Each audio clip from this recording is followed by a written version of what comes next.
Harry Potter and the Goblet of Fire. Chapter 27, Padfoot Returns.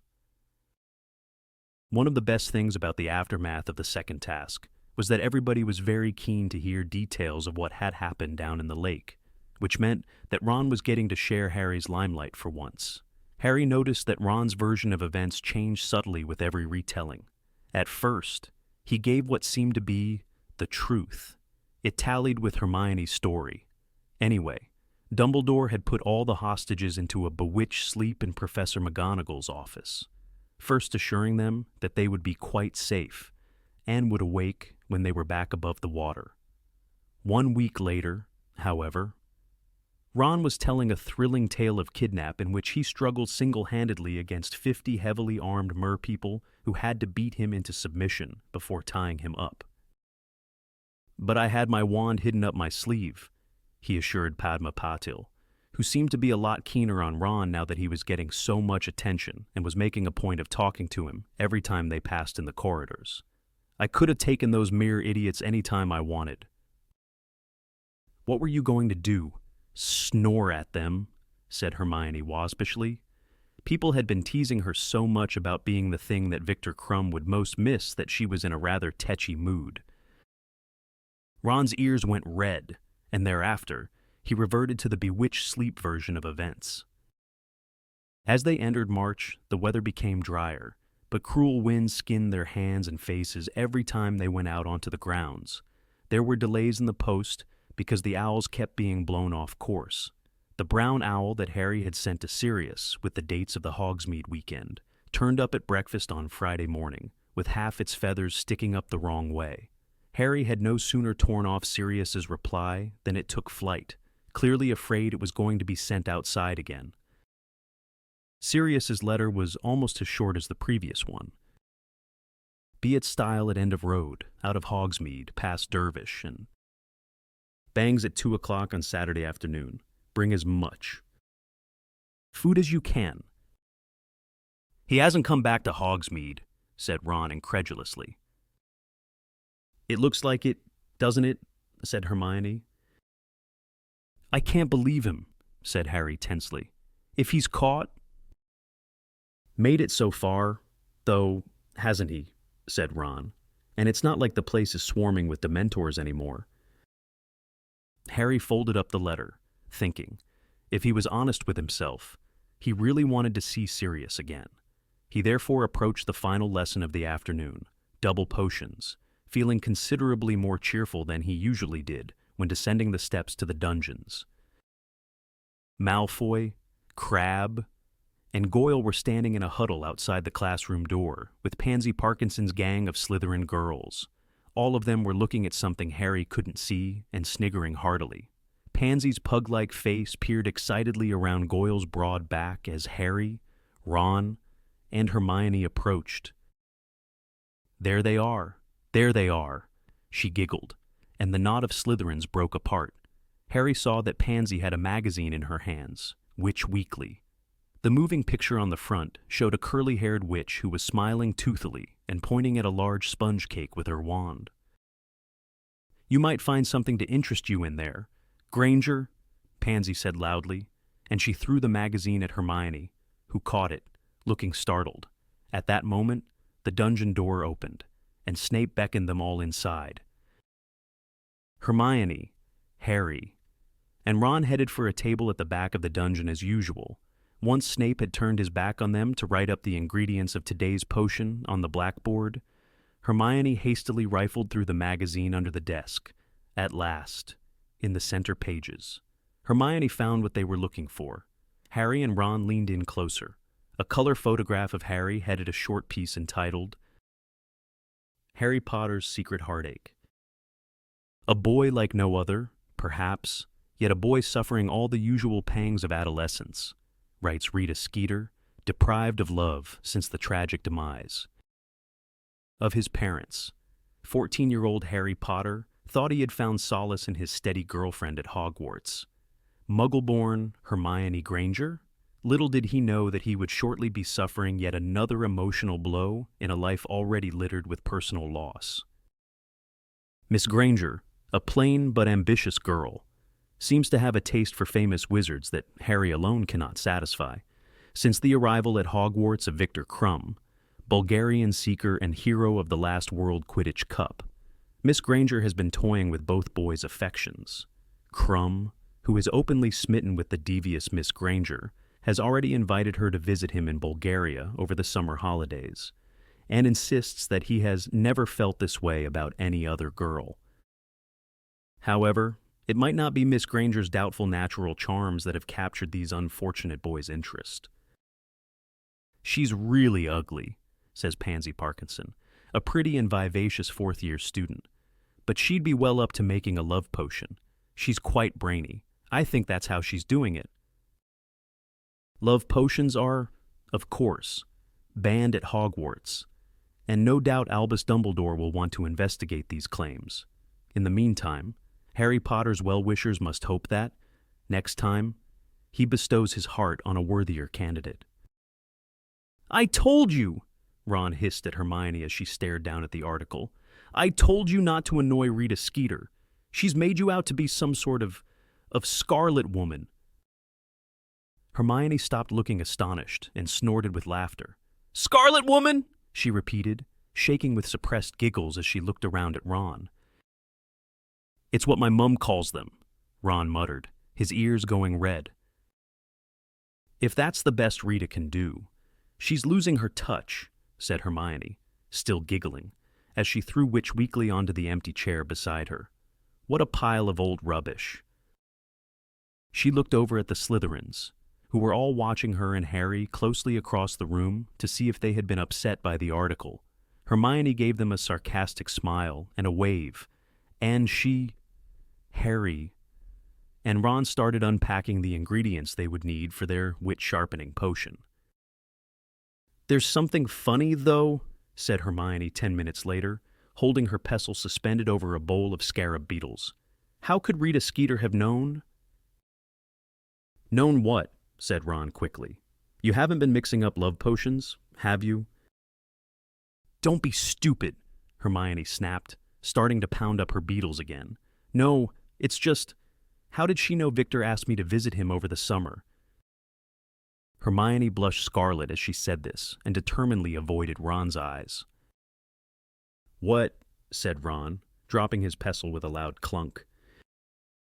"He asked me right after he'd pulled me out of the lake." Hermione muttered. "After he'd got rid of his shark's head, Madame Pomfrey gave us both blankets, and then he sort of pulled me away from the judges so they wouldn't hear, and he said, if I wasn't doing anything over the summer, would I like to—" "And what did you say?" said Ron, who had picked up his pestle and was grinding it on the desk, a good 6 inches from his bowl, because he was looking at Hermione. "And he did say he'd never felt the same way about anyone else," Hermione went on, going so red now that Harry could almost feel the heat coming from her. "But how could Rita Skeeter have heard him? She wasn't there, or was she? Maybe she has got an invisibility cloak. Maybe she sneaked onto the grounds to watch the second task." "And what did you say?" Ron repeated, pounding his pestle down so hard that it dented the desk. "Well, I was too busy seeing whether you and Harry were okay to—" "Fascinating though your social life undoubtedly is, Miss Granger," said an icy voice right behind them, and all 3 of them jumped. "I must ask you not to discuss it in my class. 10 points from Gryffindor." Snape had glided over to their desk while they were talking. The whole class was now looking around at them. Malfoy took the opportunity to flash Potter stinks across the dungeon at Harry. Reading magazines under the table as well," Snape added, snatching up the copy of Witch Weekly. "A further 10 points from Gryffindor? Oh, but, of course." Snape's black eyes glittered as they fell on Rita Skeeter's article. "Potter has to keep up with his press cuttings." The dungeon rang with the Slytherin's laughter, and an unpleasant smile curled Snape's thin mouth. To Harry's fury, he began to read the article aloud. "Harry Potter's Secret Heartache. Dear, dear Potter. What's ailing you now? A boy like no other, perhaps?" Harry could feel his face burning. Snape was pausing at the end of every sentence to allow the Slytherins a hearty laugh. The article sounded 10 times worse when read by Snape. Even Hermione was blushing scarlet now. The Harry Potter's well-wishers must hope that, next time, he bestows his heart upon a worthier candidate. How very touching, sneered Snape, rolling up the magazine to continued gales of laughter from the Slytherins. Well, I think I had better separate the three of you, so you can keep your minds on your potions rather than on your tangled love lives. Weasley, you stay here. Miss Granger, over there, beside Miss Parkinson. Potter, that table in front of my desk. Move, now. Furious, Harry threw his ingredients and his bag into his cauldron and dragged it up to the front of the dungeon to the empty table. Snape followed, sat down at his desk, and watched Harry unload his cauldron, determined not to look at Snape. Harry resumed the mashing of his scarab beetles, imagining each one to have Snape's face. All this press attention seems to have inflated your already overlarge head. Potter, said Snape quietly, once the rest of the class had settled down again. Harry didn't answer. He knew Snape was trying to provoke him. He had done this before. No doubt he was hoping for an excuse to take around 50 points from Gryffindor before the end of the class. You might be laboring under the delusion that the entire wizarding world is impressed with you, Snape went on, so quietly that no one else could hear him. Harry continued to pound his scarab beetles, even though he had already reduced them to a very fine powder. But I don't care how many times your picture appears in the papers. To me, Potter, you are nothing but a nasty little boy who considers rules to be beneath him. Harry tipped the powdered beetles into his cauldron and started cutting up his ginger roots. His hands were shaking slightly out of anger, but he kept his eyes down, as though he couldn't hear what Snape was saying to him. So I give you fair warning, Potter, Snape continued in a sorter and more dangerous voice. Pint-sized celebrity or not, if I catch you breaking into my office one more time— I haven't been anywhere near your office, said Harry angrily, forgetting his feigned deafness. Don't lie to me, Snape hissed, his fathomless black eyes boring into Harry's. Boomslang skin, gilly weed, both come from my private stores, and I know who stole them. Harry stared back at Snape, determined not to blink or to look guilty. In truth, he hadn't stolen either of these things from Snape. Hermione had taken the boomslang skin back in their second year. They had needed it for the polyjuice potion, and while Snape had suspected Harry at the time, he had never been able to prove it. Dobby, of course, had stolen the gillyweed. I don't know what you're talking about, Harry lied coldly. You were out of bed on the night my office was broken into, Snape hissed. I know it, Potter. Now, Mad-Eye Moody might have joined your fan club, but I will not tolerate your behavior.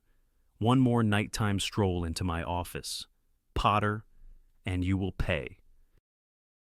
Right, said Harry coolly, turning back to his ginger roots. I'll bear that in mind if I ever get the urge to go in there. Snape's eyes flashed. He plunged a hand into the inside of his black robes. For one wild moment, Harry thought Snape was about to pull out his wand and curse him. Then he saw that Snape had drawn out a small crystal bottle of a completely clear potion. Harry stared at it. Do you know what this is, Potter? Snape said, his eyes glittering dangerously again. No, said Harry, with complete honesty this time. It is Veritaserum, a truth potion so powerful that 3 drops would have you spilling your innermost secrets for this entire class to hear, said Snape viciously. Now, the use of this potion is controlled by very strict ministry guidelines, but unless you watch your step, you might just find that my hand slips, he shook the crystal bottle slightly, right over your evening pumpkin juice, and then, Potter, then we'll find out whether you've been in my office or not. Harry said nothing. He turned back to his ginger roots once more, picked up his knife, and started slicing them again. He didn't like the sound of that truth potion at all, nor would he put it past Snape to slip him some. He repressed a shudder at the thought of what might come spilling out of his mouth if Snape did it. Quite apart from landing a whole lot of people in trouble, Hermione and Dobby for a start, there were all the other things he was concealing, like the fact that he was in contact with Sirius, and his inside squirmed at the thought how he felt about Cho. He tipped his ginger roots into the cauldron too, and wondered whether he ought to take a leaf out of Moody S. book and start drinking only from a private hip flask. There was a knock on the dungeon door. "Enter," said Snape in his usual voice. The class looked around as the door opened. Professor Karkaroff came in. Everyone watched him as he walked up toward Snape's desk. He was twisting his finger around his goatee and looking agitated. "We need to talk," said Karkaroff abruptly when he had reached Snape. He seemed so determined that nobody should hear what he was saying that he was barely opening his lips. It was as though he were a rather poor ventriloquist. Harry kept his eyes on his ginger roots, listening hard. "I'll talk to you after my lesson. Karkaroff," Snape muttered, but Karkaroff interrupted him. "I want to talk now, while you can't slip off. Severus, you've been avoiding me." "After the lesson?" Snape snapped. Under the pretext of holding up a measuring cup to see if he'd poured out enough armadillo bile, Harry sneaked a sidelong glance at the pair of them. Karkaroff looked extremely worried, and Snape looked angry. Karkaroff hovered behind Snape's desk for the rest of the double period. He seemed intent on preventing Snape from slipping away at the end of class. Keen to hear what Karkaroff wanted to say, Harry deliberately knocked over his bottle of armadillo bile with 2 minutes to go to the bell, which gave him an excuse to duck down behind his cauldron and mop up, while the rest of the class moved noisily toward the door. "What's so urgent?" he heard Snape hiss at Karkaroff. "This," said Karkaroff, and Harry, peering around the edge of his cauldron, saw Karkaroff pull up the left-hand sleeve of his robe and show Snape something on his inner forearm. "Well," said Karkaroff, still making every effort not to move his lips, "do you see? It's never been this clear, never since—" "Put it away!" snarled Snape, his black eyes sweeping the classroom. "But you must have noticed," Karkaroff began in an agitated voice. "We can talk later." "Karkaroff," spat Snape. "Potter, what are you doing?" "Clearing up my armadillo bile, Professor," said Harry innocently, straightening up and showing Snape the sodden rag he was holding. Karkaroff turned on his heel and strode out of the dungeon. He looked both worried and angry, not wanting to remain alone with an exceptionally angry Snape. Harry threw his books and ingredients back into his bag and left at top speed to tell Ron and Hermione what he had just witnessed. They left the castle at noon the next day to find a weak silver sun shining down upon the grounds. The weather was milder than it had been all year, and by the time they arrived in Hogsmeade, all three of them had taken off their cloaks and thrown them over their shoulders. The food Sirius had told them to bring was in Harry's bag. They had sneaked a dozen chicken legs, a loaf of bread, and a flask of pumpkin juice from the lunch table.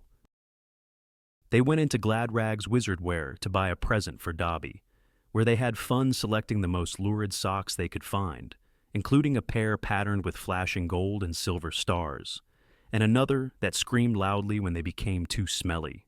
Then, at 1:30, they made their way up the high street, past Dervish and Bangies, and out toward the edge of the village. Harry had never been in this direction before. The winding lane was leading them out into the wild countryside around Hogsmeade.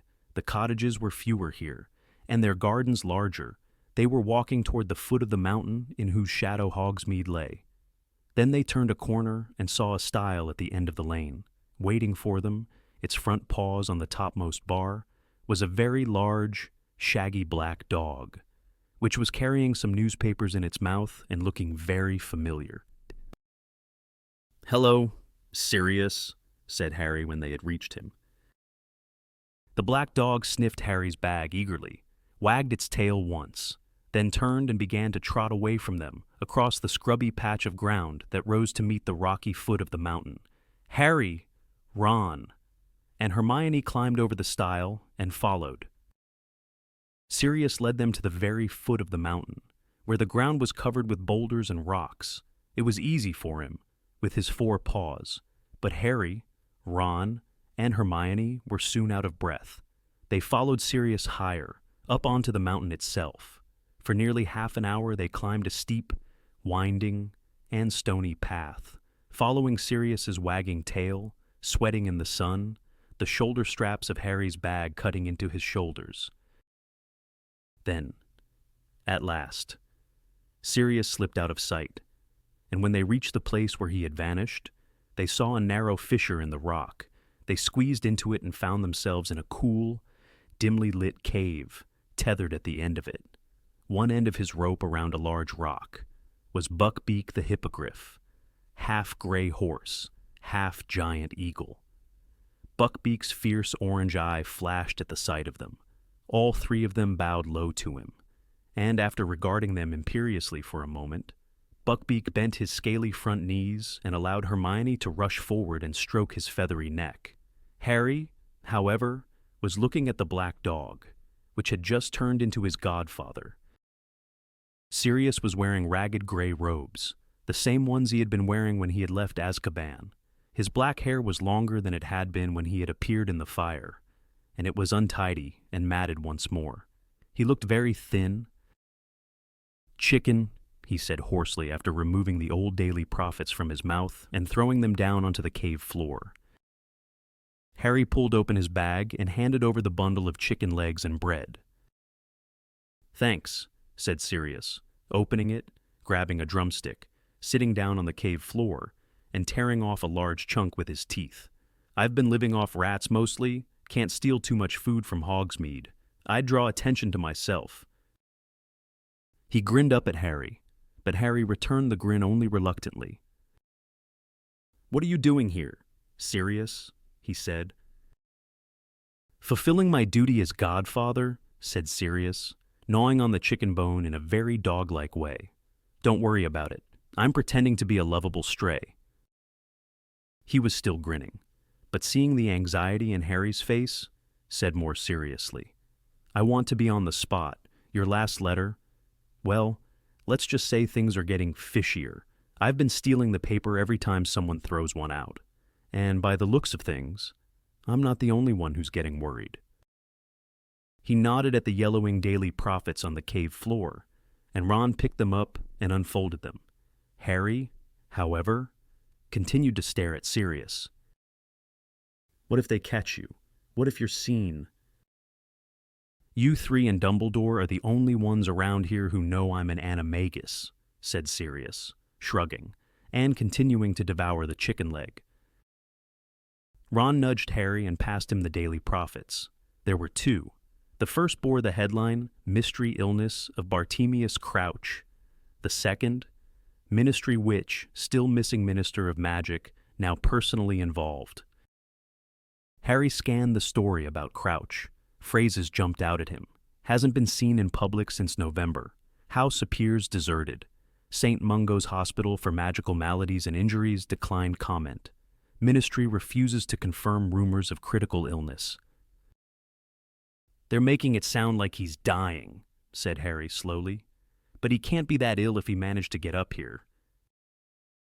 "My brother's Crouch's personal assistant," Ron informed Sirius. "He says Crouch is suffering from overwork." "Mind you, he did look ill, last time I saw him up close," said Harry slowly, still reading the story. "The night my name came out of the goblet."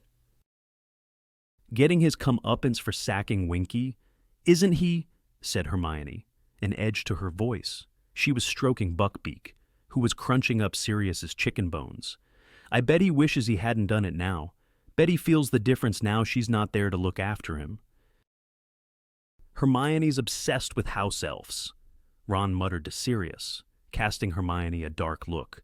Sirius, however, looked interested. "Crouch sacked his house elf." "Yeah, at the Quidditch World Cup," said Harry, and he launched into the story of the Dark Mark's appearance, and Winky being found with Harry's wand clutched in her hand, and Mr. Crouch's fury. When Harry had finished, Sirius was on his feet again and had started pacing up and down the cave. "Let me get this straight," he said after a while. brandishing a fresh chicken leg. "You first saw the elf in the top box. She was saving Crouch a seat, right?" "Right," said Harry, Ron, and Hermione together. "But Crouch didn't turn up for the match." "No," said Harry. "I think he said he'd been too busy." Sirius paced all around the cave in silence. Then he said, "Harry, did you check your pockets for your wand after you'd left the top box?" Harry thought hard. "No," he said finally. "I didn't need to use it before we got in the forest. And then I put my hand in my pocket, and all that was in there were my omnioculars." He stared at Sirius. "Are you saying whoever conjured the mark stole my wand in the top box?" "It's possible," said Sirius. "Winky didn't steal that wand," Hermione insisted. "The elf wasn't the only one in that box," said Sirius, his brow furrowed as he continued to pace. "Who else was sitting behind you?" "Loads of people," said Harry. "Some Bulgarian ministers. Cornelius Fudge, the Malfoys." "The Malfoys," said Ron suddenly, so loudly that his voice echoed all around the cave, and Buckbeak tossed his head nervously. "I bet it was Lucius Malfoy." "Anyone else?" said Sirius. "No one," said Harry. "Yes, there was Ludo Bagman," Hermione reminded him. "Oh yeah. I don't know anything about Bagman except that he used to be beater for the Wimborne Wasps," said Sirius, still pacing. "What's he like?" "He's okay," said Harry. "He keeps offering to help me with the Triwizard Tournament." "Does he now?" said Sirius, frowning more deeply. "I wonder why he'd do that." "Says he's taken a liking to me," said Harry. Said Sirius, looking thoughtful.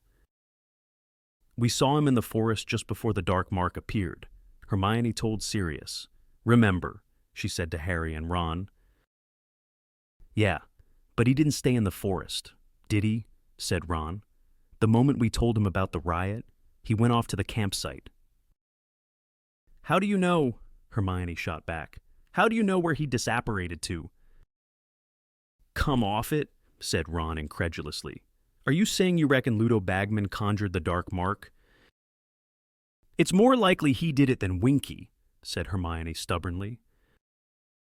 "Told you," said Ron, looking meaningfully at Sirius. "Told you she's obsessed with House." But Sirius held up a hand to silence Ron. When the dark mark had been conjured, and the elf had been discovered holding Harry's wand, what did Crouch do? "Went to look in the bushes," said Harry, "but there wasn't anyone else there." "Of course," Sirius muttered, pacing up and down. "Of course. He'd want to pin it on anyone but his own elf. And then he sacked her." "Yes," said Hermione in a heated voice. "He sacked her, just because she hadn't stayed in her tent and let herself get trampled." "Hermione, will you give it a rest with the elf?" said Ron. Sirius shook his head and said, "She's got the measure of Crouch better than you have.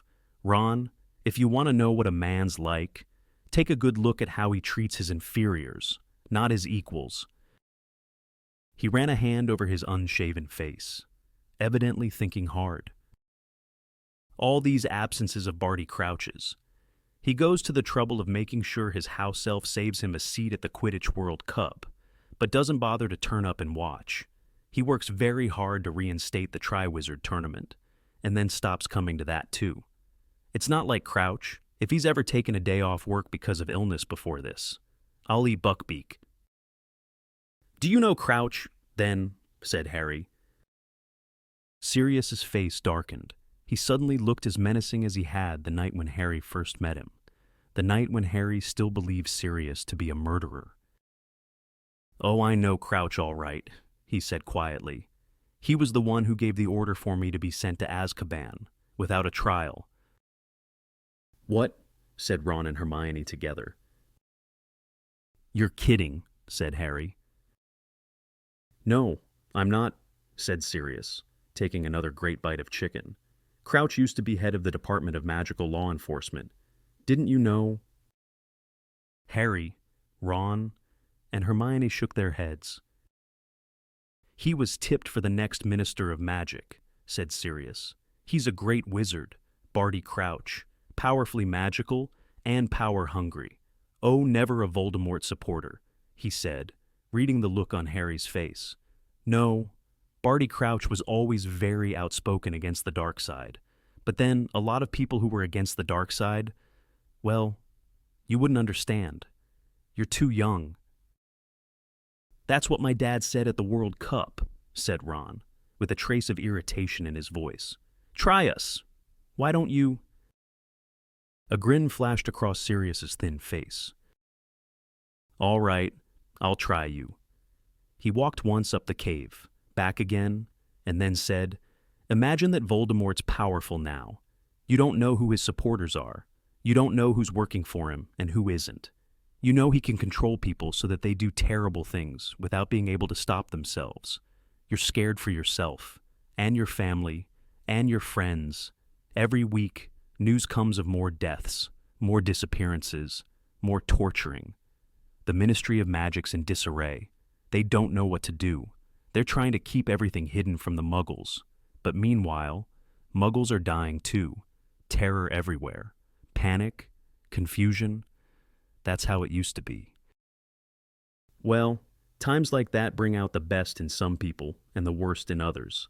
Crouch's principles might have been good in the beginning. I wouldn't know. He rose quickly through the Ministry, and he started ordering very harsh measures against Voldemort's supporters. The Aurors were given new powers to kill rather than capture, for instance. And I wasn't the only one who was handed straight to the Dementors without trial. Crouch fought violence with violence, and authorized the use of the unforgivable curses against suspects. I would say he became as ruthless and cruel as many on the dark side. He had his supporters. Mind you, plenty of people thought he was going about things the right way, and there were a lot of witches and wizards clamoring for him to take over as Minister of Magic. When Voldemort disappeared, it looked like only a matter of time until Crouch got the top job. But then something rather unfortunate happened." Sirius smiled grimly. "Crouch's own son was caught with a group of Death Eaters who'd managed to talk their way out of Azkaban. Apparently, they were trying to find Voldemort and return him to power." "Crouch's son was caught," gasped Hermione. "Yep," said Sirius, throwing his chicken bone to Buckbeak, flinging himself back down on the ground beside the loaf of bread and tearing it in half. "Nasty little shock for old Barty. I'd imagine. Should have spent a bit more time at home with his family. Shouldn't he? Ought to have left the office early once in a while. Gotten to know his own son." He began to wolf down large pieces of bread. "Was his son a Death Eater?" said Harry. "No idea," said Sirius, still stuffing down bread. "I was in Azkaban myself when he was brought in. This is mostly stuff I've found out since I got out. The boy was definitely caught in the company of people I'd bet my life were Death Eaters. But he might have been in the wrong place at the wrong time, just like the house elf." "Did Crouch try and get his son off?" Hermione whispered. Sirius let out a laugh that was much more like a bark. "Crouch let his son off. I thought you had the measure of him. Hermione, anything that threatened to tarnish his reputation had to go. He had dedicated his whole life to becoming Minister of Magic. You saw him dismiss a devoted house elf because she associated him with the dark mark again. Doesn't that tell you what he's like? Crouch's fatherly affection stretched just far enough to give his son a trial, and by all accounts, it wasn't much more than an excuse for Crouch to show how much he hated the boy. Then he sent him straight to Azkaban." "He gave his own son to the Dementors?" asked Harry quietly. "That's right," said Sirius, and he didn't look remotely amused now. "I saw the Dementors bringing him in, watched them through the bars in my cell door. He can't have been more than 19. They took him into a cell near mine. He was screaming for his mother by nightfall. He went quiet after a few days, though they all went quiet in the end, except when they shrieked in their sleep. For a moment, The deadened look in Sirius's eyes became more pronounced than ever, as though shutters had closed behind them. "So he's still in Azkaban," Harry said. "No," said Sirius dully. "No, he's not in there anymore. He died about a year after they brought him in." "He died?" "He wasn't the only one," said Sirius bitterly. "Most go mad in there, and plenty stop eating in the end. They lose the will to live. You could always tell when a death was coming, because the Dementors could sense it. They got excited. That boy looked pretty sickly when he arrived. Crouch being an important ministry member, he and his wife were allowed a deathbed visit. That was the last time I saw Barty Crouch, half carrying his wife past my cell. She died herself, apparently, shortly afterward. Grief. Wasted away just like the boy. Crouch never came for his son's body. The Dementors buried him outside the fortress. I watched them do it." Sirius threw aside the bread he had just lifted to his mouth and instead picked up the flask of pumpkin juice and drained it. "So old Crouch lost it all, just when he thought he had it made," he continued, wiping his mouth with the back of his hand. "One moment, a hero, poised to become Minister of Magic. Next, his son dead, his wife dead, the family name dishonored, and, so I've heard since I escaped, a big drop in popularity. Once the boy had died, people started feeling a bit more sympathetic toward the son and started asking how a nice young lad from a good family had gone so badly astray. The conclusion was that his father never cared much for him. So Cornelius Fudge got the top job, and Crouch was shunted sideways into the Department of International Magical Cooperation." There was a long silence. Harry was thinking of the way Crouch's eyes had bulged as he'd looked down at his disobedient house elf back in the wood at the Quidditch World Cup. This, then, must have been why Crouch had overreacted to Winky being found beneath the dark mark. It had brought back memories of his son, and the old scandal, and his fall from grace at the ministry. "Moody says Crouch is obsessed with catching dark wizards," Harry told Sirius. "Yeah, I've heard it's become a bit of a mania with him," said Sirius, nodding. "If you ask me, he still thinks he can bring back the old popularity by catching one more Death Eater." "And he sneaked up here to search Snape's office?" essayed Ron triumphantly, looking at Hermione. "Yes, and that doesn't make sense at all," said Sirius. "Yeah, it does," said Ron excitedly, but Sirius shook his head. "Listen, if Crouch wants to investigate Snape, why hasn't he been coming to judge the tournament? It would be an ideal excuse to make regular visits to Hogwarts and keep an eye on him." "So you think Snape could be up to something, then?" asked Harry. But Hermione broke in. "Look, I don't care what you say. Dumbledore trusts Snape." "Oh, give it a rest, Hermione," said Ron impatiently. "I know Dumbledore's brilliant and everything, but that doesn't mean a really clever dark wizard couldn't fool him. Why did Snape save Harry's life in the first year? Then, why didn't he just let him die?" "I don't know. Maybe he thought Dumbledore would kick him out." "What do you think, Sirius?" Harry said loudly, and Ron and Hermione stopped bickering to listen. "I think they've both got a point," said Sirius, looking thoughtfully at Ron and Hermione. "Ever since I found out Snape was teaching here, I've wondered why Dumbledore hired him. Snape's always been fascinated by the dark arts. He was famous for it at school. Slimy, oily, greasy-haired kid. He was," Sirius added, and Harry and Ron grinned at each other. "Snape knew more curses when he arrived at school than half the kids in 7th year, and he was part of a gang of Slytherins who nearly all turned out to be Death Eaters." Sirius held up his fingers and began ticking off names. "Rosier and Wilkes. They were both killed by Aurors the year before Voldemort fell. The Lestranges. They're a married couple. They're in Azkaban. Avery. From what I've heard, he wormed his way out of trouble by saying he'd been acting under the Imperius curse. He's still at large. But, as far as I know, Snape was never even accused of being a Death Eater. Not that that means much. Plenty of them were never caught, and Snape's certainly clever and cunning enough to keep himself out of trouble. Snape knows Karkaroff pretty well, but he wants to keep that quiet, said Ron. Yeah, you should have seen Snape's face when Karkaroff turned up in potions yesterday, said Harry quickly. Karkaroff wanted to talk to Snape. He says Snape's been avoiding him. Karkaroff looked really worried. He showed Snape something on his arm, but I couldn't see what it was. He showed Snape something on his arm, said Sirius, looking frankly bewildered. He ran his fingers distractedly through his filthy hair, then shrugged again. Well, I've no idea what that's about. But if Karkaroff is genuinely worried, and he's going to Snape for answers. Sirius stared at the cave wall, then made a grimace of frustration. There's still the fact that Dumbledore trusts Snape, and I know Dumbledore trusts where a lot of other people wouldn't, but I just can't see him letting Snape teach at Hogwarts if he'd ever worked for Voldemort. Why are Moody and Crouch so keen to get into Snape's office then? Said Ron stubbornly. Well, said Sirius slowly, I wouldn't put it past Mad-Eye to have searched every single teacher's office when he got to Hogwarts. He takes his defense against the dark arts seriously. Moody, I'm not sure he trusts anyone at all, and after the things he's seen, it's not surprising. I'll say this for Moody, though, he never killed if he could help it. Always brought people in alive where possible.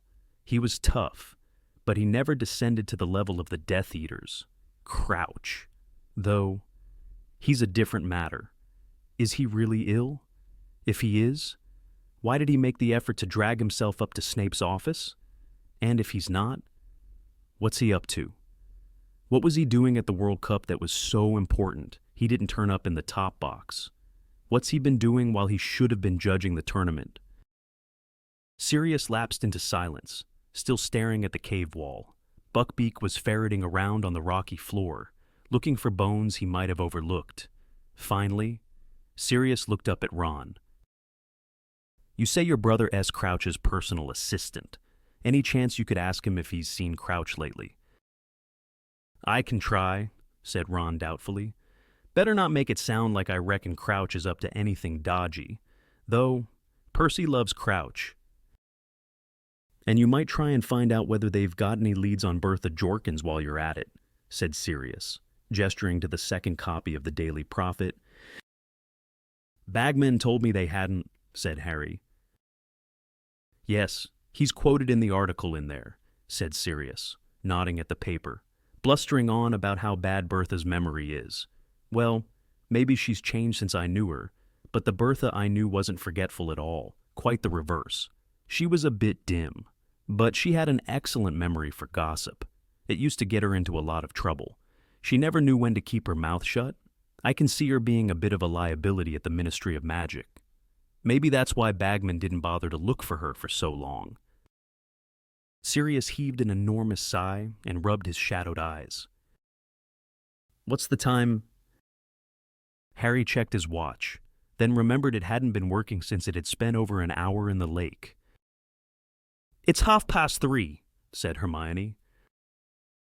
You'd better get back to school, Sirius said, getting to his feet. Now listen. He looked particularly hard at Harry. I don't want you lot sneaking out of school to see me.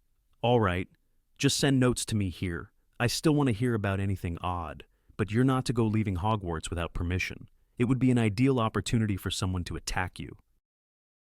No one's tried to attack me so far, except a dragon and a couple of Grindylows, Harry said, but Sirius scowled at him.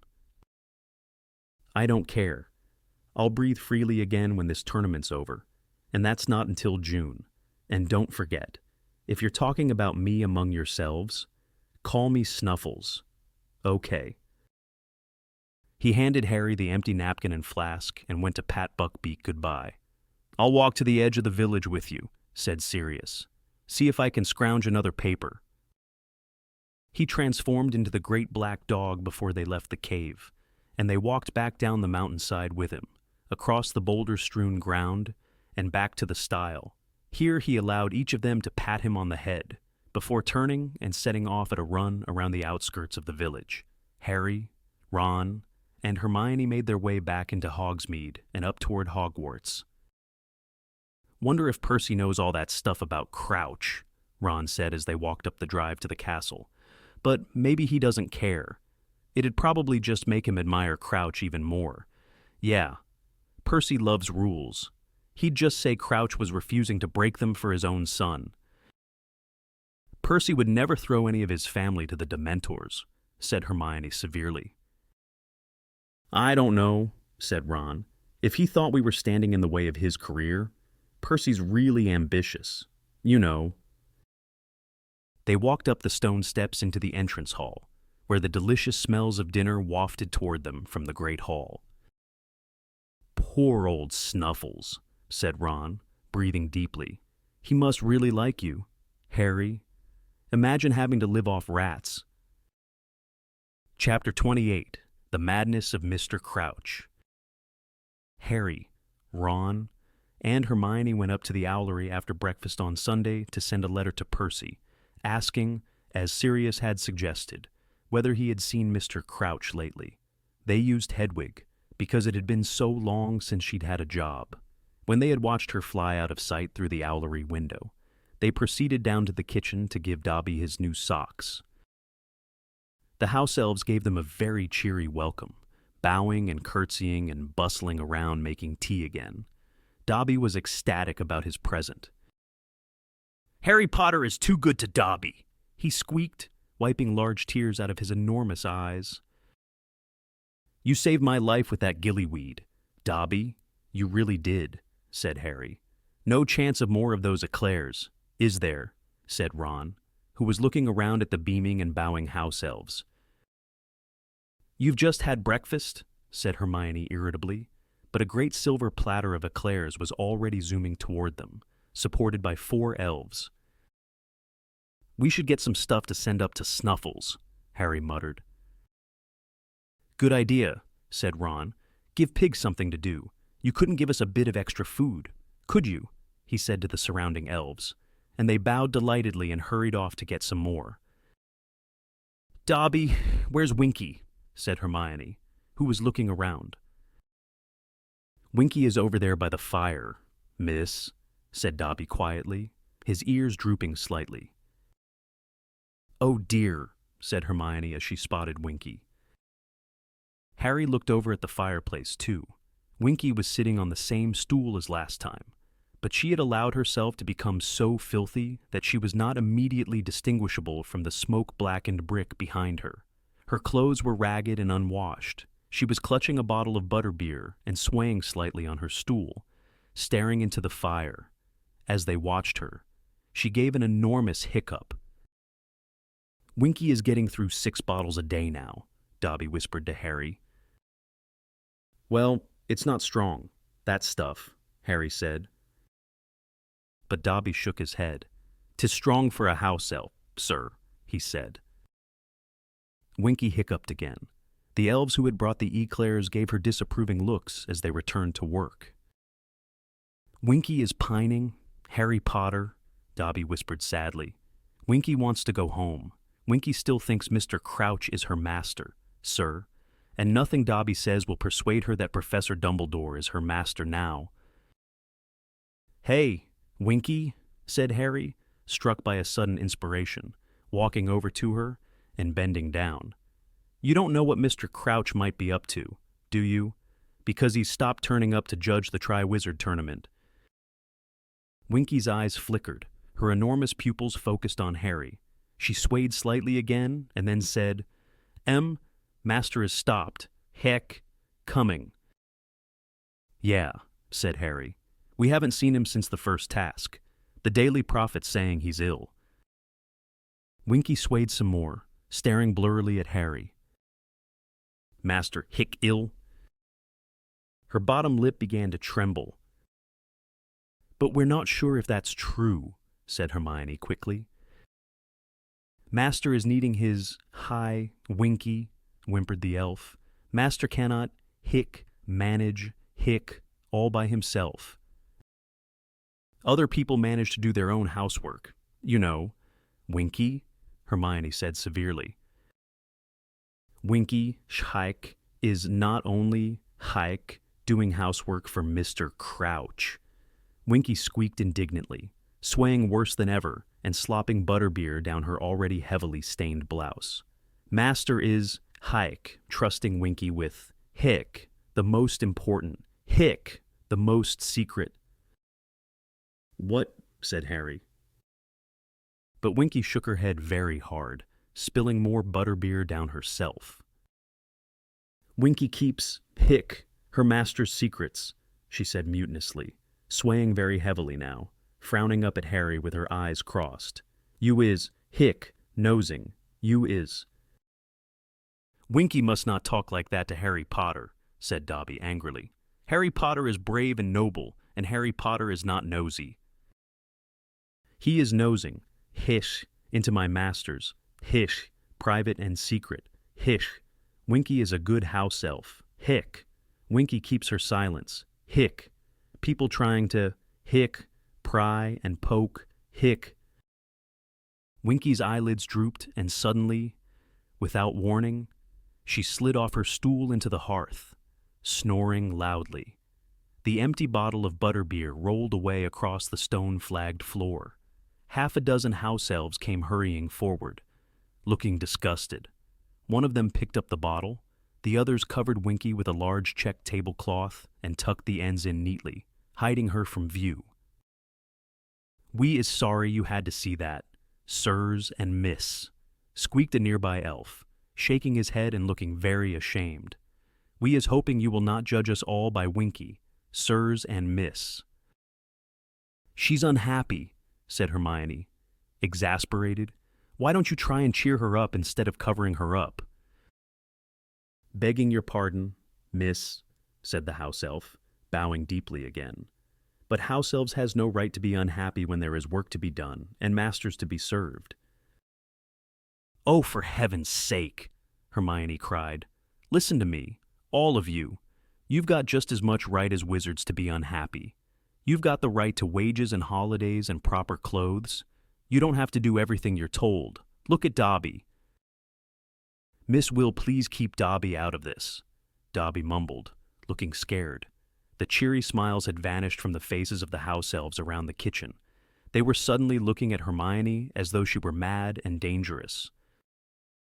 We has your extra food, squeaked an elf at Harry's elbow, and he shoved a large ham, a dozen cakes, and some fruit into Harry's arms.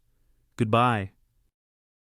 The house elves crowded around Harry, Ron, and Hermione and began shunting them out of the kitchen, many little hands pushing in the smalls of their backs. Thank you for the socks, Harry Potter, Dobby called miserably from the hearth, where he was standing next to the lumpy tablecloth that was Winky. You couldn't keep your mouth shut, could you? Hermione, said Ron angrily as the kitchen door slammed shut behind them. They won't want us visiting them now. We could have tried to get more stuff out of Winky about Crouch. Oh, as if you care about that, scoffed Hermione. You only like coming down here for the food. It was an irritable sort of day after that.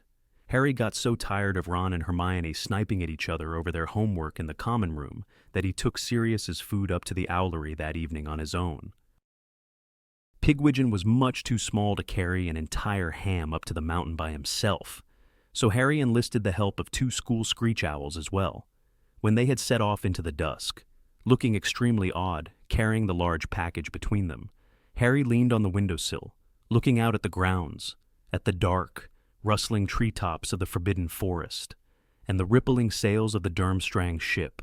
An eagle owl flew through the coil of smoke rising from Hagrid's chimney. It soared toward the castle, around the owlery, and out of sight, looking down. Harry saw Hagrid digging energetically in front of his cabin.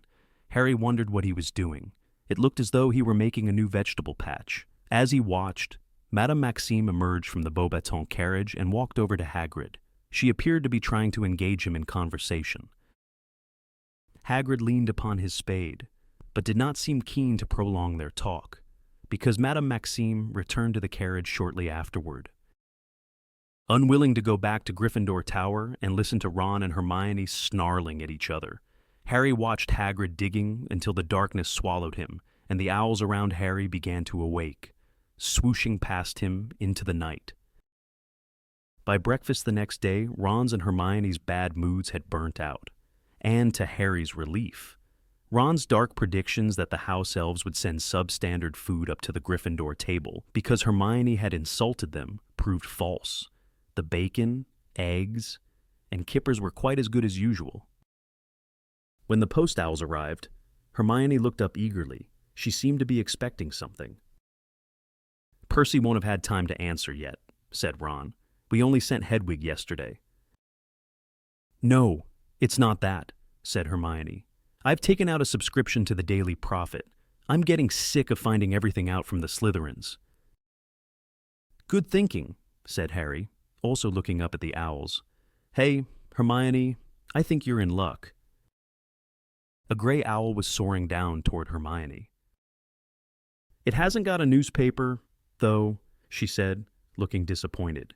"It's—" But to her bewilderment, the gray owl landed in front of her plate, closely followed by 4 barn owls, a brown owl, and a tawny.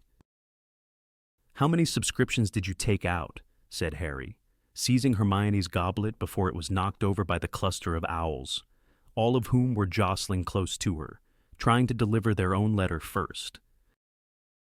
"What on earth?" Hermione said, taking the letter from the gray owl, opening it, and starting to read. "Oh, really?"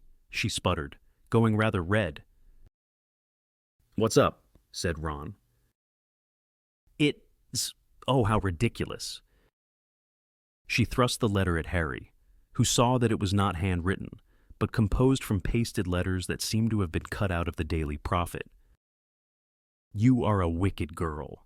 Harry Potter deserves better. Go back where you came from, Muggle." "They're all like it," said Hermione desperately, opening one letter after another. "Harry Potter can do much better than the likes of you. You deserve to be boiled in frog spawn. Ouch." She had opened the last envelope, and yellowish-green liquid smelling strongly of petrol gushed over her hands, which began to erupt in large yellow boils. "Undiluted bubotuber pus," said Ron, picking up the envelope gingerly and sniffing it. "Ow," said Hermione, tears starting in her eyes as she tried to rub the pus off her hands with a napkin, but her fingers were now so thickly covered in painful sores that it looked as though she were wearing a pair of thick, knobbly gloves. "You'd better get up to the hospital wing," said Harry as the owls around Hermione took flight. "We'll tell Professor Sprout where you've gone." "I warned her," said Ron as Hermione hurried out of the great hall, cradling her hands. "I warned her not to annoy Rita Skeeter. Look at this one." He read out one of the letters Hermione had left behind.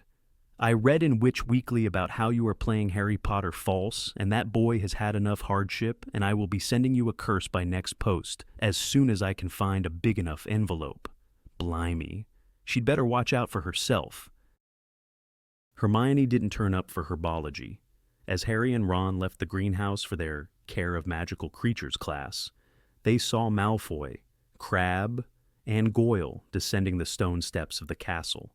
Pansy Parkinson was whispering and giggling behind them with her gang of Slytherin girls. Catching sight of Harry, Pansy called, "Potter, have you split up with your girlfriend? Why was she so upset at breakfast?" Harry ignored her. He didn't want to give her the satisfaction of knowing how much trouble the Witch Weekly article had caused. Hagrid, who had told them last lesson that they had finished with unicorns, was waiting for them outside his cabin with a fresh supply of open crates at his feet. Harry's heart sank at the sight of the crates. Surely not another Scroot hatching. But when he got near enough to see inside, he found himself looking at a number of flurry black creatures with long snouts. Their front paws were curiously flat, like spades, and they were blinking up at the class, looking politely puzzled at all the attention. "These are nifflers," said Hagrid, when the class had gathered around. "You find them down mines mostly. They like sparkly stuff. There you go. Look." One of the nifflers had suddenly leapt up and attempted to bite Pansy Parkinson's watch off her wrist. She shrieked and jumped backward. "Useful little treasure detectors," said Hagrid happily. "Thought we'd have some fun with them today. See over there." He pointed at the large patch of freshly turned earth Harry had watched him digging from the owlery window. "I've buried some gold coins. I've got a prize for whoever picks the niffler that digs up most. Just take off all your valuables and choose a niffler, and get ready to set 'em loose." Harry took off his watch, which he was only wearing out of habit, as it didn't work anymore, and stuffed it into his pocket. Then he picked up a niffler. It put its long snout in Harry's ear and sniffed enthusiastically. It was really quite cuddly. "Hang on," said Hagrid, looking down into the crate. "There's a spare niffler here. Who's missing? Where's Hermione?" "She had to go to the hospital wing," said Ron. "We'll explain later," Harry muttered. Pansy Parkinson was listening. It was easily the most fun they had ever had in care of magical creatures. The nifflers dived in and out of the patch of earth as though it were water, each scurrying back to the student who had released it and spitting gold into their hands. Ron's was particularly efficient. It had soon filled his lap with coins. "Can you buy these as pets, Hagrid?" he asked excitedly as his niffler dived back into the soil, splattering his robes. "Your mum wouldn't be happy, Ron," said Hagrid, grinning. "They wreck houses, nifflers. I reckon they've nearly got the lot. Now," he added, pacing around the patch of earth while the nifflers continued to dive. "I only buried 100 coins. Oh, there you are, Hermione." Hermione was walking toward them across the lawn. Her hands were very heavily bandaged and she looked miserable. Pansy Parkinson was watching her beadily. "Well, let's check how you've done," said Hagrid. "Count your coins. And there's no point trying to steal any. Goyle," he added, his beetle black eyes narrowed. "It's leprechaun gold, vanishes after a few hours." Goyle emptied his pockets, looking extremely sulky. It turned out that Ron's niffler had been most successful, so Hagrid gave him an enormous slab of Honeyduke's chocolate for a prize. The bell rang across the grounds for lunch. The rest of the class set off back to the castle. But Harry, Ron, and Hermione stayed behind to help Hagrid put the nifflers back in their boxes. Harry noticed Madame Maxime watching them out other carriage window. "What you done to your hands, Hermione?" said Hagrid, looking concerned. Hermione told him about the hate mail she had received that morning, and the envelope full of bubotuber pus. "Ah, don't worry," said Hagrid Gendy, looking down at her. "I got some of those letters and all, after Rita Skeeter wrote about me mum. You're a monster and you should be put down. Your mother killed innocent people, and if you had any decency you'd jump in a lake." "No," said Hermione, looking shocked.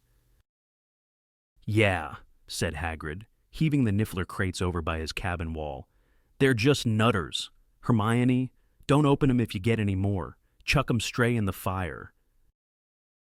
"You missed a really good lesson," Harry told Hermione as they headed back toward the castle. "They're good nifflers, aren't they, Ron?" Ron, however, was frowning at the chocolate Hagrid had given him. He looked thoroughly put out about something. "What's the matter?" said Harry. "Wrong flavor." "No," said Ron shortly. "Why didn't you tell me about the gold?" "What gold?" said Harry. "The gold I gave you at the Quidditch World Cup," said Ron. "The leprechaun gold I gave you for my omnioculars, in the top box. Why didn't you tell me it disappeared?" Harry had to think for a moment before he realized what Ron was talking about. "Oh," he said, the memory coming back to him at last. "I don't know. I never noticed it had gone. I was more worried about my wand, wasn't I?" They climbed the steps into the entrance hall and went into the great hall for lunch. "Must be nice," Ron said abruptly, when they had sat down and started serving themselves roast beef and Yorkshire puddings. "To have so much money, you don't notice if a pocketful of galleons goes missing." "Listen, I had other stuff on my mind that night," essayed Harry impatiently. "We all did, remember?" "I didn't know leprechaun gold vanishes," Ron muttered. "I thought I was paying you back.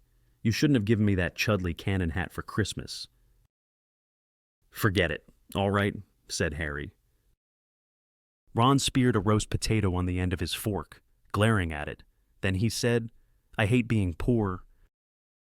Harry and Hermione looked at each other. Neither of them really knew what to say. "It's rubbish," said Ron, still glaring down at his potato. "I don't blame Fred and George for trying to make some extra money. Wish I could. Wish I had a niffler." "Well, we know what to get you next Christmas," said Hermione brightly.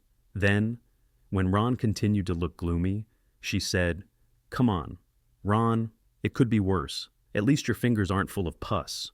Hermione was having a lot of difficulty managing her knife and fork. Her fingers were so stiff and swollen. "I hate that Skeeter woman," she burst out savagely. "I'll get her back for this if it's the last thing I do."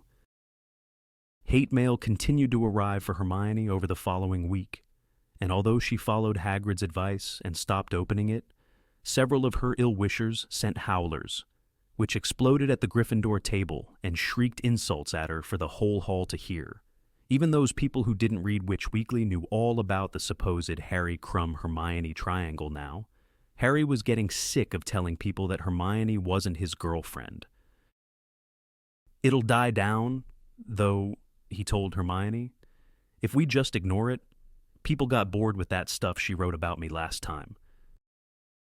I want to know how she's listening into private conversations when she's supposed to be banned from the grounds," said Hermione angrily. Hermione hung back in their next defense against the dark arts lesson to ask Professor Moody something. The rest of the class was very eager to leave. Moody had given them such a rigorous test of hex deflection that many of them were nursing small injuries. Harry had such a bad case of twitchy ears. He had to hold his hands clamped over them as he walked away from the class. "Well, Rita's definitely not using an invisibility cloak," Hermione panted 5 minutes later, catching up with Harry and Ron in the entrance hall and pulling Harry's hand away from one of his wiggling ears so that he could hear her. "Moody says he didn't see her anywhere near the judge's table at the second task, or anywhere near the lake." "Hermione, is there any point in telling you to drop this?" said Ron. "No," said Hermione stubbornly. "I want to know how she heard me talking to Victor, and how she found out about Hagrid's mum." "Maybe she had you bugged," said Harry. "Bugged," said Ron blankly. "What, put fleas on her or something?" Harry started explaining about hidden microphones and recording equipment. Ron was fascinated, but Hermione interrupted them. "Aren't you two ever going to read Hogwarts? A history?" "What's the point?" said Ron. "You know it by heart. We can just ask you."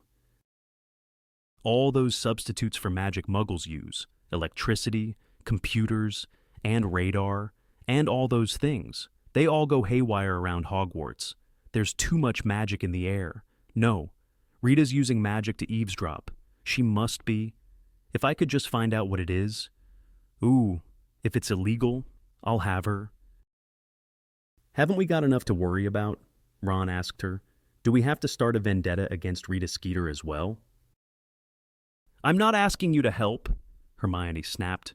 "I'll do it on my own." She marched back up the marble staircase without a backward glance. Harry was quite sure she was going to the library. "What's the betting she comes back with a box of Hate Rita Skeeter badges?" said Ron.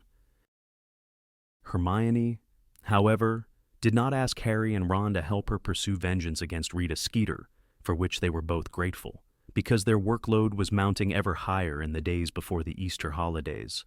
Harry frankly marveled at the fact that Hermione could research magical methods of eavesdropping, as well as everything else they had to do. He was working flat out just to get through all their homework, though he made a point of sending regular food packages up to the cave in the mountain for Sirius. After last summer, Harry had not forgotten what it felt like to be continually hungry.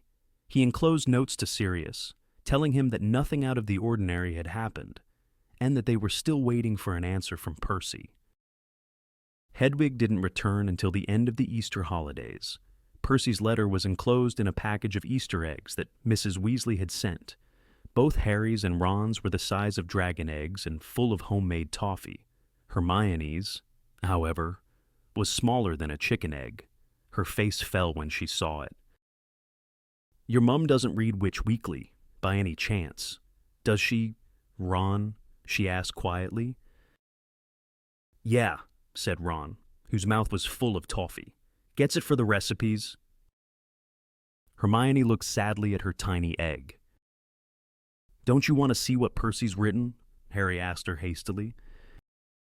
Percy's letter was short and irritated. "As I am constantly telling the Daily Prophet, Mr. Crouch is taking a well-deserved break. He is sending in regular owls with instructions. No, I haven't actually seen him, but I think I can be trusted to know my own superior's handwriting. I have quite enough to do at the moment without trying to quash these ridiculous rumors. Please don't bother me again unless it's something important. Happy Easter." The start of the summer term would normally have meant that Harry was training hard for the last Quidditch match of the season. This year, however, it was the third and final task in the Triwizard Tournament for which he needed to prepare. But he still didn't know what he would have to do. Finally, in the last week of May, Professor McGonagall held him back in Transfiguration. "You are to go down to the Quidditch field tonight at 9 o'clock. Potter," she told him, "Mr. Bagman will be there to tell the champions about the third task." So at 8:30 that night, Harry left Ron and Hermione in Gryffindor Tower and went downstairs. As he crossed the entrance hall, Cedric came up from the Hufflepuff common room. "What do you reckon it's going to be?" he asked Harry as they went together down the stone steps, out into the cloudy night. "Fleur keeps going on about underground tunnels. She reckons we've got to find treasure." "That wouldn't be too bad," said Harry, thinking that he would simply ask Hagrid for a Niffler to do the job for him. They walked down the dark lawn to the Quidditch stadium, turned through a gap in the stands, and walked out onto the field. "What have they done to it?" Cedric said indignantly, stopping dead. The Quidditch field was no longer smooth and flat. It looked as though somebody had been building long, low walls all over it that twisted and crisscrossed in every direction. "They're hedges," said Harry, bending to examine the nearest one. "Hello there," called a cheery voice. Ludo Bagman was standing in the middle of the field with Crumb and Fleur. Harry and Cedric made their way toward them, climbing over the hedges. Fleur beamed at Harry as he came nearer. Her attitude toward him had changed completely since he had saved her sister from the lake. "Well, what do you think?" said Bagman happily as Harry and Cedric climbed over the last hedge. "Growing nicely, aren't they? Give them a month and Hagrid'll have them 20 feet high. Don't worry," he added, grinning, spotting the less than happy expressions on Harry's and Cedric's faces. "You'll have your Quidditch field back to normal once the task is over. Now, I imagine you can guess what we're making here." No one spoke for a moment. Then, "Maze," grunted Crumb. "That's right," said Bagman. "A maze. The third task's really very straightforward. The Triwizard Cup will be placed in the center of the maze. The first champion to touch it will receive full marks." "We simply have to get through the maze," said Fleur. "There will be obstacles," said Bagman happily, bouncing on the balls of his feet. "Hagrid is providing a number of creatures. Then there will be spells that must be broken. All that sort of thing. You know, now, the champions who are leading on points will get a head start into the maze." Bagman grinned at Harry and Cedric. "Then Mr. Crumb will enter. Then Miss Delacour. But you'll all be in with a fighting chance. Depending how well you get past the obstacles. Should be fun, eh?" Harry, who knew only too well the kind of creatures that Hagrid was likely to provide for an event like this, thought it was unlikely to be any fun at all. However, he nodded politely like the other champions. "Very well. If you haven't got any questions, we'll go back up to the castle, shall we? It's a bit chilly." Bagman hurried alongside Harry as they began to wend their way out of the growing maze. Harry had the feeling that Bagman was going to start offering to help him again. But just then, Crumb tapped Harry on the shoulder. "Could I have a Vord?" "Yeah, all right," said Harry, slightly surprised. Will you walk with me? Okay, said Harry curiously. Bagman looked slightly perturbed. I'll wait for you. Harry, shall I? No, it's okay, Mr. Bagman, said Harry, suppressing a smile. I think I can find the castle on my own. Thanks. Harry and Crumb left the stadium together, but Crumb did not set a course for the Durmstrang ship. Instead, he walked toward the forest. What are we going this way for? Said Harry as they passed Hagrid's cabin and the illuminated Beauxbatons carriage. Don't want to be overheard, said Crumb shortly.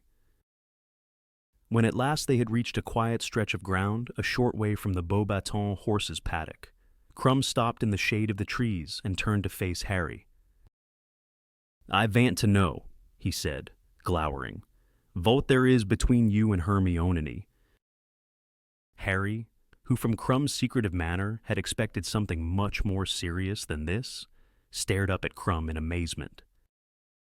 Nothing, he said, but Crumb glowered at him, and Harry, somehow struck anew by how tall Crumb was, elaborated. We're friends. She's not my girlfriend, and she never has been. It's just that Skeeter woman making things up. Hermione Ninny talks about you very often, said Crumb, looking suspiciously at Harry. Yeah, said Harry, because we're friends. He couldn't quite believe he was having this conversation with Victor Crumb, the famous international Quidditch player. It was as though the 18-year-old Crumb thought he, Harry, was an equal, a real rival. You have never? You have not? No, said Harry very firmly. Crumb looked slightly happier. He stared at Harry for a few seconds, then said, You fly very well. I was watching at the first task. Thanks, said Harry, grinning broadly and suddenly feeling much taller himself. I saw you at the Quidditch World Cup, the Wronski Feint. You really... But something moved behind Crumb in the trees, and Harry, who had some experience of the sort of thing that lurked in the forest, instinctively grabbed Crumb's arm and pulled him around. What is it? Harry shook his head, staring at the place where he'd seen movement. He slipped his hand inside his robes, reaching for his wand. Suddenly a man staggered out from behind a tall oak. For a moment, Harry didn't recognize him. Then he realized it was Mr. Crouch. He looked as though he had been traveling for days. The knees of his robes were ripped and bloody, his face scratched. He was unshaven and gray with exhaustion. His neat hair and mustache were both in need of a wash and a trim. His strange appearance, however, was nothing to the way he was behaving, muttering and gesticulating. Mr. Crouch appeared to be talking to someone that he alone could see. He reminded Harry vividly of an old tramp he had seen once when out shopping with the Dursleys. That man, too, had been conversing wildly with thin air. Aunt Petunia had seized Dudley's hand and pulled him across the road to avoid him. Uncle Vernon had then treated the family to a long rant about what he would like to do with beggars and vagrants. "Wasn't he a judge?" said Crumb, staring at Mr. Crouch. "Isn't he with your ministry?" Harry nodded, hesitated for a moment, then walked slowly toward Mr. Crouch, who did not look at him, but continued to talk to a nearby tree. "And when you've done that, Weatherby, send an owl to Dumbledore confirming the number of Durmstrang students who will be attending the tournament. Karkaroff has just sent word there will be 12. "Mr. Crouch," said Harry cautiously. And then send another owl to Madame Maxime, because she might want to up the number of students she's bringing. Now, Karkaroff's made it a round dozen. Do that. Weatherby, will you? Mr. Crouch's eyes were bulging. He stood staring at the tree, muttering soundlessly at it. Then he staggered sideways and fell to his knees. "Mr. Crouch?" Harry said loudly. "Are you all right?" Crouch's eyes were rolling in his head.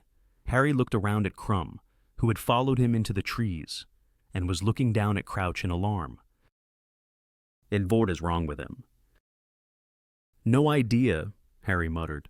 Listen, you'd better go and get someone. Dumbledore! Gasped Mr. Crouch. He reached out and seized a handful of Harry's robes, dragging him closer, though his eyes were staring over Harry's head. I need... see... Dumbledore. Okay, said Harry. If you get up, Mr. Crouch, we can go up to the... I've done... stupid... thing... Mr. Crouch breathed. He looked utterly mad. His eyes were rolling and bulging, and a trickle of spittle was sliding down his chin. Every word he spoke seemed to cost him a terrible effort. Must... tell... Dumbledore... Get up, Mr. Crouch, said Harry loudly and clearly. Get up. I'll take you to Dumbledore. Mr. Crouch's eyes rolled forward onto Harry. Who, you, he whispered. I'm a student at the school, said Harry, looking around at Crumb for some help. But Crumb was hanging back, looking extremely nervous. You're not his, whispered Crouch, his mouth sagging.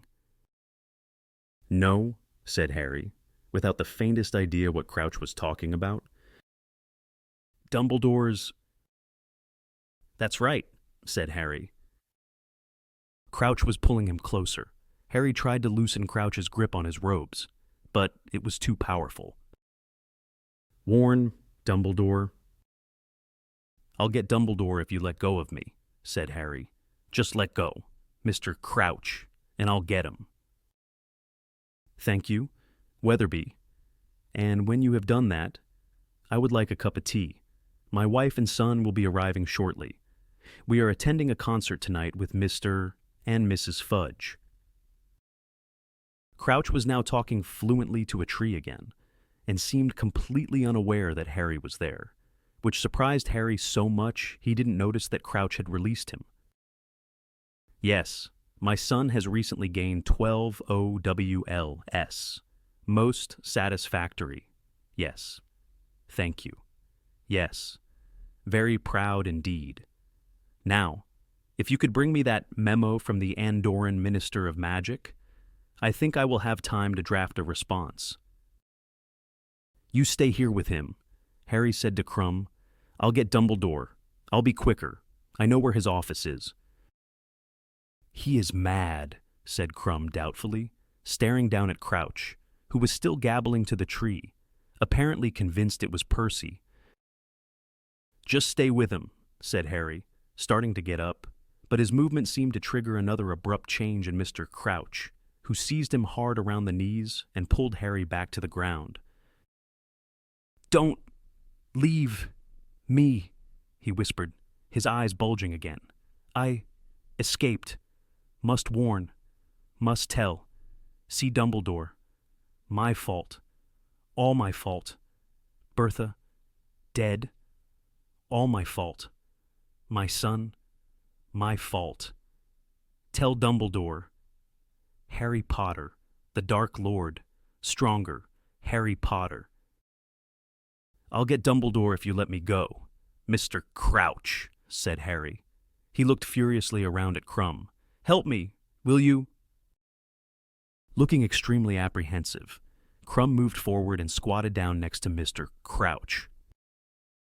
Just keep him here, said Harry, pulling himself free of Mr. Crouch.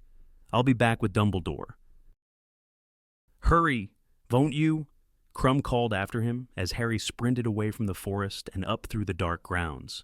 They were deserted. Bagman, Cedric, and Fleur had disappeared. Harry tore up the stone steps, through the oak front doors, and off up the marble staircase, toward the second floor. 5 minutes later, he was hurtling toward a stone gargoyle standing halfway along an empty corridor. Sure, sherbet lemon, he panted at it. This was the password to the hidden staircase to Dumbledore's office, or at least, it had been 2 years ago. The password had evidently changed, however, for the stone gargoyle did not spring to life and jump aside, but stood frozen, glaring at Harry malevolently. Move! Harry shouted at it. Come on! But nothing at Hogwarts had ever moved just because he shouted at it. He knew it was no good. He looked up and down the dark corridor. Perhaps Dumbledore was in the staff room. He started running as fast as he could toward the staircase. Potter? Harry skidded to a halt and looked around. Snape had just emerged from the hidden staircase behind the stone gargoyle. The wall was sliding shut behind him, even as he beckoned Harry back toward him. "What are you doing here, Potter?" "I need to see Professor Dumbledore," said Harry, running back up the corridor and skidding to a standstill in front of Snape instead. "It's Mr. Crouch. He's just turned up. He's in the forest. He's asking—" "What is this rubbish?" said Snape, his black eyes glittering. "What are you talking about?" "Mr. Crouch," Harry shouted, "from the Ministry. He's ill or something. He's in the forest. He wants to see Dumbledore. Just give me the password up to—" "The headmaster is busy, Potter," said Snape, his thin mouth curling into an unpleasant smile. "I've got to tell Dumbledore," Harry yelled. "Didn't you hear me, Potter?" Harry could tell Snape was thoroughly enjoying himself, denying Harry the thing he wanted when he was so panicky. "Look," said Harry angrily, "Crouch isn't right. He's out of his mind. He says he wants to warn—" The stone wall behind Snape slid open. Dumbledore was standing there, wearing long green robes and a mildly curious expression. "Is there a problem?" he said, looking between Harry and Snape. "Professor," Harry said, sidestepping Snape before Snape could speak. "Mr. Crouch is here. He's down in the forest. He wants to speak to you." Harry expected Dumbledore to ask questions, but to his relief, Dumbledore did nothing of the sort. "Lead the way," he said promptly, and he swept off along the corridor behind Harry, leaving Snape standing next to the gargoyle and looking twice as ugly. "What did Mr. Crouch say, Harry?" said Dumbledore as they walked swiftly down the marble staircase. "Said he wants to warn you. Said he's done something terrible. He mentioned his son, and Bertha Jorkins, and Voldemort. Something about Voldemort getting stronger." "Indeed," said Dumbledore, and he quickened his pace as they hurried out into the pitch darkness. "He's not acting normally," Harry said, hurrying along beside Dumbledore. "He doesn't seem to know where he is. He keeps talking like he thinks Percy Weasley's there, and then he changes and says he needs to see you. I left him with Victor Crumb." "You did," said Dumbledore sharply, and he began to take longer strides still, so that Harry was running to keep up. "Do you know if anybody else saw Mr. Crouch?" "No," said Harry. "Crumb and I were talking. Mr. Bagman had just finished telling us about the third task. We stayed behind, and then we saw Mr. Crouch coming out of the forest." "Where are they?" said Dumbledore as the Beauxbatons carriage emerged from the darkness. "Over here," said Harry, moving in front of Dumbledore, leading the way through the trees. He couldn't hear Crouch's voice anymore, but he knew where he was going. It hadn't been much past the Beauxbatons carriage. Somewhere around here. "Victor!" Harry shouted. No one answered. "They were here," Harry said to Dumbledore. "They were definitely somewhere around here." "Lumos," Dumbledore said, lighting his wand and holding it up. Its narrow beam traveled from black trunk to black trunk, illuminating the ground, and then it fell upon a pair of feet. Harry and Dumbledore hurried forward. Crumb was sprawled on the forest floor. He seemed to be unconscious. There was no sign at all of Mr. Crouch. Dumbledore bent over Crumb and gently lifted one of his eyelids. "Stunned," he said softly. His half-moon glasses glittered in the wand light as he peered around at the surrounding trees. "Should I go and get someone?" said Harry. "Madame Pomfrey." "No," said Dumbledore swiftly. "Stay here." He raised his wand into the air and pointed it in the direction of Hagrid's cabin. Harry saw something silvery dart out of it and streak away through the trees like a ghostly bird. Then Dumbledore bent over Crumb again, pointed his wand at him, and muttered, "Enervate!" Crumb opened his eyes. He looked dazed. When he saw Dumbledore, he tried to sit up, but Dumbledore put a hand on his shoulder and made him lie still. "He attacked me," Crumb muttered, putting a hand up to his head. "The old madman attacked me. I was looking around to see where Potter had gone, and he attacked from behind." "Lie still for a moment," Dumbledore said. The sound of thunderous footfalls reached them, and Hagrid came panting into sight with Fang at his heels. He was carrying his crossbow. "Professor Dumbledore," he said, his eyes widening. "Harry, what the—" "Hagrid, I need you to fetch Professor Karkaroff," said Dumbledore. "His student has been attacked. When you've done that, kindly alert Professor Moody." "No need, Dumbledore," said a wheezy growl. "I'm here." Moody was limping toward them, leaning on his staff, his wand lit. "Damn leg," he said furiously. "Would have been here quicker. What's happened? Snape said something about Crouch." "Crouch," said Hagrid blankly. "Karkaroff, please. Hagrid," said Dumbledore sharply. "Oh yeah, right you are, Professor," said Hagrid, and he turned and disappeared into the dark trees, Fang trotting after him. "I don't know where Barty Crouch is," Dumbledore told Moody, "but it is essential that we find him." "I'm on to it," growled Moody, and he pulled out his wand and limped off into the forest. Neither Dumbledore nor Harry spoke again until they heard the unmistakable sounds of Hagrid and Fang returning. Karkaroff was hurrying along behind them. He was wearing his sleek silver furs, and he looked pale and agitated. "What is this?" he cried when he saw Crumb on the ground and Dumbledore and Harry beside him. "What's going on?" "I was attacked," said Crumb, sitting up now and rubbing his head. "Mr. Crouch or whatever his name." "Crouch attacked you! Crouch attacked you!" the Triwizard Judge.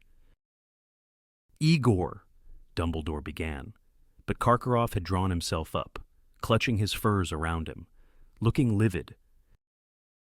"Treachery," he bellowed, pointing at Dumbledore. "It is a plot. You and your Ministry of Magic have lured me here under false pretenses. Dumbledore, this is not an equal competition.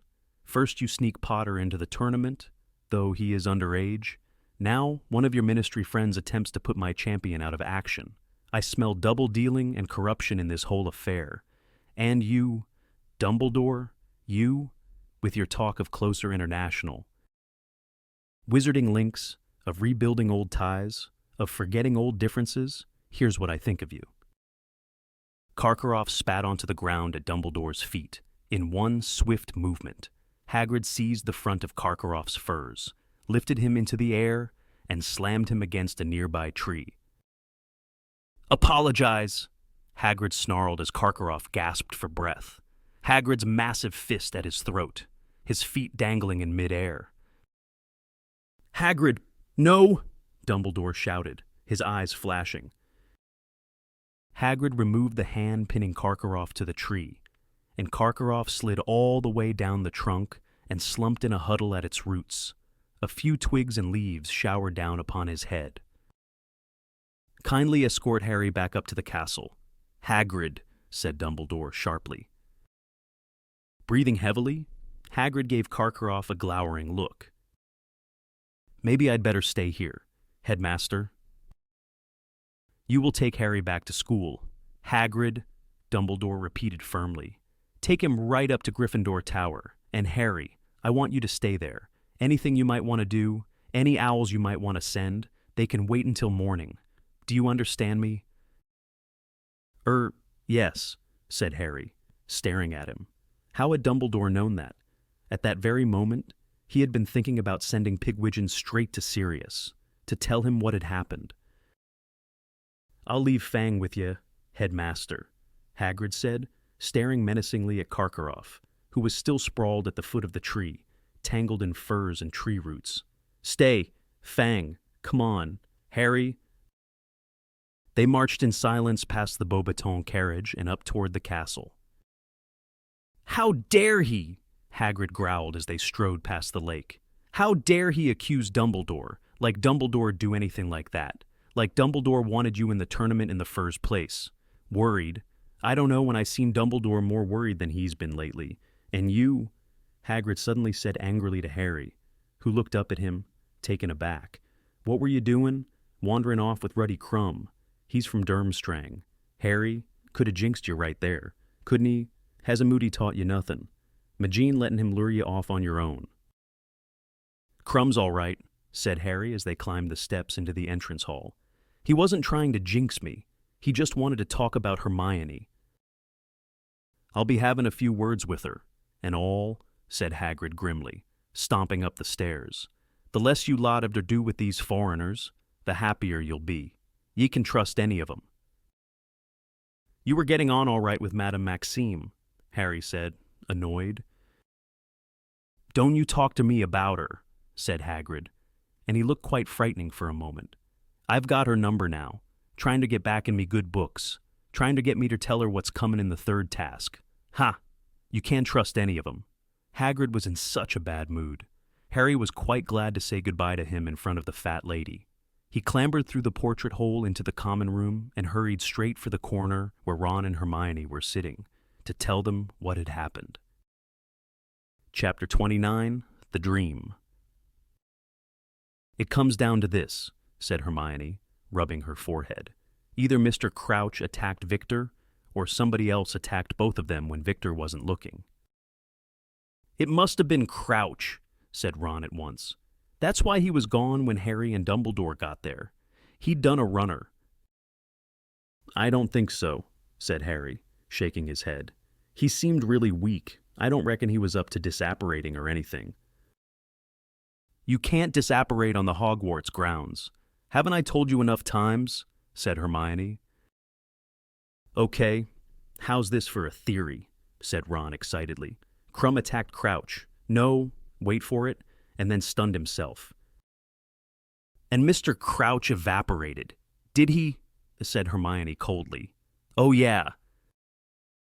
It was daybreak. Harry, Ron, and Hermione had crept out of their dormitories very early and hurried up to the owlery together to send a note to Sirius. Now they were standing looking out at the misty grounds. All three of them were puffy-eyed and pale because they had been talking late into the night about Mr. Crouch. "Just go through it again." "Harry," said Hermione, "what did Mr. Crouch actually say?" "I've told you. He wasn't making much sense," said Harry. "He said he wanted to warn Dumbledore about something. He definitely mentioned Bertha Jorkins, and he seemed to think she was dead. He kept saying stuff was his fault. He mentioned his son." "Well, that was his fault," said Hermione testily. "He was out of his mind," said Harry. "Half the time he seemed to think his wife and son were still alive, and he kept talking to Percy about work and giving him instructions." "And remind me what he said about you-know-who," said Ron tentatively. "I've told you," Harry repeated dully. "He said he's getting stronger." There was a pause. Then Ron said in a falsely confident voice, "But he was out of his mind, like you said, so half of it was probably just raving." "He was sanest when he was trying to talk about Voldemort," said Harry, and Ron winced at the sound of the name. He was having real trouble stringing two words together, but that was when he seemed to know where he was and know what he wanted to do. He just kept saying he had to see Dumbledore. Harry turned away from the window and stared up into the rafters. The many perches were half empty. Every now and then, another owl would swoop in through one of the windows, returning from its night's hunting with a mouse in its beak. "If Snape hadn't held me up," Harry said bitterly, "we might have got there in time. The headmaster is busy. Potter. What's this rubbish? Potter. Why couldn't he have just got out of the way?" "Maybe he didn't want you to get there," said Ron quickly. "Maybe, hang on, how fast do you reckon he could have gotten down to the forest? Do you reckon he could have beaten you and Dumbledore there?" "Not unless he can turn himself into a bat or something," said Harry. "Wouldn't put it past him," Ron muttered. "We need to see Professor Moody," said Hermione. "We need to find out whether he found Mr. Crouch." "If he had the Marauder's map on him, it would have been easy," said Harry. "Unless Crouch was already outside the grounds," said Ron, "because it only shows up to the boundaries. Doesn't—" "Shh," said Hermione suddenly. Somebody was climbing the steps up to the owlery. Harry could hear two voices arguing, coming closer and closer. That's blackmail. That is, we could get into a lot of trouble for that. We've tried being polite. It's time to play dirty, like him. He wouldn't like the Ministry of Magic knowing what he did. I'm telling you, if you put that in writing, it's blackmail." "Yeah, and you won't be complaining if we get a nice fat payoff, will you?" The owlery door banged open. Fred and George came over the threshold, then froze at the sight of Harry, Ron, and Hermione. "What are you doing here?" Ron and Fred said at the same time. "Sending a letter," said Harry and George in unison. "What, at this time?" said Hermione and Fred. Fred grinned. "If fine, we won't ask you what you're doing. If you don't ask us," he said. He was holding a sealed envelope in his hands. Harry glanced at it, but Fred, whether accidentally or on purpose, shifted his hand so that the name on it was covered. "Well, don't let us hold you up," Fred said, making a mock bow and pointing at the door. Ron didn't move. "Who are you blackmailing?" he said. The grin vanished from Fred's face. Harry saw George half glance at Fred, before smiling at Ron. "Don't be stupid. I was only joking," he said easily. "Didn't sound like that," said Ron. Fred and George looked at each other. Then Fred said abruptly, "I've told you before. Ron, keep your nose out if you like it the shape it is. Can't see why you would, but—" "It's my business if you're blackmailing someone," said Ron. "George is right. You could end up in serious trouble for that." "Told you. I was joking," said George. He walked over to Fred, pulled the letter out of his hands, and began attaching it to the leg of the nearest barn owl. "You're starting to sound a bit like our dear older brother.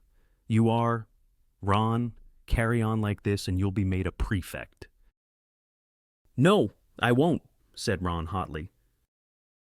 George carried the barn owl over to the window, and it took off. George turned around and grinned at Ron. "Well, stop telling people what to do then. See you later."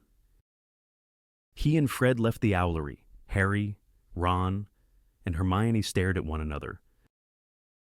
"You don't think they know something about all this, do you?" Hermione whispered. "About Crouch and everything?" "No," said Harry. "If it was something that serious, they'd tell someone. They'd tell Dumbledore." Ron, however, was looking uncomfortable. "What's the matter?" Hermione asked him. "Well," said Ron slowly, "I don't know if they would. They're obsessed with making money lately. I noticed it when I was hanging around with them. When, you know—" "We weren't talking." Harry finished the sentence for him. "Yeah, but blackmail—" "It's this joke shop idea they've got," said Ron. "I thought they were only saying it to annoy Mum, but they really mean it. They want to start one. They've only got a year left at Hogwarts. They keep going on about how it's time to think about their future, and Dad can't help them, and they need gold to get started." Hermione was looking uncomfortable now. "Yes, but they wouldn't do anything against the law to get gold." "Wouldn't they?" said Ron, looking skeptical. "I don't know. They don't exactly mind breaking rules, do they?" "Yes, but this is the law," said Hermione, looking scared. "This isn't some silly school rule. They'll get a lot more than detention for blackmail. Ron, maybe you'd better tell Percy." "Are you mad?" said Ron. "Tell Percy. He'd probably do a Crouch and turn them in." He stared at the window through which Fred and George's owl had departed, then said, "Come on, let's get some breakfast." "Do you think it's too early to go and see Professor Moody?" Hermione said as they went down the spiral staircase. Yes, said Harry. He'd probably blast us through the door if we wake him at the crack of dawn. He'll think we're trying to attack him while he's asleep. Let's give it till break. History of Magic had rarely gone so slowly. Harry kept checking Ron's watch, having finally discarded his own. But Ron's was moving so slowly he could have sworn it had stopped working too. All three of them were so tired, they could happily have put their heads down on the desks and slept. Even Hermione wasn't taking her usual notes, but was sitting with her head on her hand, gazing at Professor Binns with her eyes out of focus. When the bell finally rang, they hurried out into the corridors toward the dark arts classroom and found Professor Moody leaving it. He looked as tired as they felt. The eyelid of his normal eye was drooping, giving his face an even more lopsided appearance than usual. "Professor Moody," Harry called as they made their way toward him through the crowd. Hello, Potter," growled Moody. His magical eye followed a couple of passing first years, who sped up, looking nervous. It rolled into the back of Moody's head and watched them around the corner before he spoke again. "Come in here." He stood back to let them into his empty classroom, limped in after them, and closed the door. "Did you find him?" Harry asked without preamble. "Mr. Crouch?" "No," said Moody. He moved over to his desk, sat down, stretched out his wooden leg with a slight groan, and pulled out his hip flask. "Did you use the map?" Harry said. "Of course," said Moody, taking a swig from his flask. "Took a leaf out of your book. Potter. Summoned it from my office into the forest. He wasn't anywhere on there." "So he did disapparate," said Ron. "You can't disapparate on the grounds." "Ron," said Hermione, "there are other ways he could have disappeared, aren't there? Professor—" Moody's magical eye quivered as it rested on Hermione. "You're another one who might think about a career as an Auror," he told her. "Mine works the right way, Granger." Hermione flushed pink with pleasure. "Well, he wasn't invisible," said Harry. "The map shows invisible people. He must have left the grounds. Then—" "But under his own steam," said Hermione eagerly. "Or because someone made him." "Yeah, someone could have pulled him onto a broom and flown off with him, couldn't they?" said Ron quickly, looking hopefully at Moody, as if he too wanted to be told he had the makings of an Auror. "We can't rule out kidnap," growled Moody. "So," said Ron, "do you reckon he's somewhere in Hogsmeade?" "Could be anywhere," said Moody, shaking his head. "Only thing we know for sure is that he's not here." He yawned widely, so that his scars stretched, and his lopsided mouth revealed a number of missing teeth. Then he said, "Now, Dumbledore's told me you three fancy yourselves as investigators, but there's nothing you can do for Crouch. The Ministry'll be looking for him now. Dumbledore's notified them. Potter, you just keep your mind on the third task." "What?" said Harry. "Oh, yeah." He hadn't given the maze a single thought since he'd left it with Crumb the previous night. "Should be right up your street, this one," said Moody, looking up at Harry and scratching his scarred and stubbly chin. "From what Dumbledore's said, you've managed to get through stuff like this plenty of times. Broke your way through a series of obstacles guarding the Sorcerer's Stone in your first year, didn't you?" "We helped," Ron said quickly. "Me and Hermione helped." Moody grinned. "Well, help him practice for this one, and I'll be very surprised if he doesn't win," said Moody. "In the meantime, constant vigilance. Potter, constant vigilance." He took another long draw from his hip flask, and his magical eye swiveled onto the window. The topmost sail of the Durmstrang ship was visible through it. "You two," counseled Moody, his normal eye on Ron and Hermione. "You stick close to Potter. All right, I'm keeping an eye on things. But all the same, you can never have too many eyes out." Sirius sent their owl back the very next morning. It fluttered down beside Harry at the same moment that a tawny owl landed in front of Hermione.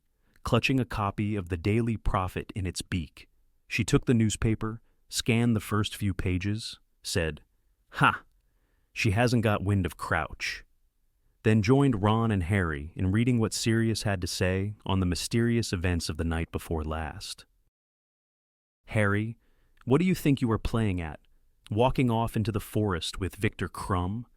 I want you to swear, by Return Owl, that you are not going to go walking with anyone else at night. There is somebody highly dangerous at Hogwarts.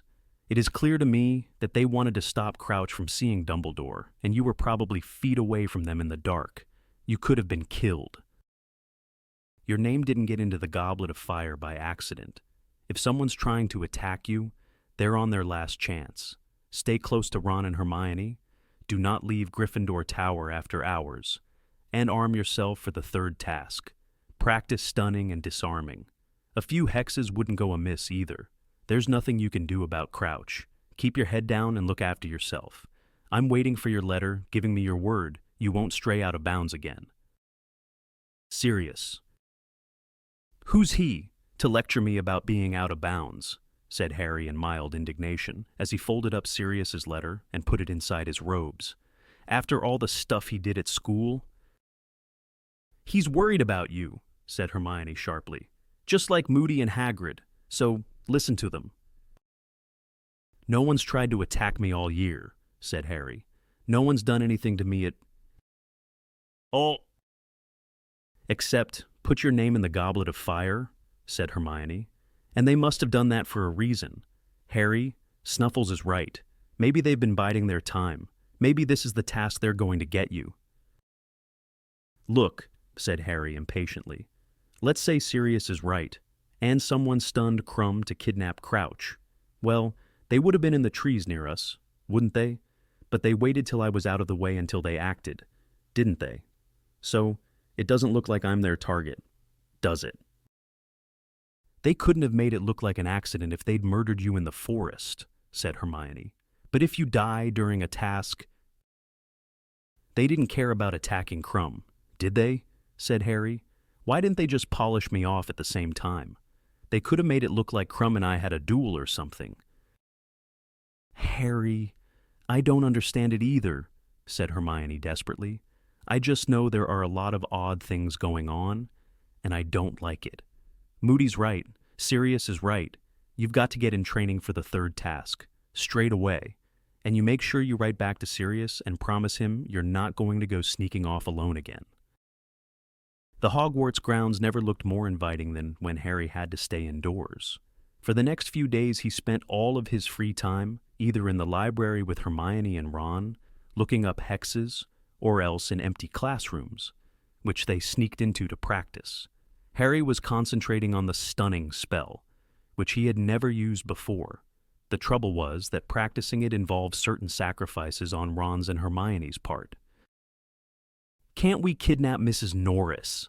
Ron suggested on Monday lunchtime, as he lay flat on his back in the middle of their charms classroom, having just been stunned and reawoken by Harry for the 5th time in a row. "Let's stun her for a bit, or you could use Dobby, Harry. I bet he'd do anything to help you. I'm not complaining or anything." He got gingerly to his feet, rubbing his backside. "But I'm aching all over." "Well, you keep missing the cushions, don't you?" said Hermione impatiently, rearranging the pile of cushions they had used for the banishing spell, which Flitwick had left in a cabinet. "Just try and fall backward. Once you're stunned, you can't aim too well." "Hermione," said Ron angrily, "why don't you take a turn?" "Well, I think Harry's got it now. Anyway," said Hermione hastily, "and we don't have to worry about disarming, because he's been able to do that for ages. I think we ought to start on some of these hexes this evening."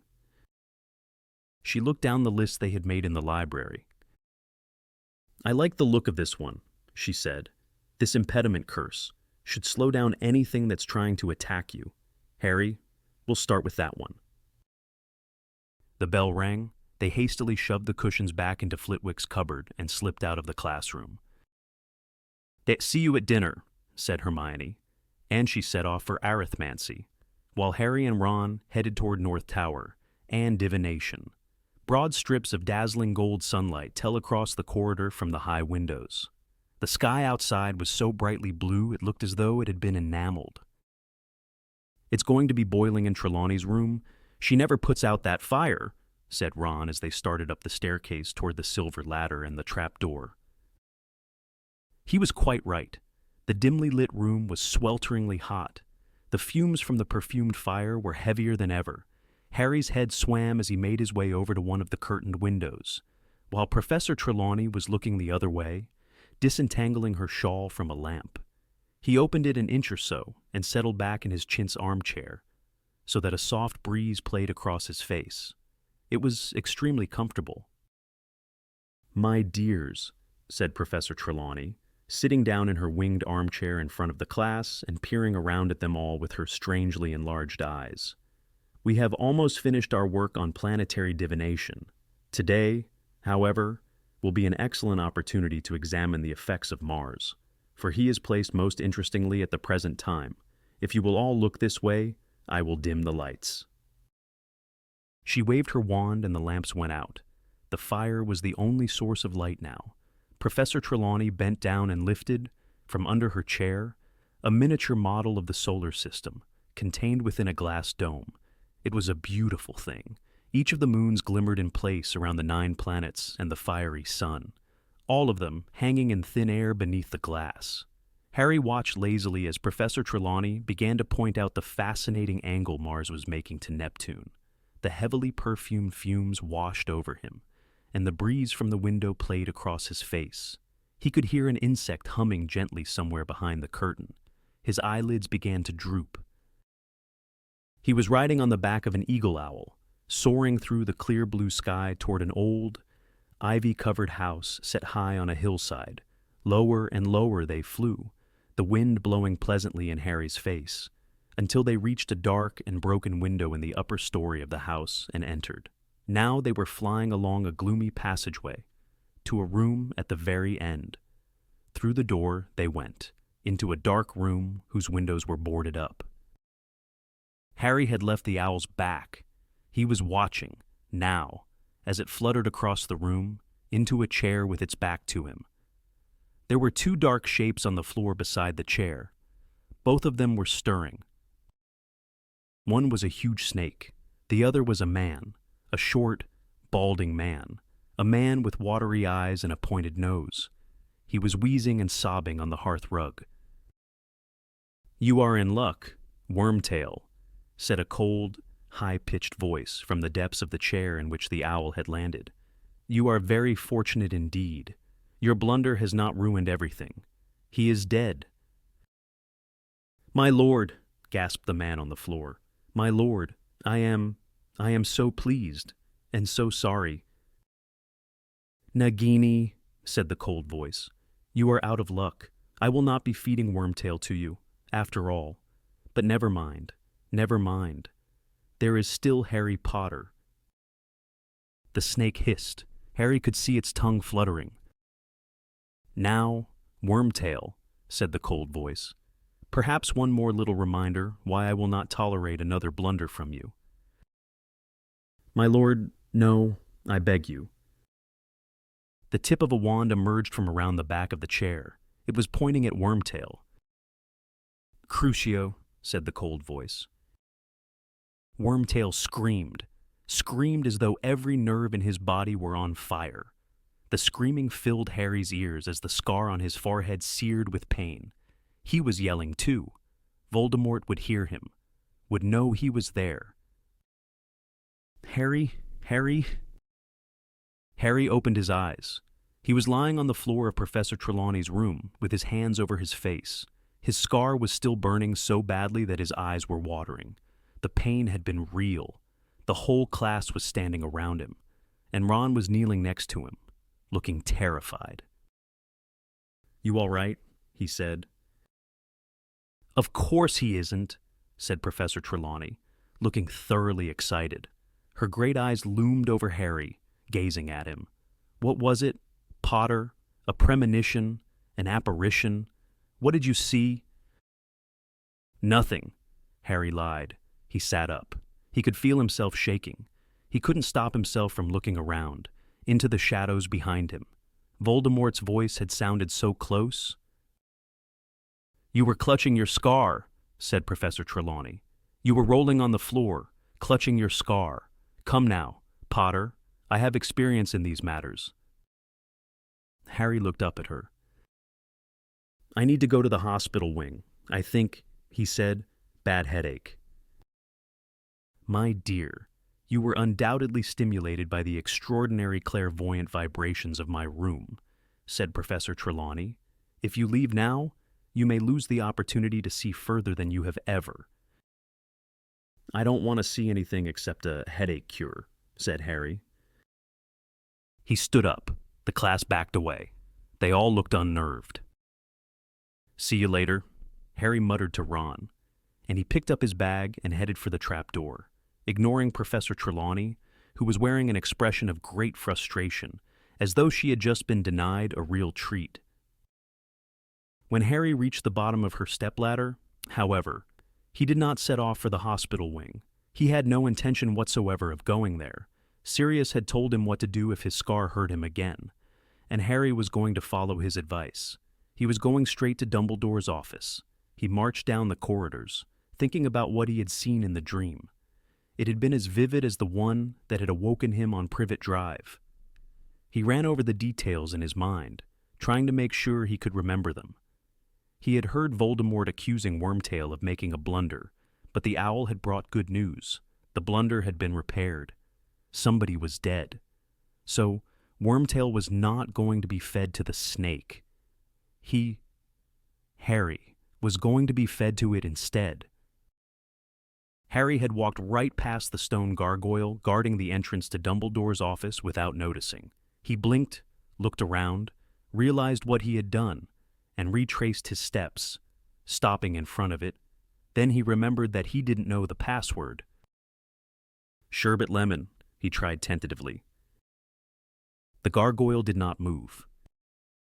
"Okay," said Harry, staring at it.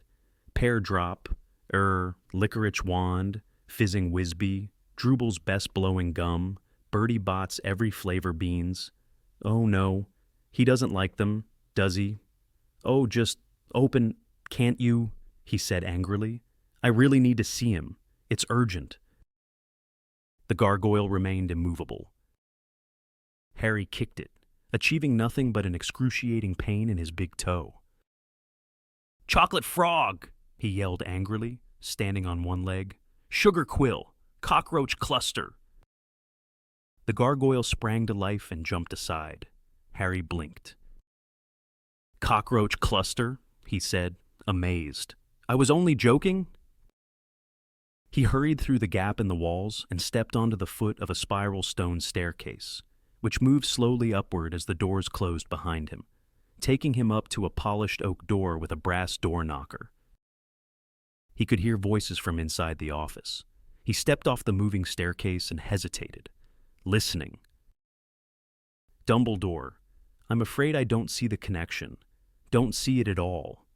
It was the voice of the Minister of Magic, Cornelius Fudge. "Ludo says Bertha's perfectly capable of getting herself lost. I agree we would have expected to have found her by now, but all the same, we've no evidence of foul play. Dumbledore, none at all. As for her disappearance being linked with Barty Crouch's." "And what do you think's happened to Barty Crouch, Minister?" said Moody's growling voice. "I see two possibilities. Alaster," said Fudge. "Either Crouch has finally cracked, more than likely. I'm sure you'll agree. Given his personal history, lost his mind, and gone wandering off somewhere.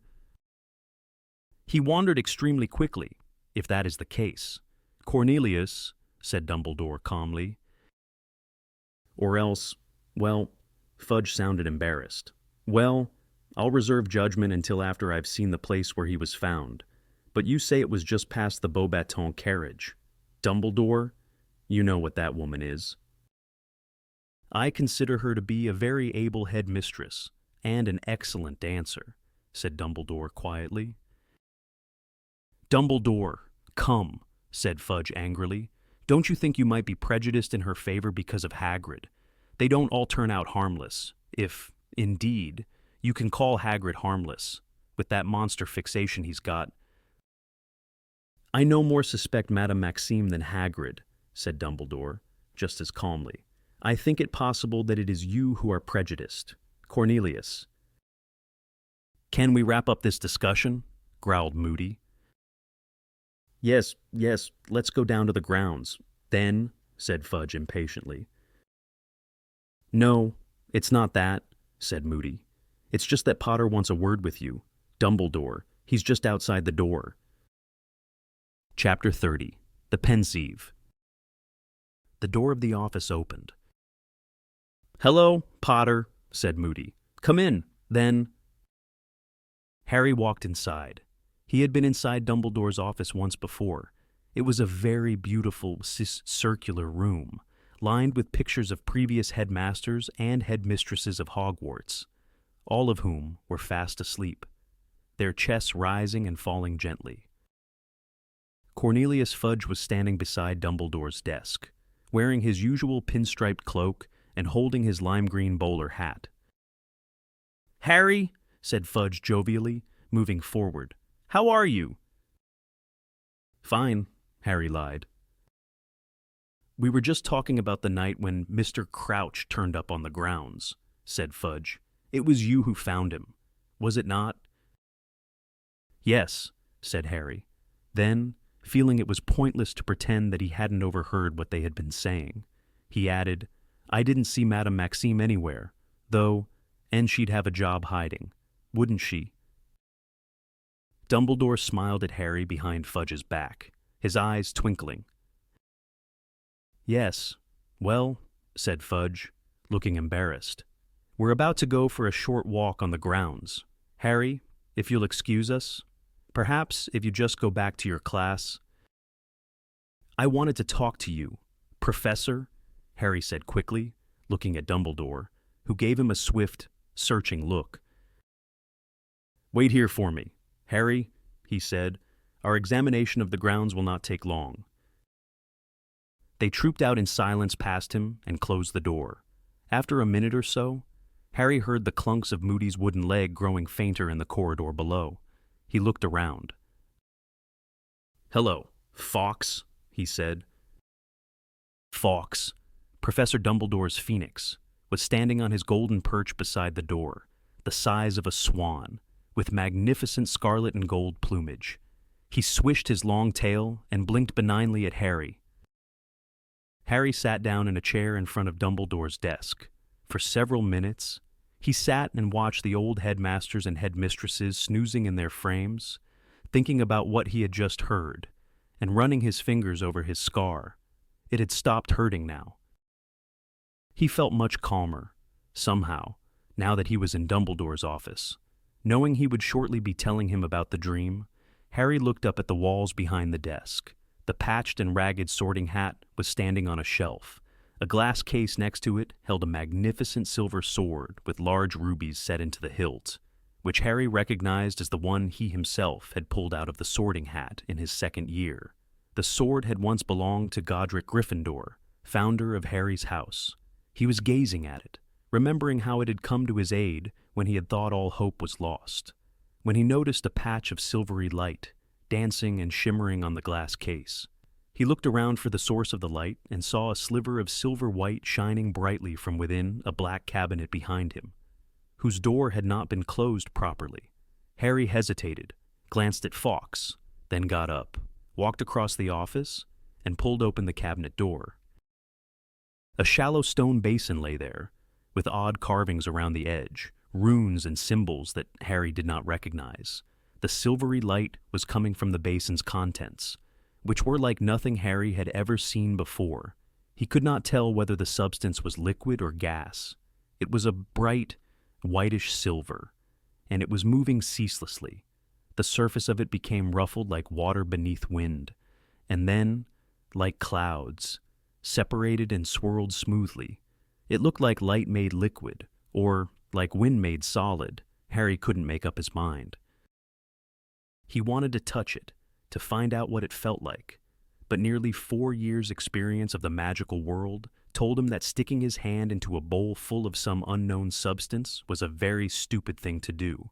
He therefore pulled his wand out of the inside of his robes, cast a nervous look around the office, looked back at the contents of the basin, and prodded them. The surface of the silvery stuff inside the basin began to swirl very fast. Harry bent closer, his head right inside the cabinet. The silvery substance had become transparent. It looked like glass. He looked down into it, expecting to see the stone bottom of the basin, and saw instead an enormous room below the surface of the mysterious substance, a room into which he seemed to be looking through a circular window in the ceiling. The room was dimly lit. He thought it might even be underground, for there were no windows, merely torches and brackets such as the ones that illuminated the walls of Hogwarts, lowering his face so that his nose was a mere inch away from the glassy substance. Harry saw that rows and rows of witches and wizards were seated around every wall on what seemed to be benches rising in levels. An empty chair stood in the very center of the room. There was something about the chair that gave Harry an ominous feeling. Chains encircled the arms of it, as though its occupants were usually tied to it. Where was this place? It surely wasn't Hogwarts. He had never seen a room like that here in the castle. Moreover, the crowd in the mysterious room at the bottom of the basin was comprised of adults, and Harry knew there were not nearly that many teachers at Hogwarts. They seemed, he thought, to be waiting for something, even though he could only see the tops of their hats. All of their faces seemed to be pointing in one direction, and none of them were talking to one another. The basin being circular, and the room he was observing square, Harry could not make out what was going on in the corners of it. He leaned even closer, tilting his head, trying to see. The tip of his nose touched the strange substance into which he was staring. Dumbledore's office gave an almighty lurch. Harry was thrown forward and pitched headfirst into the substance inside the basin. But his head did not hit the stone bottom. He was falling through something icy cold and black. It was like being sucked into a dark whirlpool. And suddenly, Harry found himself sitting on a bench at the end of the room, inside the basin, a bench raised high above the others. He looked up at the high stone ceiling, expecting to see the circular window through which he had just been staring, but there was nothing there but dark, solid stone. Breathing hard and fast, Harry looked around him. Not one of the witches and wizards in the room, and there were at least 200 of them, was looking at him. Not one of them seemed to have noticed that a 14-year-old boy had just dropped from the ceiling into their midst. Harry turned to the wizard next to him on the bench and uttered a loud cry of surprise that reverberated around the silent room. He was sitting right next to Albus Dumbledore. "Professor," Harry said in a kind of strangled whisper, "I'm sorry. I didn't mean to. I was just looking at that basin in your cabinet. Where are we?" But Dumbledore didn't move or speak. He ignored Harry completely, like every other wizard on the benches. He was staring into the far corner of the room, where there was a door. Harry gazed, nonplussed, at Dumbledore, then around at the silently watchful crowd, then back at Dumbledore, and then it dawned on him. Once before, Harry had found himself somewhere that nobody could see or hear him. That time, he had fallen through a page in an enchanted diary, right into somebody else's memory. And, unless he was very much mistaken, something of the sort had happened again. Harry raised his right hand, hesitated, and then waved it energetically in from of Dumbledore's face. Dumbledore did not blink, look around at Harry, or indeed move at all, and that, in Harry's opinion, settled the matter. Dumbledore wouldn't ignore him like that. He was inside a memory, and this was not the present-day Dumbledore. Yet it couldn't be that long ago. The Dumbledore sitting next to him now was silver-haired, just like the present-day Dumbledore. But what was this place? What were all these wizards waiting for? Harry looked around more carefully. The room, as he had suspected when observing it from above, was almost certainly underground, more of a dungeon than a room, he thought. There was a bleak and forbidding air about the place. There were no pictures on the walls, no decorations at all, just these serried rows of benches, rising in levels all around the room, all positioned so that they had a clear view of that chair with the chains on its arms. Before Harry could reach any conclusions about the place in which they were, he heard footsteps. The door in the corner of the dungeon opened and 3 people entered, or at least one man, flanked by 2 Dementors. Harry's insides went cold. The Dementors, tall, hooded creatures whose faces were concealed, were gliding slowly toward the chair in the center of the room, each grasping one of the man's arms with their dead and rotten-looking hands. The man between them looked as though he was about to faint, and Harry couldn't blame him. He knew the Dementors could not touch him inside a memory, but he remembered their power only too well. The watching crowd recoiled slightly as the Dementors placed the man in the chain chair and glided back out of the room. The door swung shut behind them. Harry looked down at the man now sitting in the chair and saw that it was Karkaroff. Unlike Dumbledore, Karkaroff looked much younger. His hair and goatee were black. He was not dressed in sleek furs, but in thin and ragged robes. He was shaking. Even as Harry watched, the chains on the arms of the chair glowed suddenly gold and snaked their way up Karkaroff's arms, binding him there. "Igor Karkaroff," said a curt voice to Harry's left. Harry looked around and saw Mr. Crouch standing up in the middle of the bench beside him. Crouch's hair was dark. His face was much less lined. He looked fit and alert. "You have been brought from Azkaban to present evidence to the Ministry of Magic. You have given us to understand that you have important information for us." Karkaroff straightened himself as best he could, tightly bound to the chair. "I have, sir," he said, and although his voice was very scared, Harry could still hear the familiar unctuous note in it. "I wish to be of use to the Ministry. I wish to help. I know that the Ministry is trying to round up the last of the Dark Lord's supporters. I am eager to assist in any way I can." There was a murmur around the benches. Some of the wizards and witches were surveying Karkaroff with interest, others with pronounced mistrust. Then Harry heard, quite distinctly, from Dumbledore's other side, a familiar, growling voice saying, "Filth." Harry leaned forward so that he could see past Dumbledore. Mad-Eye Moody was sitting there, except that there was a very noticeable difference in his appearance. He did not have his magical eye, but 2 normal ones. Both were looking down upon Karkaroff, and both were narrowed in intense dislike. "Crouch is going to let him out." Moody breathed quietly to Dumbledore.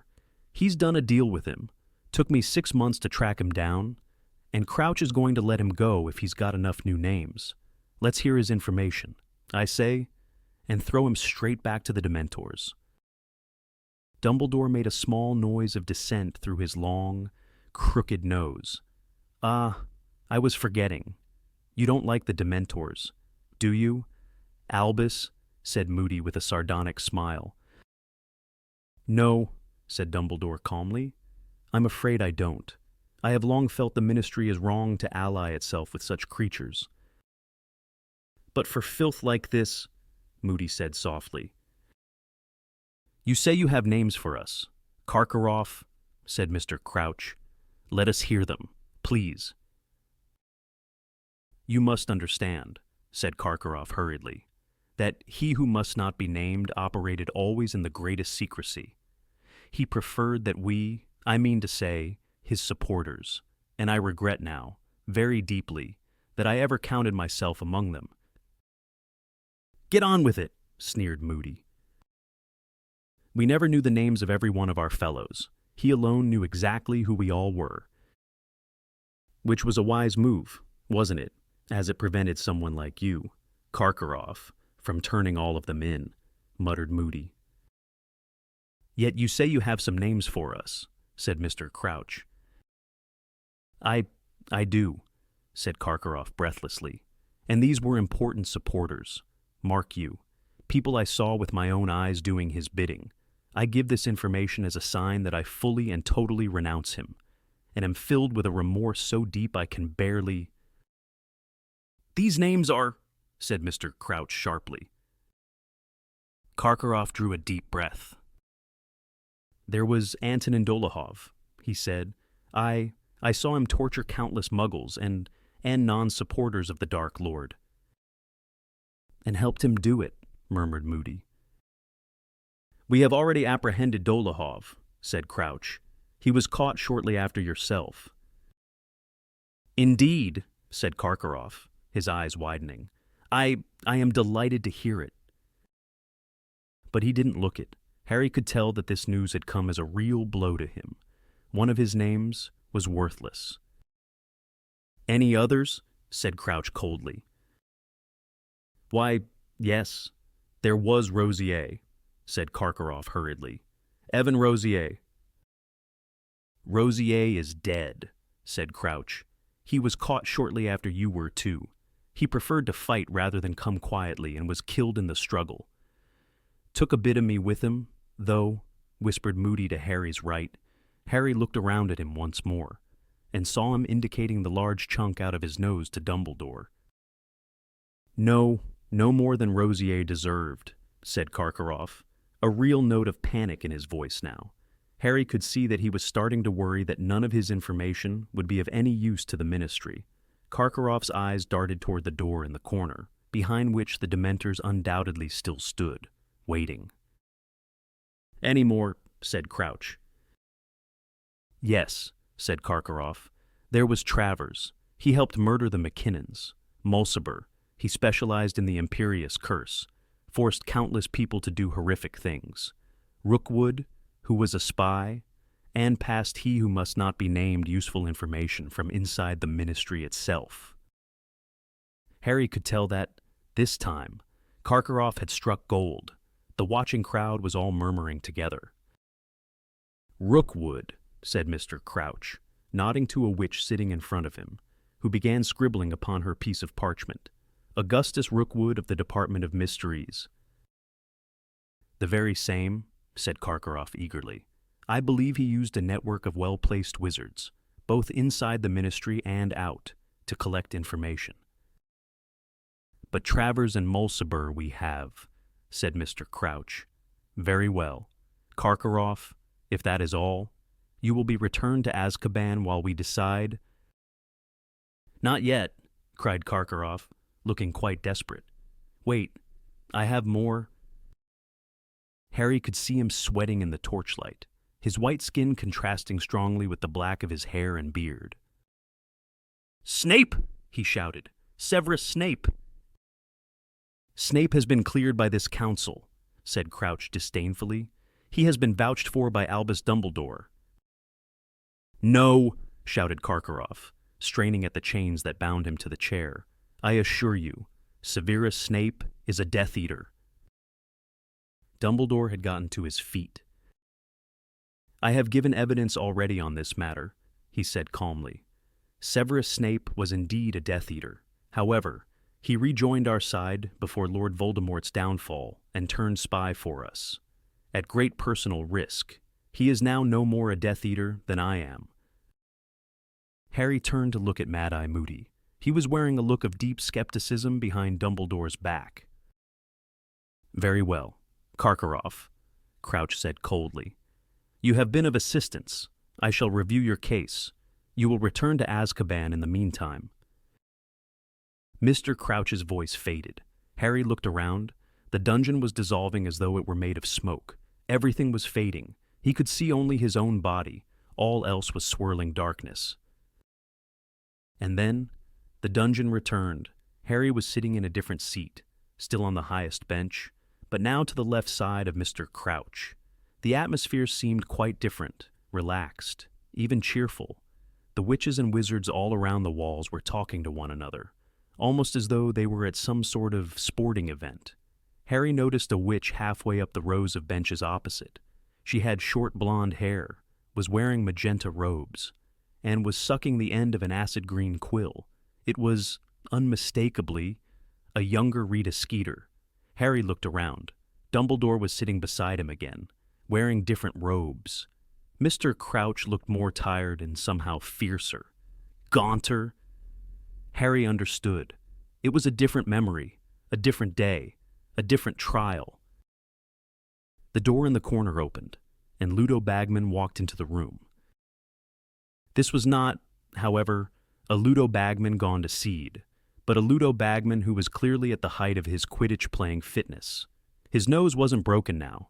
He was tall and lean and muscular. Bagman looked nervous as he sat down in the chain chair, but it did not bind him there as it had bound Karkaroff. And Bagman, perhaps taking heart from this, glanced around at the watching crowd, waved at a couple of them, and managed a small smile.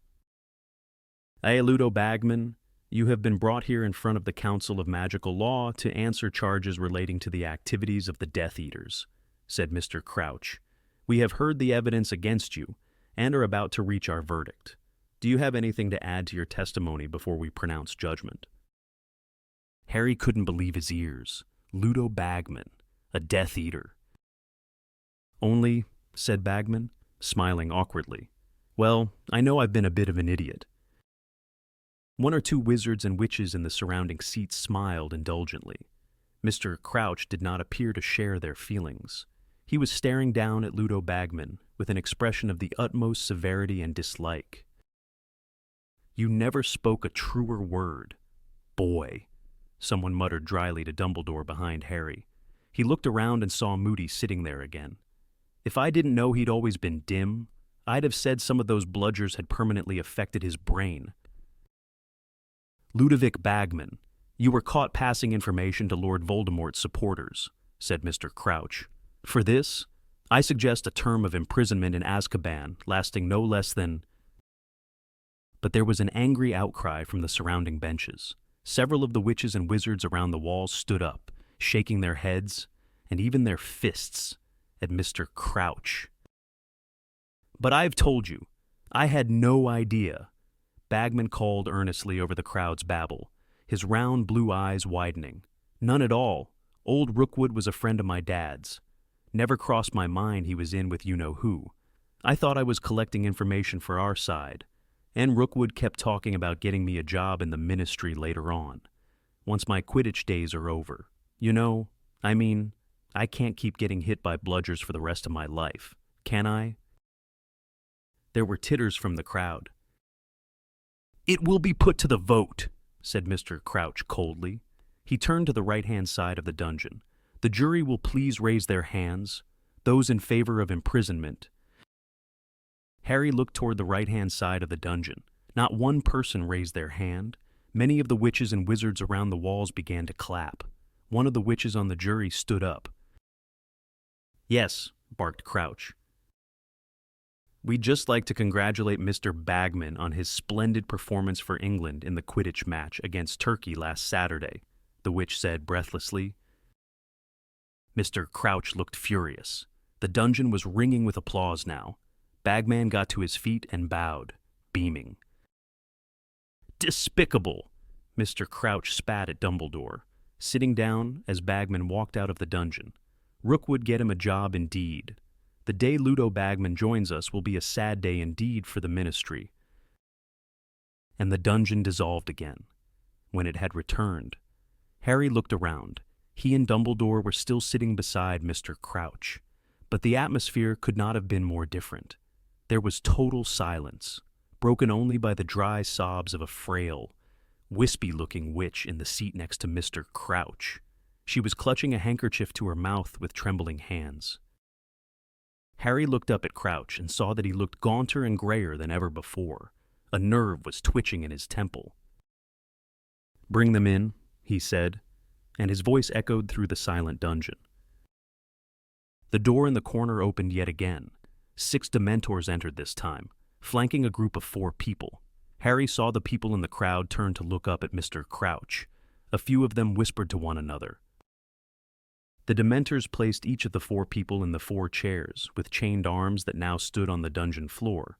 There was a thick-set man who stared blankly up at Crouch, a thinner and more nervous-looking man, whose eyes were darting around the crowd, a woman with thick, shining dark hair and heavily hooded eyes, who was sitting in the chain chair as though it were a throne, and a boy in his late teens, who looked nothing short of petrified.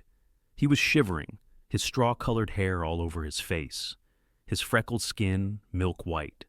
The wispy little witch beside Crouch began to rock backward and forward in her seat, whimpering into her handkerchief. Crouch stood up. He looked down upon the four in front of him, and there was pure hatred in his face. "You have been brought here before the Council of Magical Law," he said clearly, "so that we may pass judgment on you for a crime so heinous." "Father," said the boy with the straw-colored hair, "Father, please." "That we have rarely heard the like of it within this court," said Crouch, speaking more loudly, drowning out his son's voice. "We have heard the evidence against you. The four of you stand accused of capturing an Auror, Frank Longbottom, and subjecting him to the Cruciatus curse, believing him to have knowledge of the present whereabouts of your exiled master, he who must not be named." "Father, I didn't," shrieked the boy in chains below. "I didn't. I swear it. Father, don't send me back to the Dementors." "You are further accused," bellowed Mr. Crouch, "of using the Cruciatus curse on Frank Longbottom's wife, when he would not give you information. You plan to restore he who must not be named to power, and to resume the lives of violence you presumably led while he was strong. I now ask the jury, "Mother!" screamed the boy below, and the wispy little witch beside Crouch began to sob, rocking backward and forward. "Mother! Stop him! Mother! I didn't do it! It wasn't me!" "I now ask the jury," shouted Mr. Crouch, "to raise their hands if they believe, as I do, that these crimes deserve a life sentence in Azkaban." In unison, the witches and wizards along the right-hand side of the dungeon raised their hands. The crowd around the walls began to clap, as it had for Bagman, their faces full of savage triumph. The boy began to scream. "No, Mother, no. I didn't do it. I didn't do it. I didn't know. Don't send me there. Don't let him." The Dementors were gliding back into the room. The boy's three companions rose quietly from their seats. The woman with the heavy-lidded eyes looked up at Crouch and called, "The Dark Lord will rise again. Crouch, throw us into Azkaban. We will wait. He will rise again and will come for us. He will reward us beyond any of his other supporters. We alone were faithful. We alone tried to find him." But the boy was trying to fight off the Dementors, even though Harry could see their cold, draining power starting to affect him. The crowd was jeering, some of them on their feet, as the woman swept out of the dungeon, and the boy continued to struggle. "I'm your son," he screamed up at Crouch. "I'm your son." "You are no son of mine," bellowed Mr. Crouch, his eyes bulging suddenly. "I have no son." The wispy witch beside him gave a great gasp and slumped in her seat.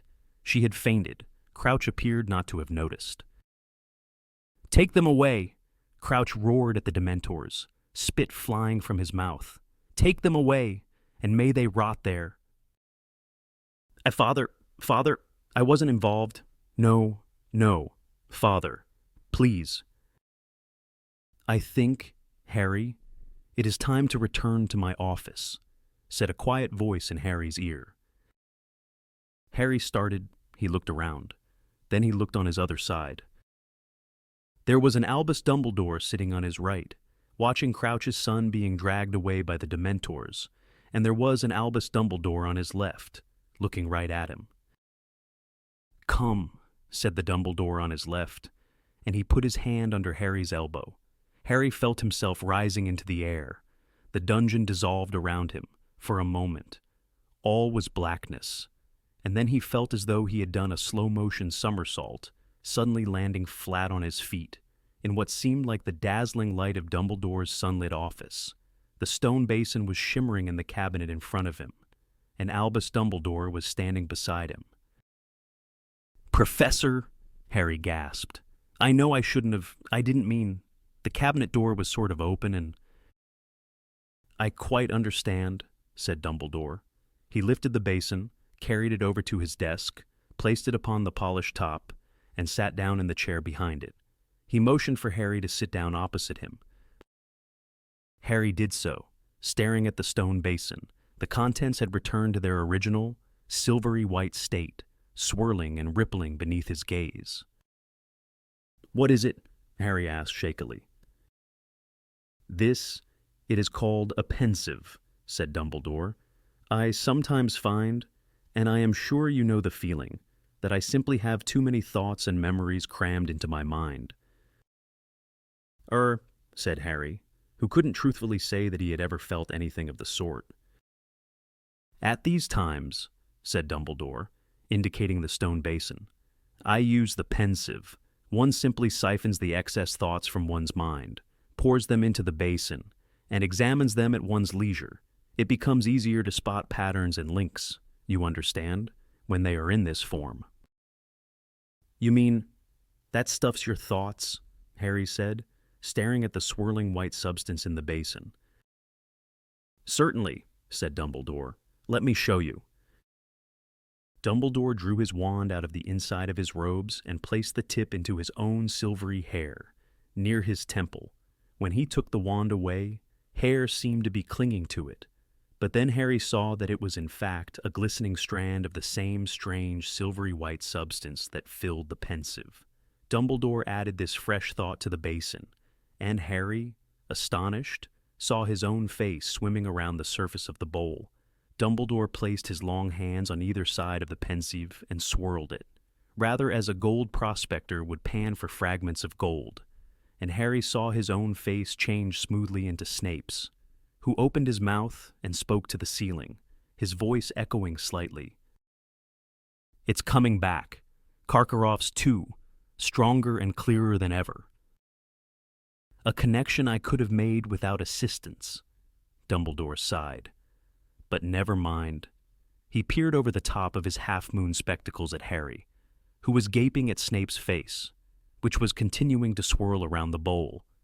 I was using the pensive when Mr. Fudge arrived for our meeting and put it away rather hastily. Undoubtedly, I did not fasten the cabinet door properly. Naturally, it would have attracted your attention. I'm sorry, Harry mumbled. Dumbledore shook his head. Curiosity is not a sin, he said, but we should exercise caution with our curiosity. Yes, indeed. Frowning slightly, he prodded the thoughts within the basin with the tip of his wand. Instantly, a figure rose out of it, a plump, scowling girl of about 16, who began to revolve slowly, with her feet still in the basin. She took no notice whatsoever of Harry or Professor Dumbledore. When she spoke, her voice echoed as Snape's had done, as though it were coming from the depths of the stone basin. He put a hex on me, Professor Dumbledore, and I was only teasing him. Sir, I only said I'd seen him kissing Florence behind the greenhouses last Thursday. But why, Bertha, said Dumbledore sadly, looking up at the now silently revolving girl. Why did you have to follow him in the first place? Bertha? Harry whispered, looking up at her. Was that Bertha Jorkins? Yes, said Dumbledore, prodding the thoughts in the basin again. Bertha sank back into them, and they became silvery and opaque once more. That was Bertha as I remember her at school. The silvery light from the pensive illuminated Dumbledore's face, and it struck Harry suddenly how very old he was looking. He knew, of course, that Dumbledore was getting on in years, but somehow he never really thought of Dumbledore as an old man. So, Harry, said Dumbledore quietly, before you got lost in my thoughts, you wanted to tell me something. Yes, said Harry. Professor, I was in divination just now, and, I fell asleep. He hesitated here, wondering if a reprimand was coming, but Dumbledore merely said, Quite understandable. Continue. Well, I had a dream, said Harry. A dream about Lord Voldemort. He was torturing Wormtail. You know who Wormtail? I do know, said Dumbledore promptly. Please continue. Voldemort got a letter from an owl. He said something like, Wormtail's blunder had been repaired. He said someone was dead. Then he said, Wormtail wouldn't be fed to the snake. There was a snake beside his chair. He said he'd be feeding me to it. Instead, then he did the Cruciatus curse on Wormtail, and my scar hurt. Harry said. "It woke me up. It hurt so badly." Dumbledore merely looked at him. That's all," said Harry. "I see," said Dumbledore quietly. "I see. Now, has your scar hurt at any other time this year, excepting the time it woke you up over the summer?" "No, How did you know it woke me up over the summer?" said Harry, astonished. "You are not Sirius's only correspondent," said Dumbledore. "I have also been in contact with him ever since he left Hogwarts last year. It was I who suggested the mountainside cave as the safest place for him to stay." Dumbledore got up and began walking up and down behind his desk. Every now and then, he placed his wand tip to his temple, removed another shining silver thought, and added it to the pensieve. The thoughts inside began to swirl so fast that Harry couldn't make out anything clearly. It was merely a blur of color. "Professor?" he said quietly, after a couple of minutes. Dumbledore stopped pacing and looked at Harry. "My apologies," he said quietly. He sat back down at his desk. Do you know why my scar is hurting me?" Dumbledore looked very intently at Harry for a moment, and then said, "I have a theory, no more than that. It is my belief that your scar hurts both when Lord Voldemort is near you, and when he is feeling a particularly strong surge of hatred." "But why?" "Because you and he are connected by the curse that failed," said Dumbledore. "That is no ordinary scar." "So you think that dream, did it really happen?" "It is possible," said Dumbledore. "I would say probable. Harry, did you see Voldemort?" "No," said Harry, "just the back of his chair. But there wouldn't have been anything to see. Would there? I mean, he hasn't got a body, has he? But then how could he have held the wand?" Harry said slowly. "How indeed," muttered Dumbledore. "How indeed." Neither Dumbledore nor Harry spoke for a while. Dumbledore was gazing across the room, and, every now and then, placing his wand tip to his temple and adding another shining silver thought to the seething mass within the pensieve. "Professor," Harry said at last, "do you think he's getting stronger?"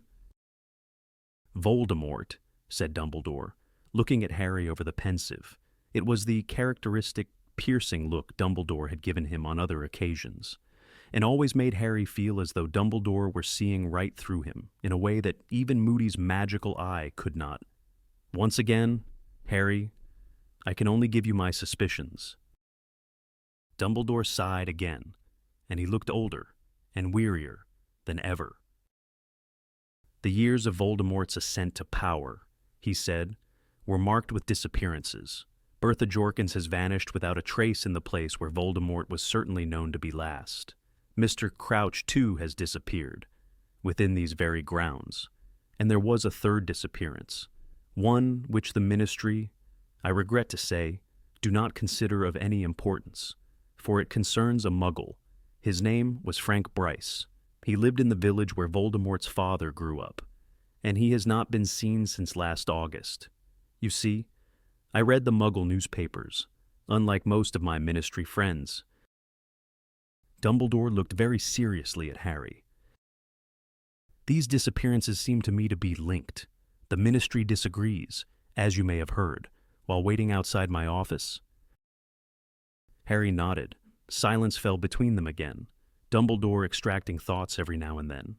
Harry felt as though he ought to go, but his curiosity held him in his chair. "Professor," he said again. "Yes, Harry," said Dumbledore. Could I ask you about that court thing I was in the pensieve?"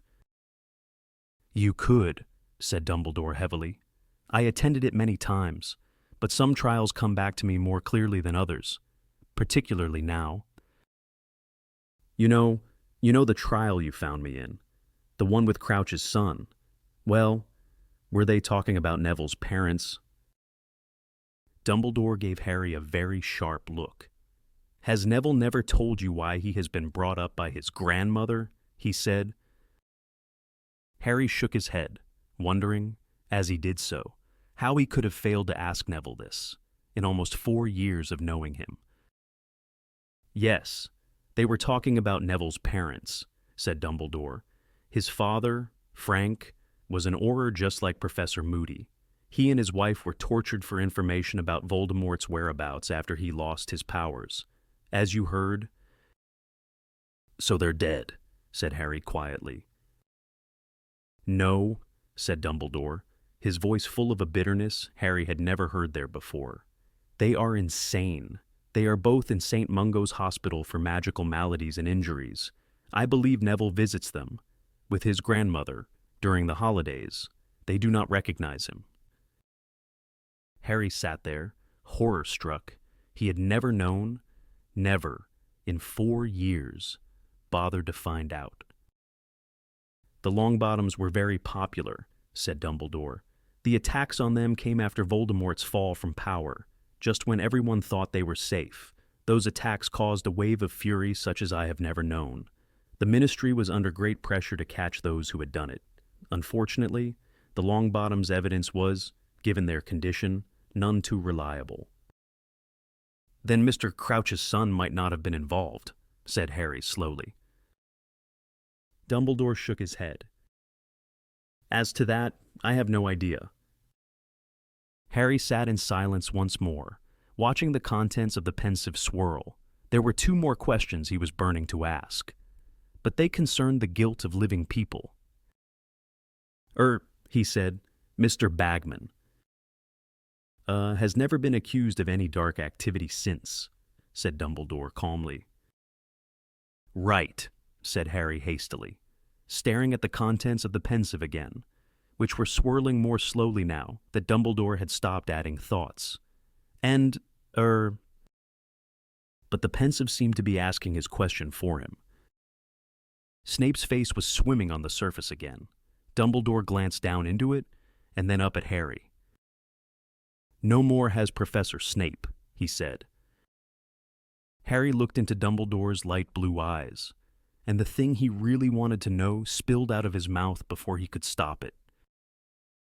What made you think he'd really stop supporting Voldemort? Professor? Dumbledore held Harry's gaze for a few seconds, and then said, That, Harry, is a matter between Professor Snape and myself. Harry knew that the interview was over. Dumbledore did not look angry. Yet there was a finality in his tone that told Harry it was time to go. He stood up, and so did Dumbledore. Harry, he said as Harry reached the door, please do not speak about Neville's parents to anybody else. He has the right to let people know, when he is ready. Yes, Professor, said Harry, turning to go. And Harry looked back. Dumbledore was standing over the pensieve, his face lit from beneath by its silvery spots of light. Looking older than ever, he stared at Harry for a moment, and then said, Good luck with the 3rd task. Chapter 31, The 3rd Task. Dumbledore reckons you know who's getting stronger again as well, Ron whispered. Everything Harry had seen in the pensieve, nearly everything Dumbledore had told and shown him afterward, he had now shared with Ron and Hermione, and, of course, with Sirius, to whom Harry had sent an owl the moment he had left Dumbledore's office. Harry, Ron, and Hermione sat up late in the common room once again that night, talking it all over until Harry's mind was reeling, until he understood what Dumbledore had meant about a head becoming so full of thoughts that it would have been a relief to siphon them off. Ron stared into the common room fire. Harry thought he saw Ron shiver slightly, even though the evening was warm. And he trusts Snape, Ron said. He really trusts Snape, even though he knows he was a Death Eater. Yes, said Harry.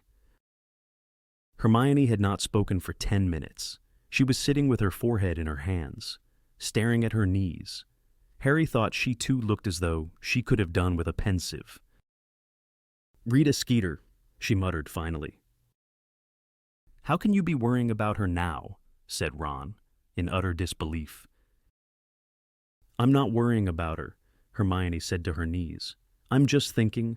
Remember what she said to me in the Three Broomsticks.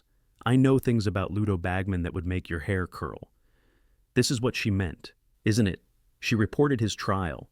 She knew he'd passed information to the Death Eaters, and Winky too. Remember, Ludo Bagman's a bad wizard. Mr. Crouch would have been furious he got off. He would have talked about it at home. Yeah, but Bagman didn't pass information on purpose, did he? Hermione shrugged. And Fudge reckons Madame Maxime attacked Crouch, Ron said, turning back to Harry. Yeah, said Harry, but he's only saying that because Crouch disappeared near the Beauxbatons carriage. We never thought of her, did we? Said Ron slowly. Mind you, she's definitely got giant blood, and she doesn't want to admit it. Of course she doesn't, said Hermione sharply, looking up. Look what happened to Hagrid when Rita found out about his mother. Look at Fudge, jumping to conclusions about her, just because she's part giant. Who needs that sort of prejudice? I'd probably say I had big bones if I knew that's what I'd get for telling the truth. Hermione looked at her watch. We haven't done any practicing, she said, looking shocked. We were going to do the impediment curse. We'll have to really get down to it tomorrow. Come on, Harry. You need to get some sleep. Harry and Ron went slowly upstairs to their dormitory. As Harry pulled on his pajamas, he looked over at Neville's bed, true to his word to Dumbledore. He had not told Ron and Hermione about Neville's parents. As Harry took off his glasses and climbed into his four-poster, he imagined how it must feel to have parents still living but unable to recognize you. He often got sympathy from strangers for being an orphan, but as he listened to Neville's snores, he thought that Neville deserved it more than he did, lying in the darkness. Harry felt a rush of anger and hate toward the people who had tortured Mr. and Mrs. Longbottom. He remembered the jeers of the crowd as Crouch's son and his companions had been dragged from the court by the Dementors. He understood how they had felt. Then he remembered the milk-white face of the screaming boy and realized with a jolt that he had died a year later.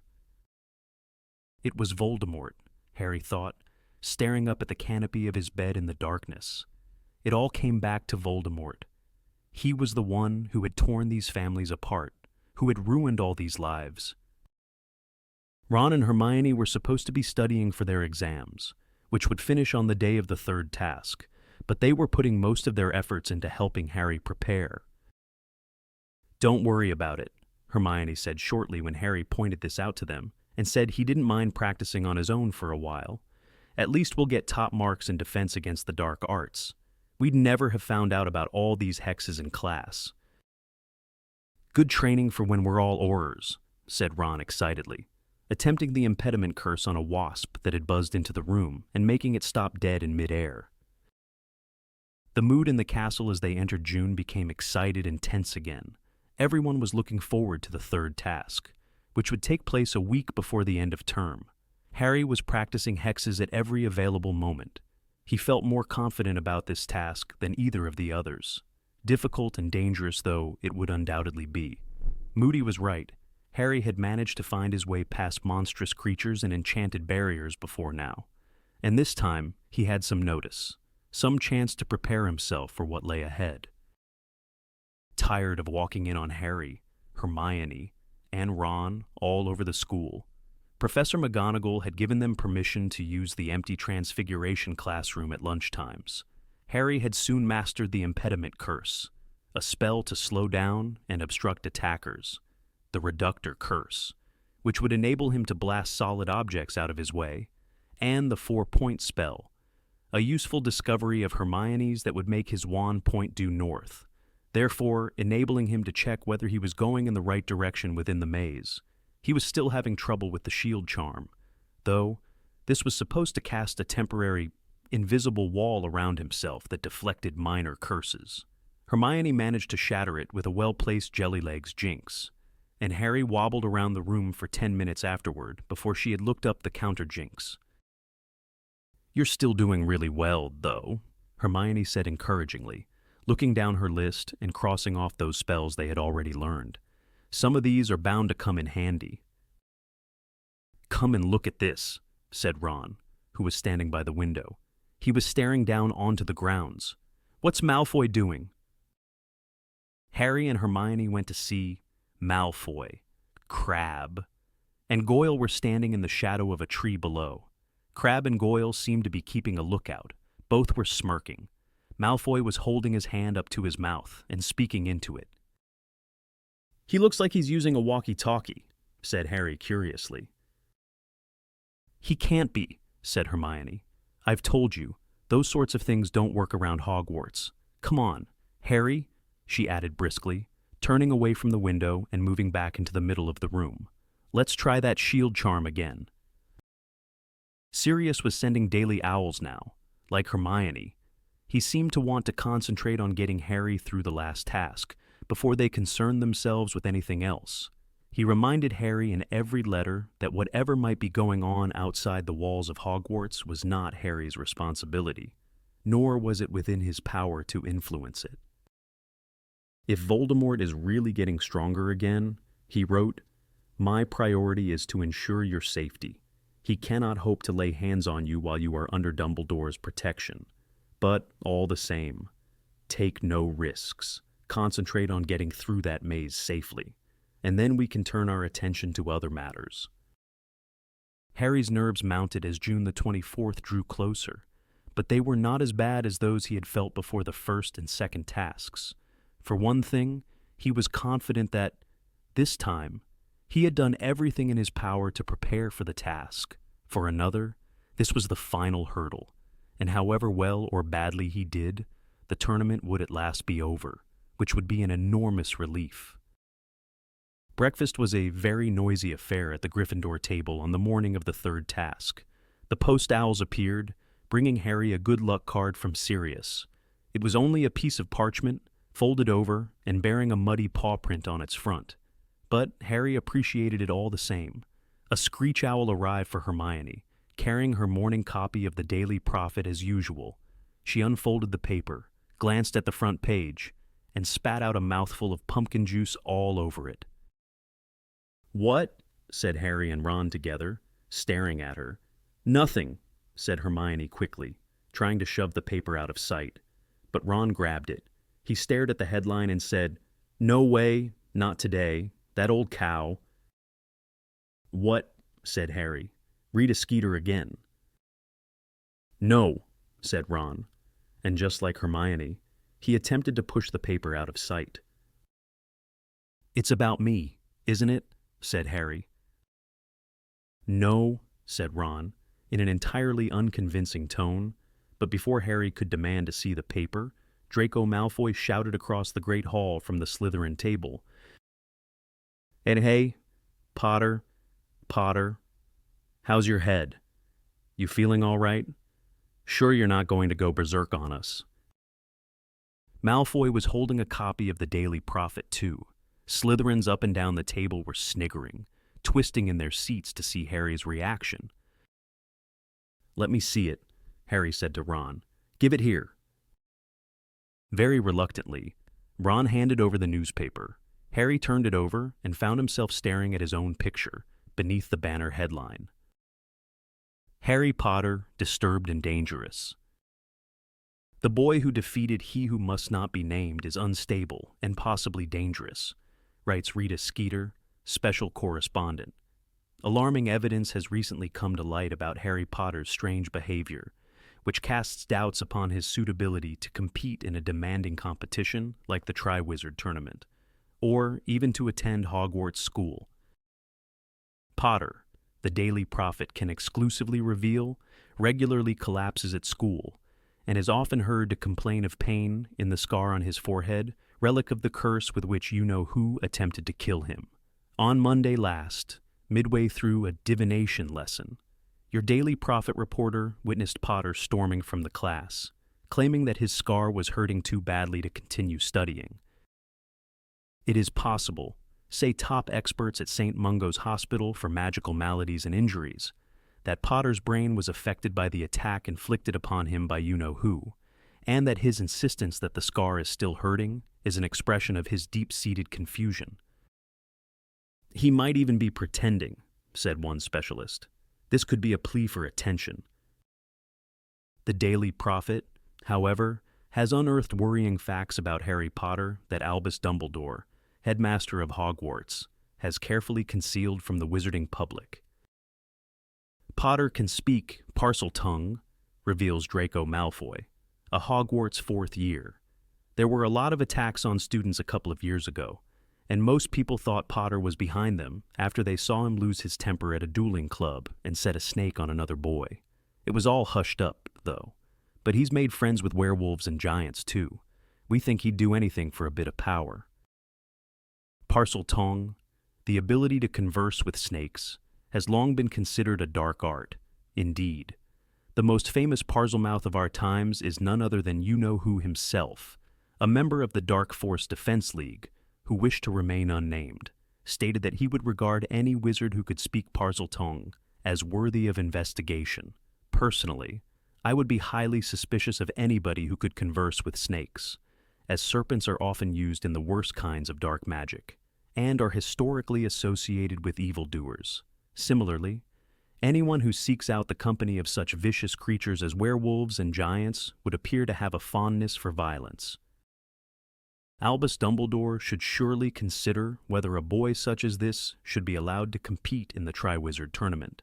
Some fear that Potter might resort to the dark arts in his desperation to win the tournament, the third task of which takes place this evening.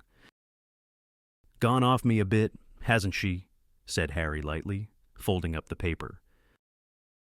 Over at the Slytherin table, Malfoy, Crabbe, and Goyle were laughing at him, tapping their heads with their fingers, pulling grotesquely mad faces, and waggling their tongues like snakes.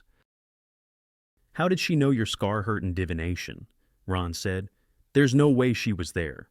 There's no way she could have heard." "The window was open," said Harry. "I opened it to breathe." "You were at the top of North Tower," Hermione said. "Your voice couldn't have carried all the way down to the grounds." "Well, you're the one who's supposed to be researching magical methods of bugging," said Harry. "You tell me how she did it." "I've been trying," said Hermione, but...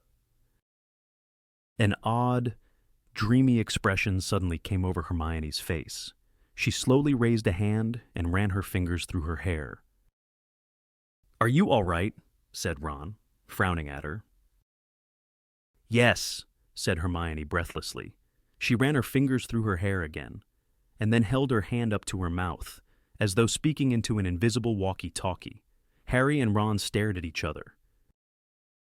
"I've had an idea," Hermione said, gazing into space.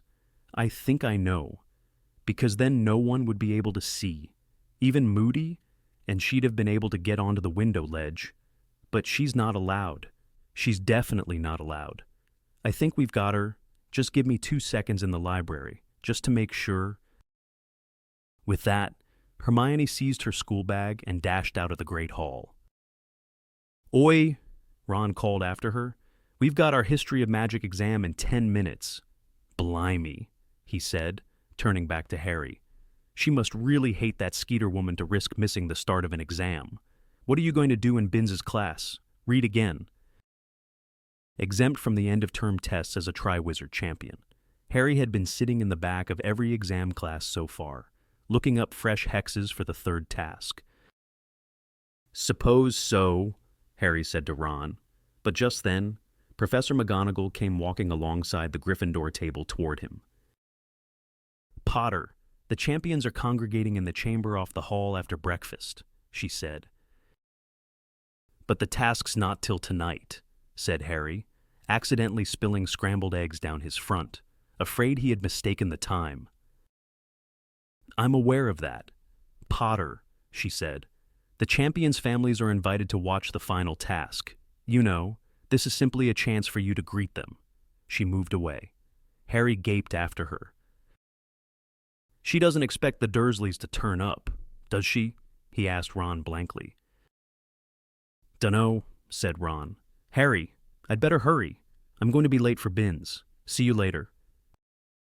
Harry finished his breakfast in the emptying Great Hall. He saw Fleur Delacour get up from the Ravenclaw table and join Cedric as he crossed to the side chamber and entered. Crumb slouched off to join them shortly afterward. Harry stayed where he was. He really didn't want to go into the chamber. He had no family who would turn up to see him risk his life. Anyway, but just as he was getting up, thinking that he might as well go up to the library and do a spot more hex research, the door of the side chamber opened, and Cedric stuck his head out. "Harry, come on, they're waiting for you." Utterly perplexed, Harry got up. The Dursleys couldn't possibly be here. Could they? He walked across the hall and opened the door into the chamber. Cedric and his parents were just inside the door. Victor Krum was over in a corner, conversing with his dark-haired mother and father in rapid Bulgarian. He had inherited his father's hooked nose. On the other side of the room, Fleur was jabbering away in French to her mother. Fleur's little sister, Gabrielle, was holding her mother's hand. She waved at Harry, who waved back, grinning. Then he saw Mrs. Weasley and Bill standing in front of the fireplace, beaming at him. "Surprise?" Mrs. Weasley said excitedly as he smiled broadly and walked over to them. "Thought we'd come and watch you, Harry." She bent down and kissed him on the cheek. "You all right?" said Bill, grinning at Harry and shaking his hand. "Charlie wanted to come, but he couldn't get time off. He said you were incredible against the Horntail." Fleur Delacour, Harry noticed, was eyeing Bill with great interest over her mother's shoulder. Harry could tell she had no objection whatsoever to long hair or earrings with fangs on them.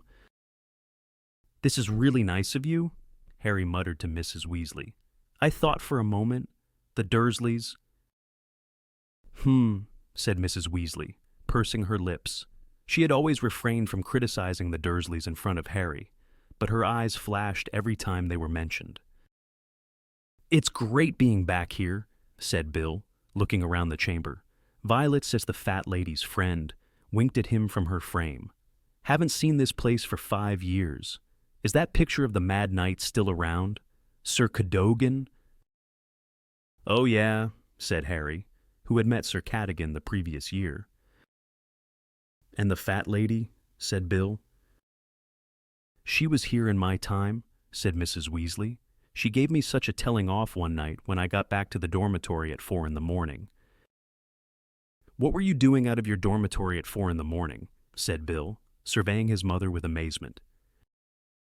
Mrs. Weasley grinned, her eyes twinkling. "Your father and I had been for a nighttime stroll," she said. "He got caught by Apollyon Pringle. He was the caretaker in those days. Your father's still got the marks." "If fancy giving us a tour, Harry," said Bill. "Yeah, okay," said Harry, and they made their way back toward the door into the great hall. As they passed Amos Diggory, he looked around. "There you are you?" he said, looking Harry up and down. "Bet you're not feeling quite as full of yourself, now Cedric's caught you up on points. Are you?" "What?" said Harry. "Ignore him," said Cedric in a low voice to Harry, frowning after his father. "He's been angry ever since Rita Skeeter's article about the Triwizard Tournament. You know, when she made out you were the only Hogwarts champion. Didn't bother to correct her, though, did he?" said Amos Diggory, loudly enough for Harry to hear as he started to walk out of the door with Mrs. Weasley and Bill. "Still, you'll show him. Said, beaten him once before, haven't you? Rita Skeeter goes out of her way to cause trouble." "Amos," Mrs. Weasley said angrily, "I would have thought you'd know that, working at the Ministry." Mr. Diggory looked as though he was going to say something angry, but his wife laid a hand on his arm, and he merely shrugged and turned away. Harry had a very enjoyable morning, walking over the sunny grounds with Bill and Mrs. Weasley, showing them the Beaubaton carriage and the Durmstrang ship. Mrs. Weasley was intrigued by the Whomping Willow, which had been planted after she had left school, and reminisced at length about the gamekeeper before Hagrid, a man called Og. "How's Percy?" Harry asked as they walked around the greenhouses. "Not good," said Bill. "He's very upset," said Mrs. Weasley, lowering her voice and glancing around. "The Ministry wants to keep Mr. Crouch's disappearance quiet, but Percy's been hauled in for questioning about the instructions Mr. Crouch has been sending in. They seem to think there's a chance they weren't genuinely written by him. Percy's been under a lot of strain. They're not letting him fill in for Mr. Crouch as the fifth judge tonight. Cornelius Fudge is going to be doing it." They returned to the castle for lunch. "Mum, Bill," said Ron, looking stunned, as he joined the Gryffindor table. "What are you doing here?" "Come to watch Harry in the last task," said Mrs. Weasley brightly. "I must say, it makes a lovely change, not having to cook. How was your exam?" "Oh, okay," said Ron. "Couldn't remember all the goblin rebels' names, so I invented a few. It's all right," he said, helping himself to a Cornish pasty, while Mrs. Weasley looked stern. "They're all called stuff like Bodrod the Bearded and Urg the Unclean. It wasn't hard." Fred, George, and Ginny came to sit next to them too, and Harry was having such a good time, he felt almost as though he were back at the Burrow. He had forgotten to worry about that evening's task, and not until Hermione turned up halfway through lunch did he remember that she had had a brainwave about Rita Skeeter. "Are you going to tell us?" Hermione shook her head warningly and glanced at Mrs. Weasley. "Hello, Hermione," said Mrs. Weasley, much more stiffly than usual. "Hello," said Hermione, her smile faltering at the cold expression on Mrs. Weasley's face. Harry looked between them, then said, "Mrs. Weasley, you didn't believe that rubbish Rita Skeeter wrote in Witch Weekly, did you? Because Hermione's not my girlfriend." "Oh," said Mrs. Weasley. "No, of course I didn't." But she became considerably warmer toward Hermione after that. Harry, Bill, and Mrs. Weasley whiled away the afternoon with a long walk around the castle, and then returned to the great hall for the evening feast. Ludo Bagman and Cornelius Fudge had joined the staff table now. Bagman looked quite cheerful, but Cornelius Fudge, who was sitting next to Madame Maxime, looked stern and was not talking. Madame Maxime was concentrating on her plate, and Harry thought her eyes looked red. Hagrid kept glancing along the table at her. There were more courses than usual, but Harry, who was starting to feel really nervous now, didn't eat much, as the enchanted ceiling overhead began to fade from blue to a dusky purple. Dumbledore rose to his feet at the staff table, and silence fell. "Ladies and gentlemen, in 5 minutes' time, I will be asking you to make your way down to the Quidditch field for the third and final task of the Triwizard Tournament.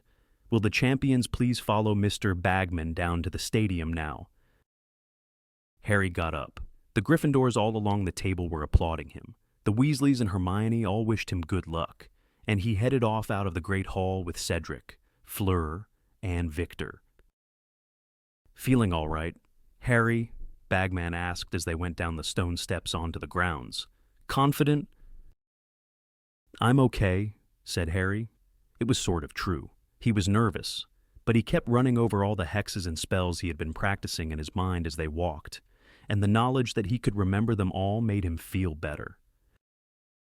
They walked onto the Quidditch field, which was now completely unrecognizable. A 20-foot-high hedge ran all the way around the edge of it. There was a gap right in front of them, the entrance to the vast maze. The passage beyond it looked dark and creepy. 5 minutes later, the stands had begun to fill. The air was full of excited voices and the rumbling of feet as the hundreds of students filed into their seats. The sky was a deep, clear blue now, and the first stars were starting to appear. Hagrid, Professor Moody, Professor McGonagall, and Professor Flitwick came walking into the stadium and approached Bagman and the champions. They were wearing large, red, luminous stars on their hats, all except Hagrid, who had his on the back of his moleskin vest. "We are going to be patrolling the outside of the maze," said Professor McGonagall to the champions. "If you get into difficulty and wish to be rescued, send red sparks into the air, and one of us will come and get you. Do you understand?" The champions nodded. Off you go, then, said Bagman brightly to the 4 patrollers. Good luck, Harry, Hagrid whispered, and the 4 of them walked away in different directions, to station themselves around the maze. Bagman now pointed his wand at his throat, muttered, "Sonorous," and his magically magnified voice echoed into the stands. Ladies and gentlemen, the 3rd and final task of the Triwizard Tournament is about to begin. Let me remind you how the points currently stand. Tied in first place, with 85 points each, Mr. Cedric Diggory and Mr. Harry Potter, both of Hogwarts School. The cheers and applause sent birds from the Forbidden Forest fluttering into the darkening sky. In second place, with 80 points, Mr. Victor Crumb of Durmstrang Institute, more applause. And in third place, Miss Fleur Delacour of Beauxbatons Academy. Harry could just make out Mrs. Weasley, Bill, Ron, and Hermione applauding Fleur politely, halfway up the stands. He waved up at them, and they waved back, beaming at him. So, on my whistle, Harry and Cedric, said Bagman. 3, 2, 1. He gave a short blast on his whistle, and Harry and Cedric hurried forward into the maze. The towering hedges cast black shadows across the path, and, whether because they were so tall and thick or because they had been enchanted, the sound of the surrounding crowd was silenced the moment they entered the maze. Harry felt almost as though he were underwater again. He pulled out his wand, muttered, "Lumos," and heard Cedric do the same just behind him. After about 50 yards, they reached a fork. They looked at each other. "See you," Harry said, and he took the left one, while Cedric took the right. Harry heard Bagman's whistle for the second time. Crumb had entered the maze. Harry sped up. His chosen path seemed completely deserted. He turned right and hurried on, holding his wand high over his head, trying to see as far ahead as possible. Still, there was nothing in sight. Bagman's whistle blew in the distance for the 3rd time. All of the champions were now inside. Harry kept looking behind him. The old feeling that he was being watched was upon him. The maze was growing darker with every passing minute as the sky overhead deepened to navy. He reached a second fork. "Point me," he whispered to his wand, holding it flat in his palm. The wand spun around once and pointed toward his right, into solid hedge. That way was north, and he knew that he needed to go northwest for the center of the maze. The best he could do was to take the left fork and go right again as soon as possible. The path ahead was empty too, and when Harry reached a right turn and took it, he again found his way unblocked. Harry didn't know why, but the lack of obstacles was unnerving him. Surely he should have met something by now. It felt as though the maze were luring him into a false sense of security. Then he heard movement right behind him. He held out his wand, ready to attack, but its beam fell only upon Cedric, who had just hurried out of a path on the right-hand side. Cedric looked severely shaken. The sleeve of his robe was smoking. "Hagrid's blast-ended scroots," he hissed. "They're enormous. I only just got away." He shook his head and dived out of sight, along another path, keen to put plenty of distance between himself and the scroots. Harry hurried off again. Then, as he turned a corner, he saw a Dementor gliding toward him, 12 feet tall, its face hidden by its hood, its rotting, scabbed hands outstretched. It advanced, sensing its way blindly toward him. Harry could hear its rattling breath. He felt clammy coldness stealing over him, but knew what he had to do. He summoned the happiest thought he could, concentrated with all his might on the thought of getting out of the maze and celebrating with Ron and Hermione, raised his wand, and cried, "Expecto Patronum!" A silver stag erupted from the end of Harry's wand and galloped toward the Dementor, which fell back and tripped over the hem of its robes. Harry had never seen a Dementor stumble. "Hang on!" he shouted, advancing in the wake of his silver Patronus. "You're a boggart! Ridiculous!"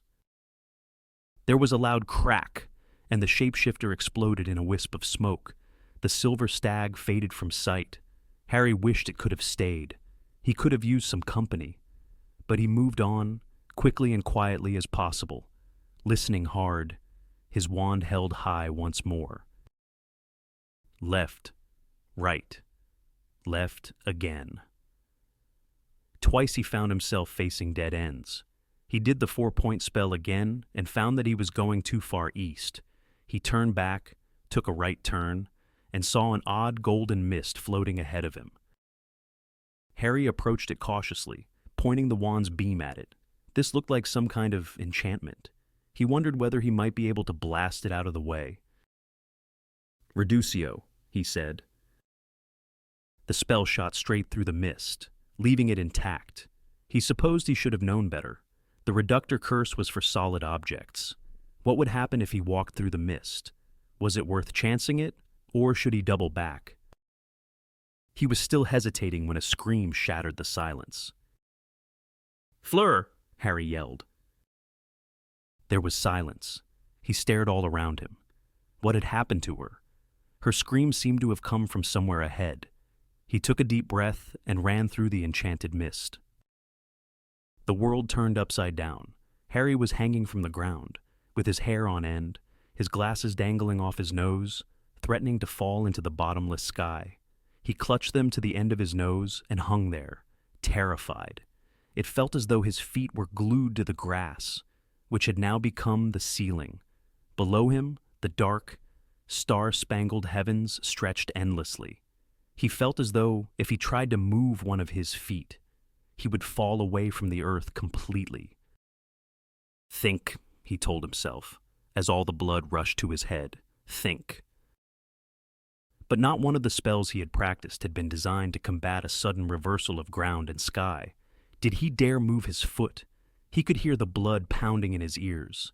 He had two choices: try and move, or send up red sparks, and get rescued and disqualified from the task. He shut his eyes, so he wouldn't be able to see the view of endless space below him, and pulled his right foot as hard as he could away from the grassy ceiling. Immediately, the world righted itself. Harry fell forward onto his knees onto the wonderfully solid ground. He felt temporarily limp with shock. He took a deep, steadying breath, then got up again and hurried forward, looking back over his shoulder as he ran away from the golden mist, which twinkled innocently at him in the moonlight. He paused at a junction of two paths and looked around for some sign of Fleur. He was sure it had been she who had screamed. What had she met? Was she all right? There was no sign of red sparks. Did that mean she had got herself out of trouble? Or was she in such trouble that she couldn't reach her wand? Harry took the right fork with a feeling of increasing unease. But, at the same time, he couldn't help thinking. One champion down. The cup was somewhere close by, and it sounded as though Fleur was no longer in the running. He'd got this far, hadn't he? What if he actually managed to win, fleetingly? And for the first time since he'd found himself champion, he saw again that image of himself, raising the Triwizard Cup in front of the rest of the school. He met nothing for 10 minutes, but kept running into dead ends. Twice he took the same wrong turning. Finally, he found a new route and started to jog along it, his wand light waving, making his shadow flicker and distort on the hedge walls. Then he rounded another corner and found himself facing a blast-ended Scroot. Cedric was right. It was enormous, 10 feet long. It looked more like a giant scorpion than anything. Its long sting was curled over its back. Its thick armor glinted in the light from Harry's wand, which he pointed at it. "Stupefy!" The spell hit the Scroot's armor and rebounded. Harry ducked just in time, but could smell burning hair. It had singed the top of his head. The Scroot issued a blast of fire from its end and flew forward toward him. "Impedimenta!" Harry yelled. The spell hit the Scroot's armor again and ricocheted off. Harry staggered back a few paces and fell over. Impedimenta! The Scroot was inches from him when it froze. He had managed to hit it on its fleshy, shell-less underside. Panting, Harry pushed himself away from it and ran, hard, in the opposite direction. The impediment curse was not permanent. The The Scroot would be regaining the use of its legs at any moment. He took a left path and hit a dead end, a right, and hit another, forcing himself to stop, heart hammering. He performed the 4-point spell again, backtracked, and chose a path that would take him northwest. He had been hurrying along the new path for a few minutes, when he heard something in the path running parallel to his own that made him stop dead. "What are you doing?" yelled Cedric's voice. "What the hell do you think you're doing?" And then Harry heard Crumb's voice. "Crucio—" The air was suddenly full of Cedric's yells. Horrified, Harry began sprinting up his path, trying to find a way into Cedric's. When none appeared, he tried the reductor curse again. It wasn't very effective, but it burned a small hole in the hedge through which Harry forced his leg, kicking at the thick brambles and branches until they broke and made an opening. He struggled through it, tearing his robes, and looking to his right, saw Cedric jerking and twitching on the ground, Crumb standing over him. Harry pulled himself up and pointed his wand at Crumb just as Crumb looked up. Crumb turned and began to run. "Stupefy!" Harry yelled. The spell hit Crumb in the back. He stopped dead in his tracks, fell forward, and lay motionless, face down in the grass. Harry dashed over to Cedric, who had stopped twitching and was lying there panting, his hands over his face. "Are you all right?" Harry said roughly, grabbing Cedric's arm. "Yeah," panted Cedric. "Yeah, I don't believe it. He crept up behind me. I heard him. I turned around, and he had his wand on me." Cedric got up. He was still shaking. He and Harry looked down at Crumb. "I can't believe this. I thought he was all right," Harry said, staring at Crumb. "So did I," said Cedric. "Did you hear Fleur scream earlier?" said Harry. "Yeah," said Cedric. "You don't think Crumb got her too?" "I don't know," said Harry slowly. "Should we leave him here?" Cedric muttered. "No," said Harry. "I reckon we should send up red sparks. Someone will come and collect him. Otherwise, he'll probably be eaten by a Scroot." "He'd deserve it," Cedric muttered, but all the same, he raised his wand and shot a shower of red sparks into the air, which hovered high above Crumb, marking the spot where he lay. Harry and Cedric stood there in the darkness for a moment, looking around them. Then Cedric said, "Well, I suppose we'd better go on." "What?" said Harry. "Oh, yeah, right." It was an odd moment.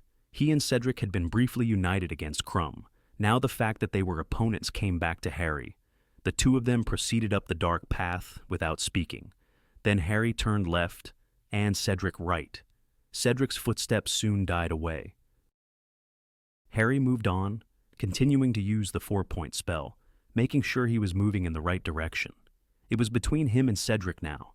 His desire to reach the cup first was now burning stronger than ever. But he could hardly believe what he'd just seen Crumb do. The use of an unforgivable curse on a fellow human being meant a life term in Azkaban. That was what Moody had told them. Crumb surely couldn't have wanted the Triwizard Cup that badly. Harry sped up. Every so often he hit more dead ends, but the increasing darkness made him feel sure he was getting near the heart of the maze. Then, as he strode down a long, straight path, he saw movement once again, and his beam of wand light hit an extraordinary creature, one which he had only seen in picture form, in his monster book of monsters. It was a sphinx. It had the body of an overlarge lion, great clawed paws, and a long yellowish tail ending in a brown tuft. Its head, however, was that of a woman. She turned her long, almond-shaped eyes upon Harry as he approached. He raised his wand, hesitating. She was not crouching as if to spring, but pacing from side to side of the path, blocking his progress. Then she spoke, in a deep, hoarse voice. "You are very near your goal. The quickest way is past me. So will you move? Please," said Harry, knowing what the answer was going to be. No, she said, continuing to pace. Not unless you can answer my riddle. Answer on your first guess. I let you pass. Answer wrongly. I attack. Remain silent. I will let you walk away from me unscathed. Harry's stomach slipped several notches. It was Hermione who was good at this sort of thing, not him. He weighed his chances. If the riddle was too hard, he could keep silent, get away from the Sphinx unharmed, and try and find an alternative route to the center. Okay, he said. Can I hear the riddle? The Sphinx sat down upon her hind legs, in the very middle of the path, and recited. It's first think of the person who lives in disguise, who deals in secrets and tells naught but lies. Next, tell me what's always the last thing to mend. The middle of middle and end of the end. And finally give me the sound often heard during the search for a hard-to-find word. Now string them together and answer me this. Which creature would you be unwilling to kiss? Harry gaped at her. Could I have it again, more slowly? He asked tentatively. She blinked at him, smiled, and repeated the poem. All the clues add up to a creature I wouldn't want to kiss, Harry asked. She merely smiled her mysterious smile. Harry took that for a yes. Harry cast his mind around. There were plenty of animals he wouldn't want to kiss. His immediate thought was a blast-ended scroot, but something told him that wasn't the answer. He'd have to try and work out the clues. A person in disguise? Harry muttered, staring at her. Who lies? That'd be an imposter. No, that's not my guess. A spy. I'll come back to that. Could you give me the next clue again, please? She repeated the next lines of the poem. The last thing to mend, Harry repeated. No idea. Middle of middle. Could I have the last bit again? She gave him the last 4 lines. The sound often heard during the search for a hard-to-find word, said Harry. That'd be, hang on, a sound. The Sphinx smiled at him. Spy, said Harry, pacing up and down. A creature I wouldn't want to kiss. A spider. The Sphinx smiled more broadly. She got up, stretched her front legs, and then moved aside for him to pass. Thanks, said Harry, and, amazed at his own brilliance, he dashed forward. He had to be close now. He had to be. His wand was telling him he was bang on course. As long as he didn't meet anything too horrible, he might have a chance. Harry broke into a run. He had a choice of paths up ahead. Point me, he whispered again to his wand, and it spun around and pointed him to the right-hand one. He dashed up this one and saw light ahead. The Triwizard Cup was gleaming on a plinth 100 yards away. Suddenly, a dark figure hurtled out onto the path in front of him. Cedric was going to get there first.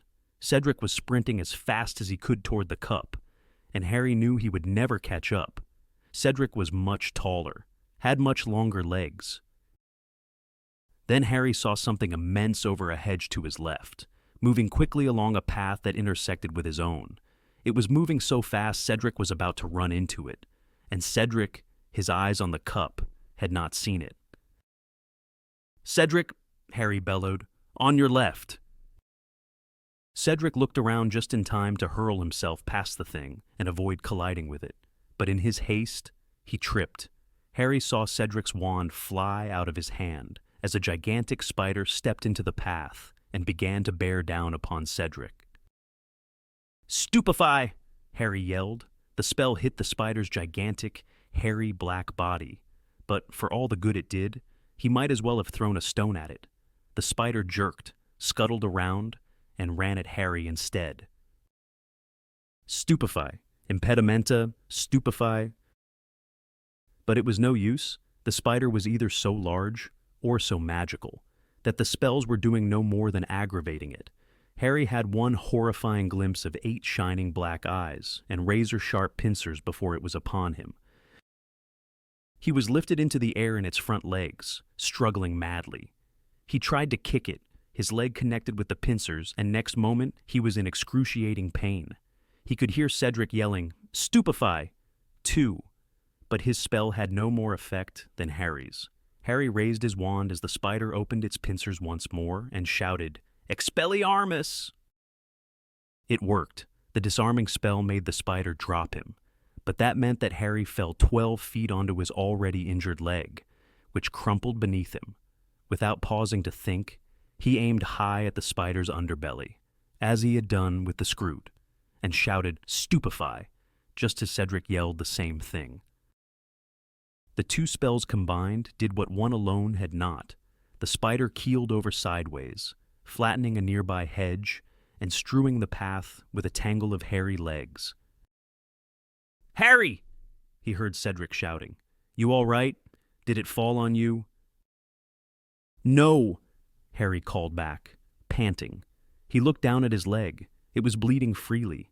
He could see some sort of thick, gluey secretion from the spider's pincers on his torn robes. He tried to get up, but his leg was shaking badly and did not want to support his weight. He leaned against the hedge, gasping for breath, and looked around. Cedric was standing feet from the Triwizard Cup, which was gleaming behind him. "Take it, then," Harry panted to Cedric. "Go on, take it, you're there."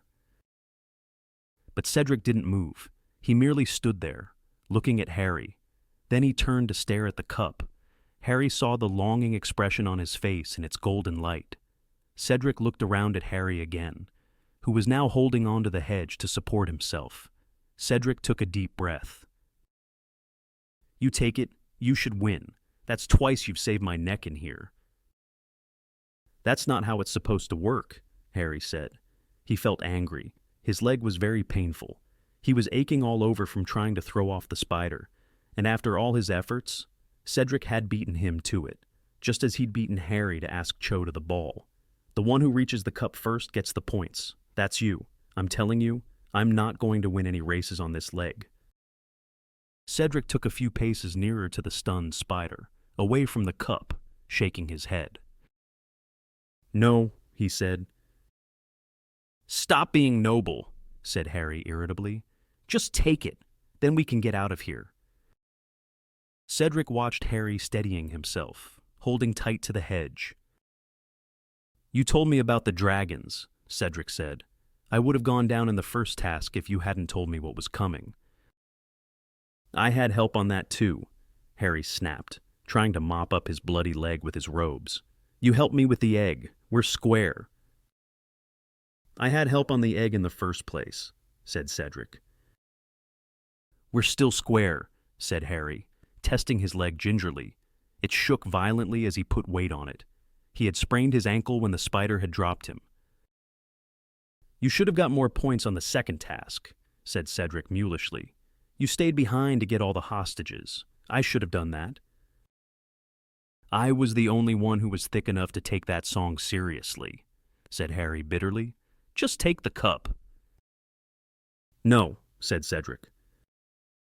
He stepped over the spider's tangled legs to join Harry, who stared at him.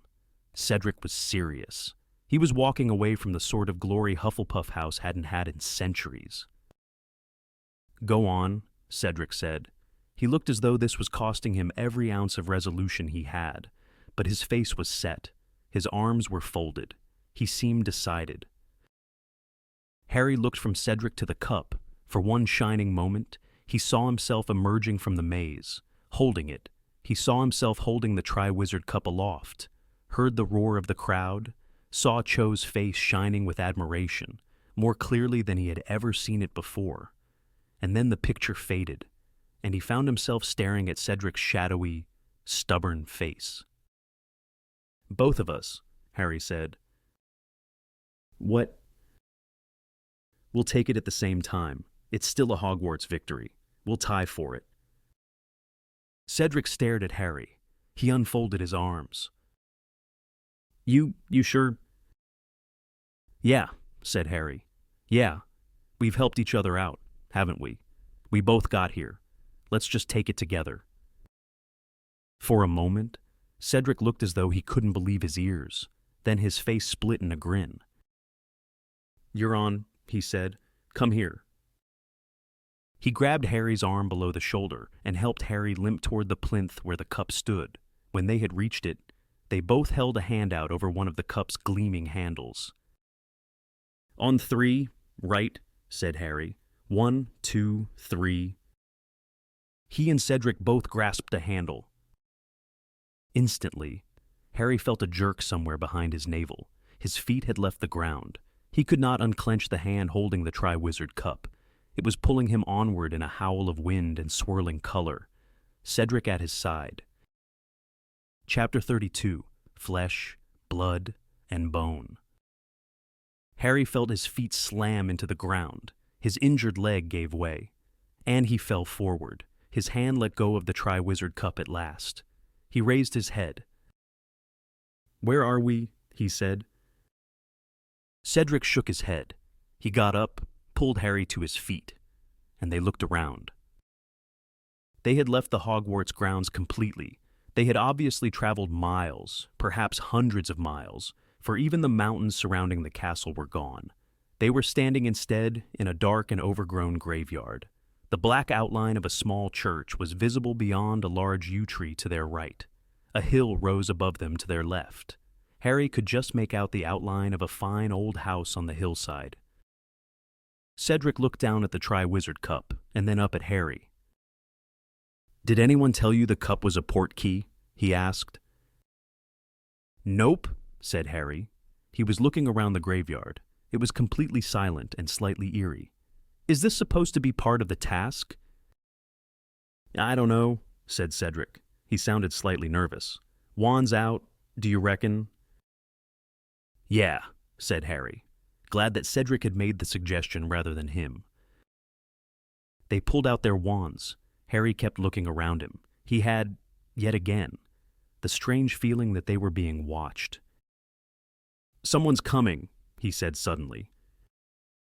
Squinting tensely through the darkness, they watched the figure drawing nearer, walking steadily toward them between the graves. Harry couldn't make out a face, but from the way it was walking and holding its arms, he could tell that it was carrying something. Whoever it was, he was short, and wearing a hooded cloak pulled up over his head to obscure his face, and, several paces nearer, the gap between them closing all the time, Harry saw that the thing in the person's arms looked like a baby. Or was it merely a bundle of robes? Harry lowered his wand slightly and glanced sideways at Cedric. Cedric shot him a quizzical look. They both turned back to watch the approaching figure. It stopped beside a towering marble headstone, only 6 feet from them. For a second, Harry and Cedric and the short figure simply looked at one another. And then, without warning, Harry's scar exploded with pain. It was agony such as he had never felt in all his life. His wand slipped from his fingers as he put his hands over his face. His knees buckled. He was on the ground, and he could see nothing at all. His head was about to split open. From far away, above his head, he heard a high, cold voice say, "Kill the spare." A swishing noise and a second voice, which screeched the words to the night, "Avada Kedavra." A blast of green light blazed through Harry's eyelids, and he heard something heavy fall to the ground beside him. The pain in his scar reached such a pitch that he retched, and then it diminished, terrified of what he was about to see. He opened his stinging eyes. Cedric was lying spread-eagled on the ground beside him. He was dead. For a second that contained an eternity, Harry stared into Cedric's face, at his open gray eyes, blank and expressionless as the windows of a deserted house, at his half-open mouth, which looked slightly surprised, and then, before Harry's mind had accepted what he was seeing, before he could feel anything but numb disbelief, he felt himself being pulled to his feet. The short man in the cloak had put down his bundle, lit his wand, and was dragging Harry toward the marble headstone. Harry saw the name upon it, flickering in the wand light, before he was forced around and slammed against it. Tom Riddle. The cloaked man was now conjuring tight cords around Harry, tying him from neck to ankles to the headstone. Harry could hear shallow, fast breathing from the depths of the hood. He struggled, and the man hit him with a hand that had a finger missing, and Harry realized who was under the hood. It was Wormtail. "You," he gasped. But Wormtail, who had finished conjuring the ropes, did not reply.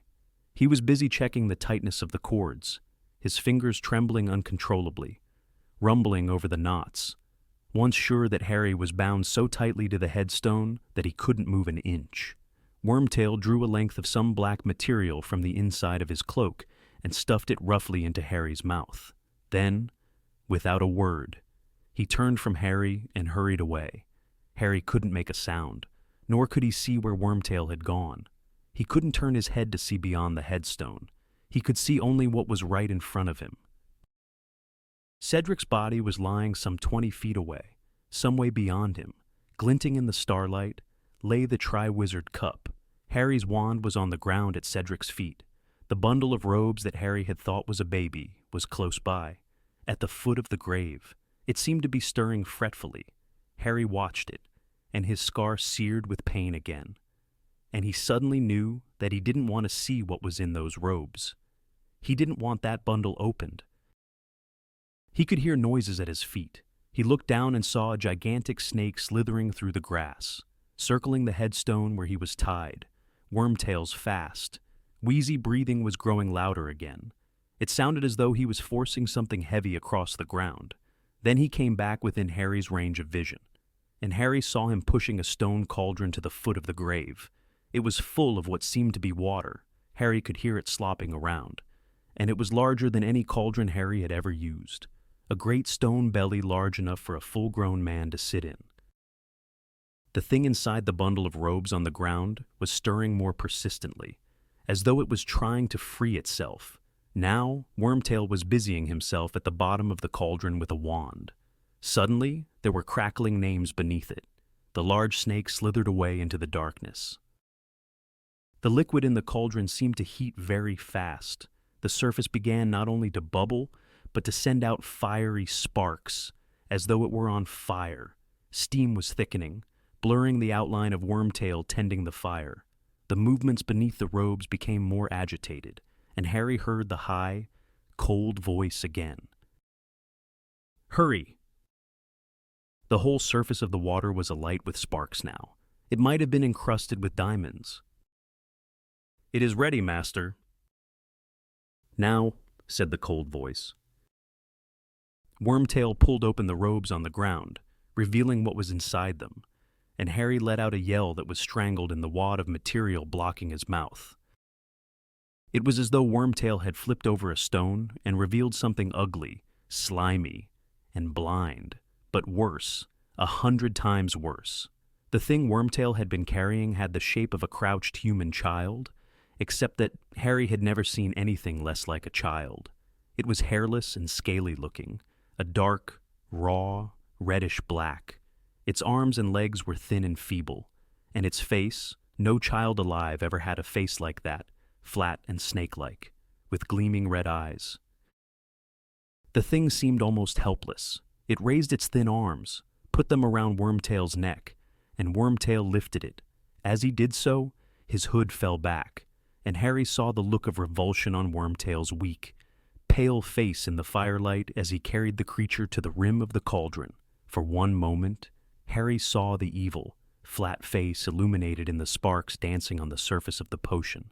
And then Wormtail lowered the creature into the cauldron. There was a hiss, and it vanished below the surface. Harry heard its frail body hit the bottom with a soft thud. Let it drown, Harry thought, his scar burning almost past endurance. Please, let it drown. Wormtail was speaking. His voice shook. He seemed frightened beyond his wits. He raised his wand, closed his eyes, and spoke to the night. Bone of the Father, unknowingly given, you will renew your son. The surface of the grave at Harry's feet cracked, horrified. Harry watched as a fine trickle of dust rose into the air at Wormtail's command and fell softly into the cauldron. The diamond surface of the water broke and hissed. It sent sparks in all directions and turned a vivid, poisonous-looking blue. And now Wormtail was whimpering. He pulled a long, thin, shining silver dagger from inside his cloak. His voice broke into petrified sobs. Flesh of the servant, willingly given, you will revive your master. He stretched his right hand out in front of him, the hand with the missing finger. He gripped the dagger very tightly in his left hand and swung it upward. Harry realized what Wormtail was about to do a second before it happened. He closed his eyes as tightly as he could, but he could not block the scream that pierced the night. That went through Harry as though he had been stabbed with the dagger too. He heard something fall to the ground, heard Wormtail's anguished panting, then a sickening splash. As something was dropped into the cauldron, Harry couldn't stand to look. But the potion had turned a burning red. The light of it shone through Harry's closed eyelids. Wormtail was gasping and moaning with agony. Not until Harry felt Wormtail's anguished breath on his face did he realize that Wormtail was right in front of him. But blood of the enemy, forcibly taken, you will resurrect your foe. Harry could do nothing to prevent it. He was tied too tightly. Squinting down, struggling hopelessly at the ropes binding him, he saw the shining silver dagger shaking in Wormtail's remaining hand. He felt its point penetrate the crook of his right arm and blood seeping down the sleeve of his torn robes. Wormtail, still panting with pain, rumbled in his pocket for a glass vial and held it to Harry's cut, so that a dribble of blood fell into it. He staggered back to the cauldron with Harry's blood. He poured it inside. The liquid within turned. Instantly, a blinding white, Wormtail, his job done, dropped to his knees beside the cauldron, then slumped sideways and lay on the ground, cradling the bleeding stump of his arm, gasping and sobbing. The cauldron was simmering, sending its diamond sparks in all directions, so blindingly bright that it turned all else to velvety blackness. Nothing happened. Let it have drowned, Harry thought. Let it have gone wrong, so. And then, suddenly, the sparks emanating from the cauldron were extinguished. A surge of white steam billowed thickly from the cauldron instead, obliterating everything in front of Harry, so that he couldn't see Wormtail or Cedric or anything but vapor hanging in the air. It's gone wrong, he thought. It's drowned. Please, please let it be dead. But then, through the mist in front of him, he saw, with an icy surge of terror, the dark outline of a man, tall and skeletally thin, rising slowly from inside the cauldron. "Robe me," said the cold voice from behind the steam, and Wormtail, sobbing and moaning, still cradling his mutilated arm, scrambled to pick up the black robes from the ground, got to his feet, reached up, and pulled them one-handed over his master's head. The thin man stepped out of the cauldron, staring at Harry, and Harry stared back into the face that had haunted his nightmares for 3 years, whiter than a skull, with wide, livid scarlet eyes and a nose that was flat as a snake's with slits for nostrils. Lord Voldemort had risen again. Chapter 33, The Death Eaters. Voldemort looked away from Harry and began examining his own body. His hands were like large, pale spiders. His long white fingers caressed his own chest, his arms, his face, the red eyes, whose pupils were slits, like a cat's, gleamed still more brightly through the darkness. He held up his hands and flexed the fingers, his expression rapt and exultant. He took not the slightest notice of Wormtail, who lay twitching and bleeding on the ground, nor of the great snake, which had slithered back into sight and was circling Harry again, hissing. Voldemort slipped one of those unnaturally long-fingered hands into a deep pocket and drew out a wand. He caressed it gently, too, and then he raised it and pointed it at Wormtail, who was lifted off the ground and thrown against the headstone where Harry was tied. He fell to the foot of it and lay there, crumpled up and crying. Voldemort turned his scarlet eyes upon Harry, laughing a high, cold, mirthless laugh. Wormtail's robes were shining with blood now. He had wrapped the stump of his arm in them. "My lord," he choked. "My lord, you promised. You did promise." "Hold out your arm," said Voldemort lazily. "Oh, master. Thank you, master."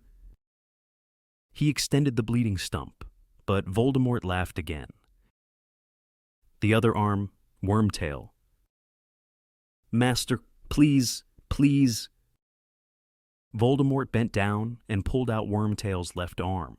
He forced the sleeve of Wormtail's robes up past his elbow, and Harry saw something upon the skin there, something like a vivid red tattoo, a skull with a snake protruding from its mouth, the image that had appeared in the sky at the Quidditch World Cup, the Dark Mark. Voldemort examined it carefully, ignoring Wormtail's uncontrollable weeping. "It is back," he said softly. "They will all have noticed it, and now we shall see. Now we shall know." He pressed his long white forefinger to the brand on Wormtail's arm. The scar on Harry S.'s forehead seared with a sharp pain again, and Wormtail let out a fresh howl. Voldemort removed his fingers from Wormtail's mark, and Harry saw that it had turned jet black. A look of cruel satisfaction on his face, Voldemort straightened up, threw back his head, and stared around at the dark graveyard. "How many will be brave enough to return when they feel it?" he whispered, his gleaming red eyes fixed upon the stars. "And how many will be foolish enough to stay away?" He began to pace up and down before Harry and Wormtail, eyes sweeping the graveyard all the while. After a minute or so, he looked down at Harry again, a cruel smile twisting his snake-like face. "You stand, Harry Potter, upon the remains of my late father," he hissed softly, "a muggle and a fool. Very like your dear mother.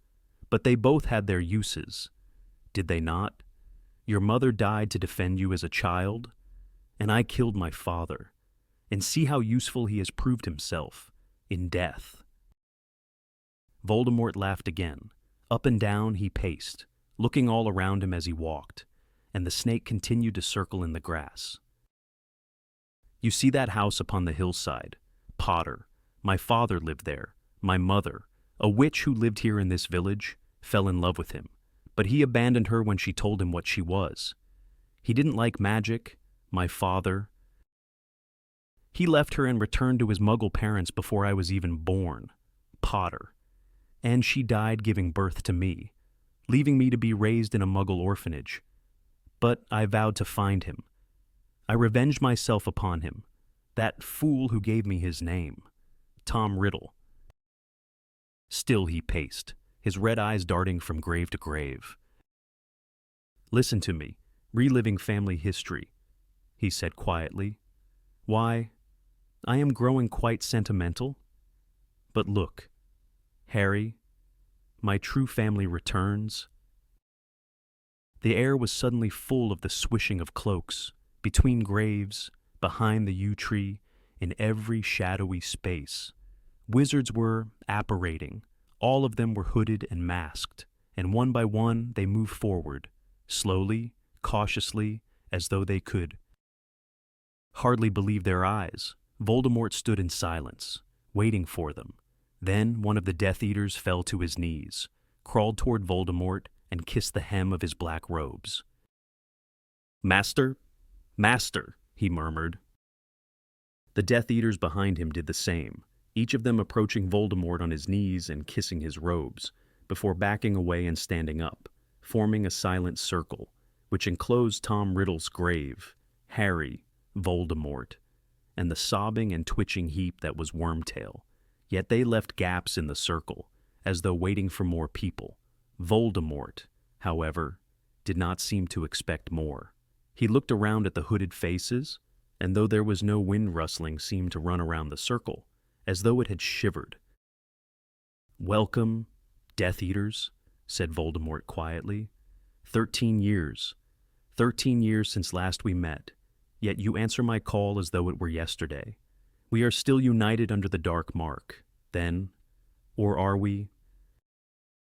He put back his terrible face and sniffed, his slit-like nostrils widening. "I smell guilt," he said. "There is a stench or guilt upon the air." A second shiver ran around the circle, as though each member of it longed, but did not dare to step back from him. "I see you all whole and healthy, with your powers intact, such prompt appearances, and I ask myself, why did this band of wizards never come to the aid of their master, to whom they swore eternal loyalty?" No one spoke, no one moved except Wormtail, who was upon the ground, still sobbing over his bleeding arm. "And I answer myself," whispered Voldemort. "They must have believed me broken. They thought I was gone. They slipped back among my enemies, and they pleaded innocence, and ignorance, and bewitchment. And then I ask myself, but how could they have believed I would not rise again?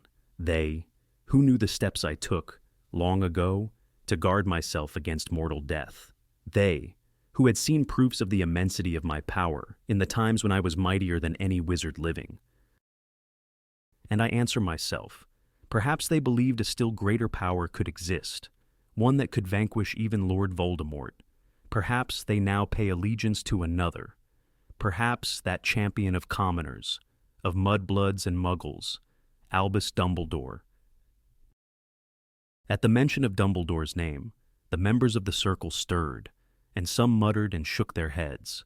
Voldemort ignored them. "It is a disappointment to me. I confess myself disappointed." One of the men suddenly flung himself forward, breaking the circle, trembling from head to foot. He collapsed at Voldemort's feet. "Master!" he shrieked. "Master, forgive me. Forgive us all." Voldemort began to laugh. He raised his wand. "Crucio!"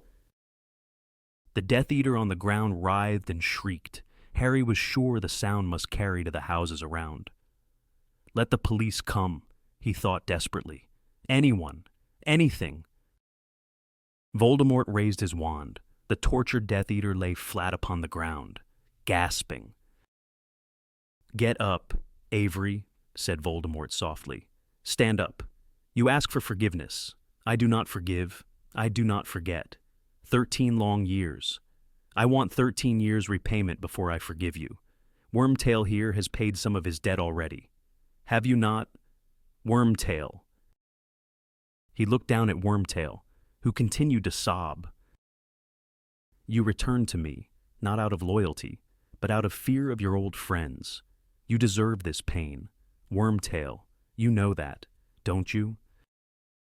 "Yes, Master," moaned Wormtail. "Please, Master, please." "Yet you helped return me to my body," said Voldemort coolly, watching Wormtail sob on the ground. "Worthless and traitorous as you are, you helped me, and Lord Voldemort rewards his helpers." Voldemort raised his wand again and whirled it through the air. A streak of what looked like molten silver hung shining in the wand's wake, momentarily shapeless. It writhed and then formed itself into a gleaming replica of a human hand, bright as moonlight, which soared downward and fixed itself upon Wormtail's bleeding wrist. Wormtail's sobbing stopped abruptly, his breathing harsh and ragged.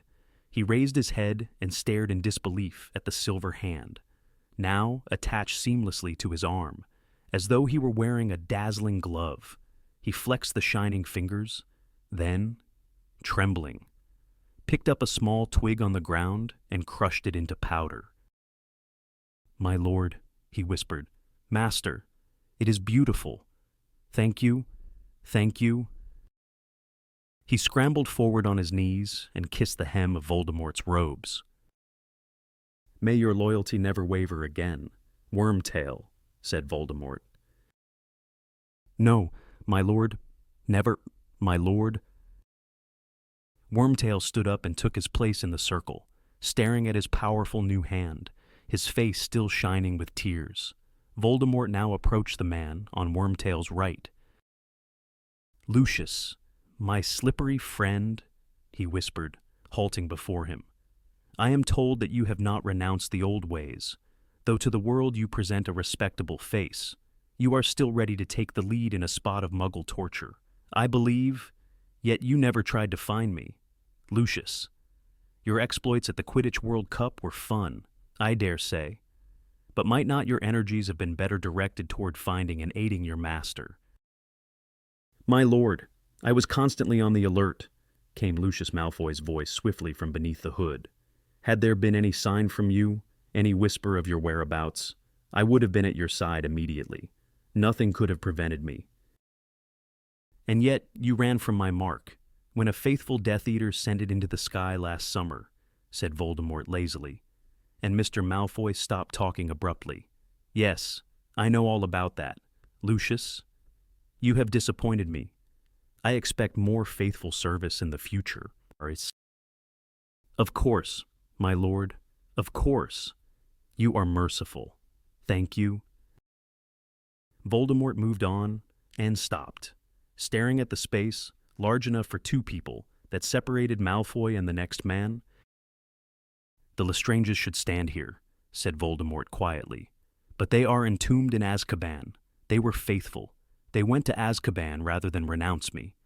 When Azkaban is broken open, the Lestranges will be honored beyond their dreams. The Dementors will join us. They are our natural allies.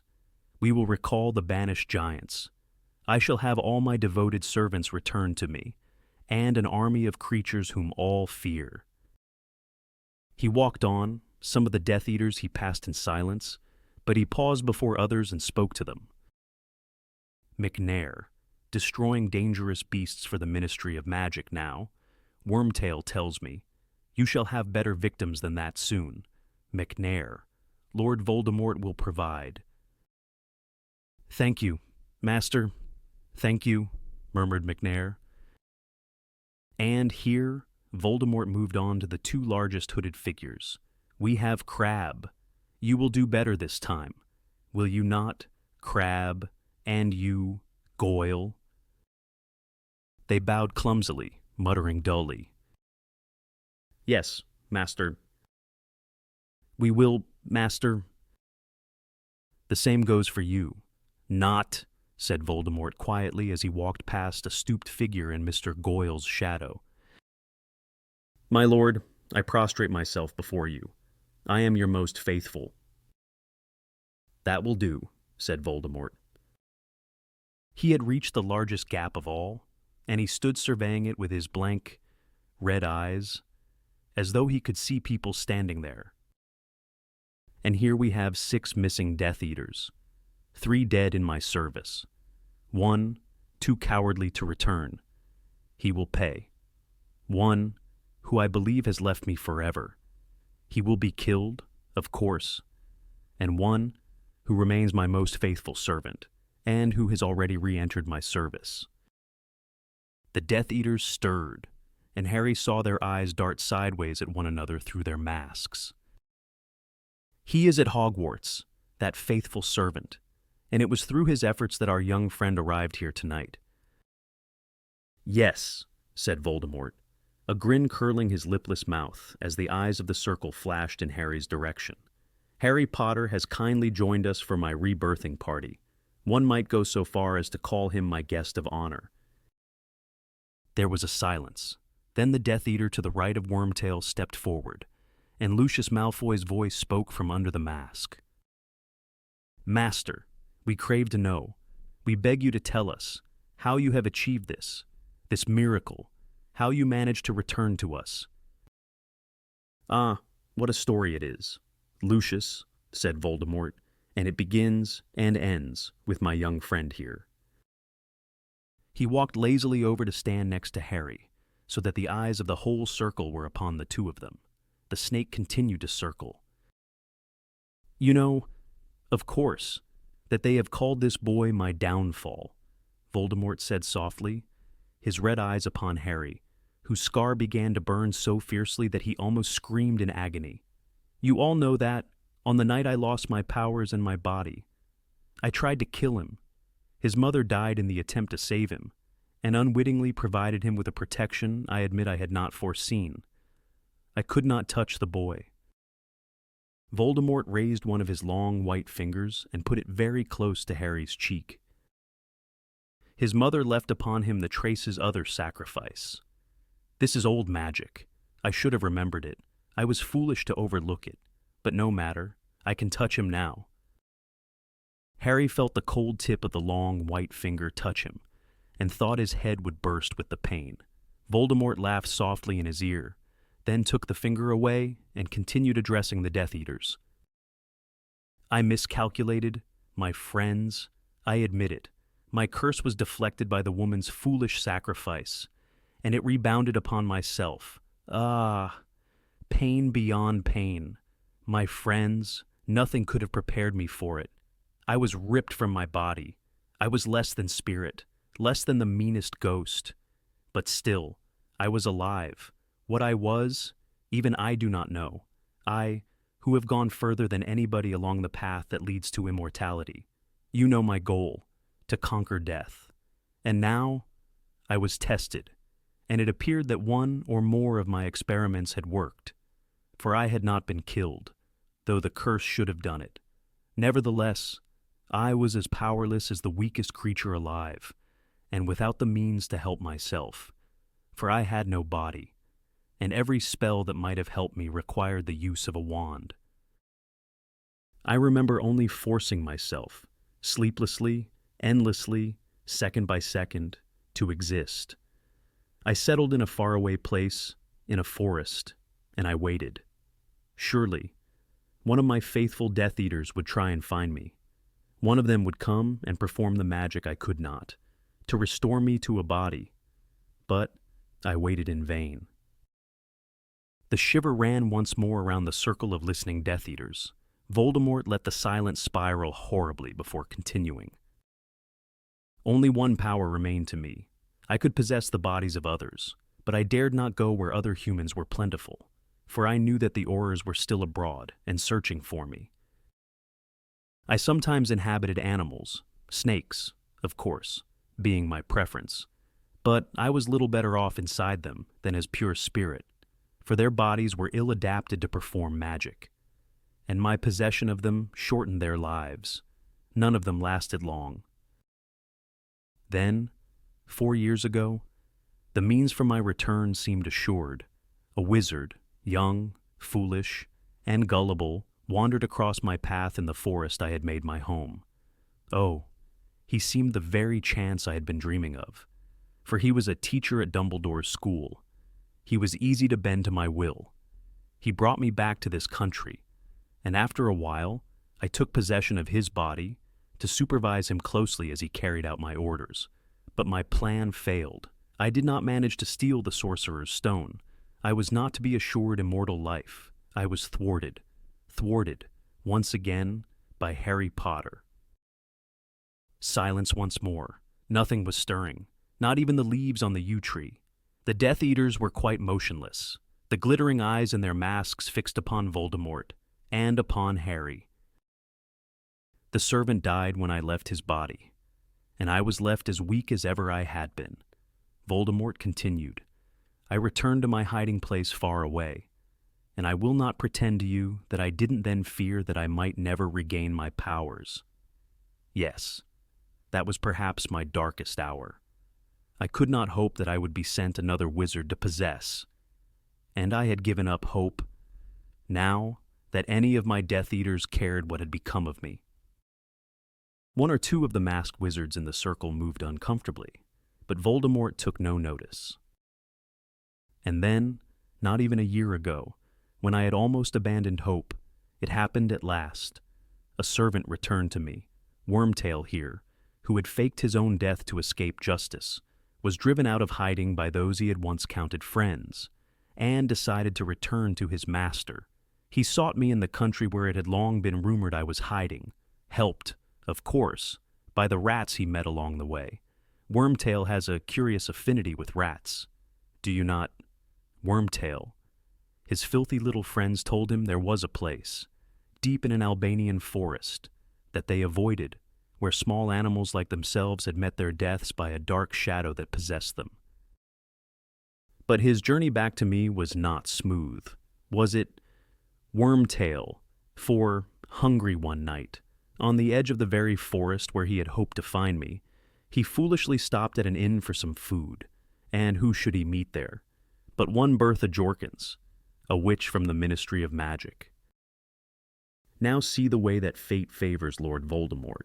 This might have been the end of Wormtail, and of my last hope for regeneration, but Wormtail, displaying a presence of mind I would never have expected from him, convinced Bertha Jorkins to accompany him on a nighttime stroll. He overpowered her. He brought her to me, and Bertha Jorkins, who might have ruined all, proved instead to be a gift beyond my wildest dreams. For, with a little persuasion, she became a veritable mine of information. She told me that the Triwizard Tournament would be played at Hogwarts this year. She told me that she knew of a faithful Death Eater who would be only too willing to help me, if I could only contact him. She told me many things. But the means I used to break the memory charm upon her were powerful, and when I had extracted all useful information from her, her mind and body were both damaged beyond repair. She had now served her purpose. I could not possess her. I disposed of her. Voldemort smiled his terrible smile, his red eyes blank and pitiless. Wormtail's body, of course, was ill-adapted for possession, as all assumed him dead, and would attract far too much attention if noticed. However, he was the able-bodied servant I needed, and, poor wizard though he is, Wormtail was able to follow the instructions I gave him, which would return me to a rudimentary, weak body of my own, a body I would be able to inhabit while awaiting the essential ingredients for true rebirth, a spell or two of my own invention, a little help from my dear Nagini. Voldemort's red eyes fell upon the continually circling snake, a potion concocted from unicorn blood, and the snake venom Nagini provided. I was soon returned to an almost human form, and strong enough to travel. There was no hope of stealing the Sorcerer's Stone anymore, for I knew that Dumbledore would have seen to it that it was destroyed, but I was willing to embrace mortal life again, before chasing immortality. I set my sights lower. I would settle for my old body back again, and my old strength. I knew that to achieve this, it is an old piece of dark magic, the potion that revived me tonight. I would need 3 powerful ingredients. Well, one of them was already at hand. Was it not? Wormtail, flesh given by a servant. My father's bone, naturally, meant that we would have to come here, where he was buried, but the blood of a foe. Wormtail would have had me use any wizard. Would you not? Wormtail? Any wizard who had hated me, as so many of them still do. But I knew the one I must use, if I was to rise again, more powerful than I had been when I had fallen. I wanted Harry Potter's blood. I wanted the blood of the one who had stripped me of power 13 years ago. For the lingering protection his mother once gave him would then reside in my veins too. But how to get at Harry Potter? For he has been better protected than I think even he knows. Protected in ways devised by Dumbledore long ago. When it fell to him to arrange the boy's future, Dumbledore invoked an ancient magic to ensure the boy's protection as long as he is in his relation's care. Not even I can touch him there. Then, of course, there was the Quidditch World Cup. I thought his protection might be weaker there, away from his relations and Dumbledore. But I was not yet strong enough to attempt kidnap in the midst of a horde of Ministry wizards. And then, the boy would return to Hogwarts, where he is under the crooked nose of that muggle-loving fool from morning until night. So, how could I take him? Why, by using Bertha Jorkins' information, of course, use my one faithful Death Eater, stationed at Hogwarts, to ensure that the boy's name was entered into the Goblet of Fire. Use my Death Eater to ensure that the boy won the tournament, that he touched the Triwizard Cup first. the cup which my Death Eater had turned into a port key, which would bring him here, beyond the reach of Dumbledore's help and protection, and into my waiting arms. And here he is. The boy you all believed had been my downfall. Voldemort moved slowly forward and turned to face Harry. He raised his wand. Crucio! It was pain beyond anything Harry had ever experienced. His very bones were on fire. His head was surely splitting along his scar.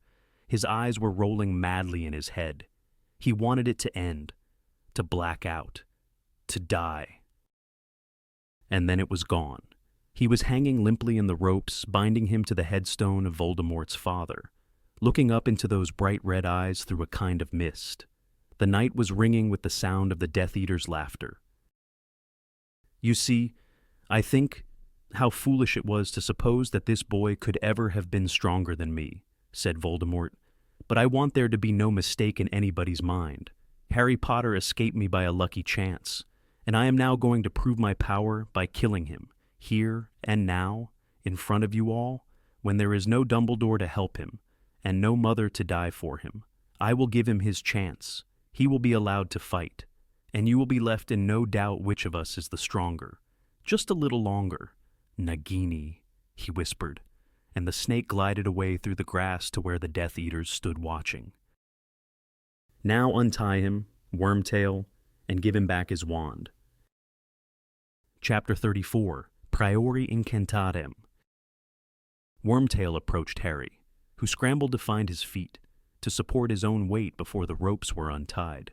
Wormtail raised his new silver hand, pulled out the wad of material gagging Harry, and then, with one swipe, cut through the bonds tying Harry to the gravestone. There was a split second, perhaps, when Harry might have considered running for it, but his injured leg shook under him as he stood on the overgrown grave, as the Death Eaters closed ranks, forming a tighter circle around him and Voldemort, so that the gaps where the missing Death Eaters should have stood were filled. Wormtail walked out of the circle to the place where Cedric's body lay and returned with Harry's wand, which he thrust roughly into Harry's hand without looking at him. Then Wormtail resumed his place in the circle of watching Death Eaters.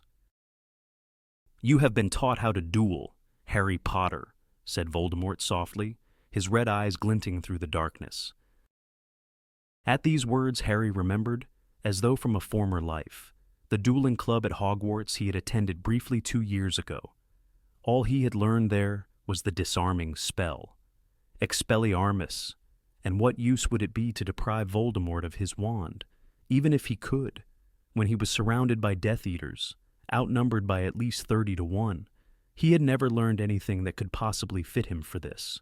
He knew he was facing the thing against which Moody had always warned, the unblockable Avada Kedavra curse, and Voldemort was right. His mother was not here to die for him this time. He was quite unprotected. "We bow to each other, Harry," said Voldemort, bending a little, but keeping his snake-like face upturned to Harry.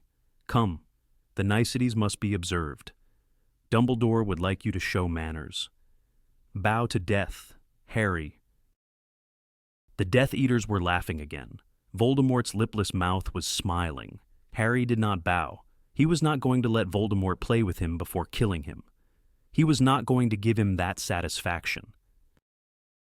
"I said, bow," Voldemort said, raising his wand, and Harry felt his spine curve as though a huge, invisible hand were bending him ruthlessly forward, and the Death Eaters laughed harder than ever.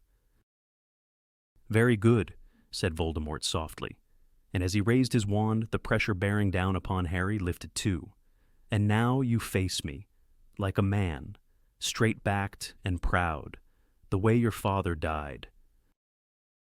And now we duel." Voldemort raised his wand, and before Harry could do anything to defend himself, before he could even move, he had been hit again by the Cruciatus curse. The pain was so intense, so all-consuming, that he no longer knew where he was. White-hot knives were piercing every inch of his skin. His head was surely going to burst with pain. He was screaming more loudly than he'd ever screamed in his life. And then it stopped. Harry rolled over and scrambled to his feet. He was shaking as uncontrollably as Wormtail had done when his hand had been cut off. He staggered sideways into the wall of watching Death Eaters, and they pushed him away, back toward Voldemort. "A little break," said Voldemort, the slit-like nostrils dilating with excitement. "A little pause. That hurt, didn't it? Harry, you don't want me to do that again, do you?"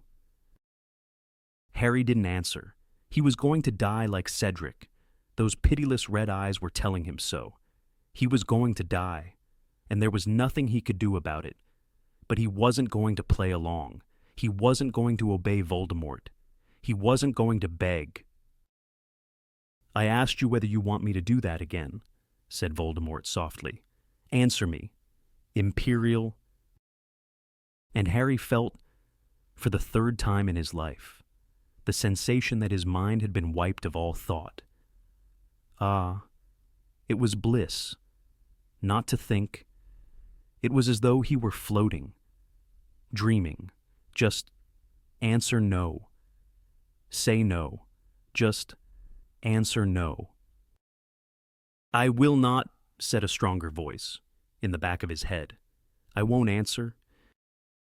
Just answer no. I won't do it. I won't say it. Just answer no. I won't." And these words burst from Harry's mouth. They echoed through the graveyard, and the dream state was lifted as suddenly as though cold water had been thrown over him. Back rushed the aches that the Cruciatus curse had left all over his body. Back rushed the realization of where he was, and what he was facing. "You won't," said Voldemort quietly, and the Death Eaters were not laughing now. "You won't say no. Harry, obedience is a virtue I need to teach you before you die. Perhaps another little dose of pain." Voldemort raised his wand, but this time Harry was ready. With the reflexes born of his Quidditch training, he flung himself sideways onto the ground. He rolled behind the marble headstone of Voldemort his father, and he heard it crack as the curse missed him. "We are not playing hide-and-seek, Harry," said Voldemort's soft, cold voice, drawing nearer as the Death Eaters laughed. "You cannot hide from me. Does this mean you are tired of our duel? Does this mean that you would prefer me to finish it now? Harry, come out. Harry, come out and play. Then, it will be quick. It might even be painless. I would not know. I have never died." Harry crouched behind the headstone and knew the end had come. There was no hope, no help to be had. And as he heard Voldemort draw nearer still, he knew one thing only, and it was beyond fear or reason. He was not going to die crouching here like a child playing hide-and-seek. He was not going to die kneeling at Voldemort's feet. He was going to die upright like his father, and he was going to die trying to defend himself, even if no defense was possible. Before Voldemort could stick his snake-like face around the headstone, Harry stood up. He gripped his wand tightly in his hand, thrust it out in front of him, and threw himself around the headstone, facing Voldemort. Voldemort was ready, as Harry shouted, "Expelliarmus!" Voldemort cried, "Avada Kedavra!" A jet of green light issued from Voldemort's wand, just as a jet of red light blasted from Harry's. They met in midair, and suddenly Harry's wand was vibrating as though an electric charge were surging through it. His hand seized up around it. He couldn't have released it if he'd wanted to, and a narrow beam of light connected the two wands, neither red nor green, but bright, deep gold. Harry, following the beam with his astonished gaze, saw that Voldemort's long white fingers too were gripping a wand that was shaking and vibrating. And then, nothing could have prepared Harry for this. He felt his feet lift from the ground. He and Voldemort were both being raised into the air, their wands still connected by that thread of shimmering golden light. They glided away from the tombstone of Voldemort's father, and then came to rest on a patch of ground that was clear and free of graves. The Death Eaters were shouting. They were asking Voldemort for instructions. They were closing in, reforming the circle around Harry and Voldemort. the snakes slithering at their heels, some of them drawing their wands. The golden thread connecting Harry and Voldemort splintered. Though the wands remained connected, 1,000 more beams arced high over Harry and Voldemort, crisscrossing all around them, until they were enclosed in a golden, dome-shaped web, a cage of light, beyond which the Death Eaters circled like jackals, their cries strangely muffled now. "Do nothing!" Voldemort shrieked to the Death Eaters, and Harry saw his red eyes wide with astonishment at what was happening, saw him fighting to break the thread of light still connecting his wand with Harry's. Harry held onto his wand more tightly, with both hands, and the golden thread remained unbroken. "Do nothing unless I command you," Voldemort shouted to the Death Eaters. And then an unearthly and beautiful sound filled the air. It was coming from every thread of the light-spun web vibrating around Harry and Voldemort. It was a sound Harry recognized, though he had heard it only once before in his life. Phoenix Song. It was the sound of hope to Harry, the most beautiful and welcome thing he had ever heard in his life. He felt as though the song were inside him instead of just around him. It was the sound he connected with Dumbledore, and it was almost as though a friend were speaking in his ear. "Don't break the connection." "I know," Harry told the music. "I know I mustn't." But no sooner had he thought it than the thing became much harder to do. His wand began to vibrate more powerfully than ever, and now the beam between him and Voldemort changed too. It was as though large beads of light were sliding up and down the thread connecting the wands. Harry felt his wand give a shudder under his hand as the light beads began to slide slowly and steadily his way. The direction of the beam's movement was now toward him, from Voldemort, and he felt his wand shudder angrily. As the closest bead of light moved nearer to Harry's wand tip, the wood beneath his fingers grew so hot he feared it would burst into flame. The closer that bead moved, the harder Harry's wand vibrated. He was sure his wand would not survive contact with it. It felt as though it was about to shatter under his fingers. He concentrated every last particle of his mind upon forcing the bead back toward Voldemort, his ears full of Phoenix Song, his eyes furious, fixed, and slowly, very slowly, the beads quivered to a halt, and then, just as slowly, they began to move the other way, and it was Voldemort's wand that was vibrating extra hard now. Voldemort, who looked astonished and almost fearful. One of the beads of light was quivering, inches from the tip of Voldemort's wand. Harry didn't understand why he was doing it, didn't know what it might achieve, but he now concentrated as he had never done in his life on forcing that bead of light right back into Voldemort's wand. And slowly, very slowly, it moved along the golden thread. It trembled for a moment, and then it connected. At once, Voldemort's wand began to emit echoing screams of pain. Then, Voldemort's red eyes widened with shock. A dense, smoky hand flew out of the tip of it and vanished. The ghost of the hand he had made Wormtail. More shouts of pain. And then something much larger began to blossom from Voldemort's wand tip. A great, grayish something that looked as though it were made of the solidest, densest smoke. It was a head, now a chest and arms, the torso of Cedric Diggory. If ever Harry might have released his wand from shock, it would have been then, but instinct kept him clutching his wand tightly, so that the thread of golden light remained unbroken. Even though the thick gray ghost of Cedric Diggory was it a ghost, it looked so solid emerged in its entirety from the end of Voldemort's wand, as though it were squeezing itself out of a very narrow tunnel. And this shade of Cedric stood up, and looked up and down the golden thread of light, and spoke. "Hold on, Harry," it said. Its voice was distant and echoing. Harry looked at Voldemort. His wide red eyes were still shocked. He had no more expected this than Harry had, and, very dimly, Harry heard the frightened yells of the Death Eaters, prowling around the edges of the golden dome. More screams of pain from the wand, And then something else emerged from its tip, the dense shadow of a second head, quickly followed by arms and torso. An old man Harry had seen only in a dream was now pushing himself out of the end of the wand just as Cedric had done, and his ghost, or his shadow, or whatever it was, fell next to Cedric's and surveyed Harry and Voldemort and the golden web and the connected wands with mild surprise, leaning on his walking stick. He was a real wizard. Then, the old man said, his eyes on Voldemort, "Killed me. That one did. You fight him, boy." But already, yet another head was emerging, and this head, gray as a smoky statue, was a woman's. Harry, both arms shaking now as he fought to keep his wand still, saw her drop to the ground and straighten up like the others, staring. The shadow of Bertha Jorkins surveyed the battle before her with wide eyes. "Don't let go.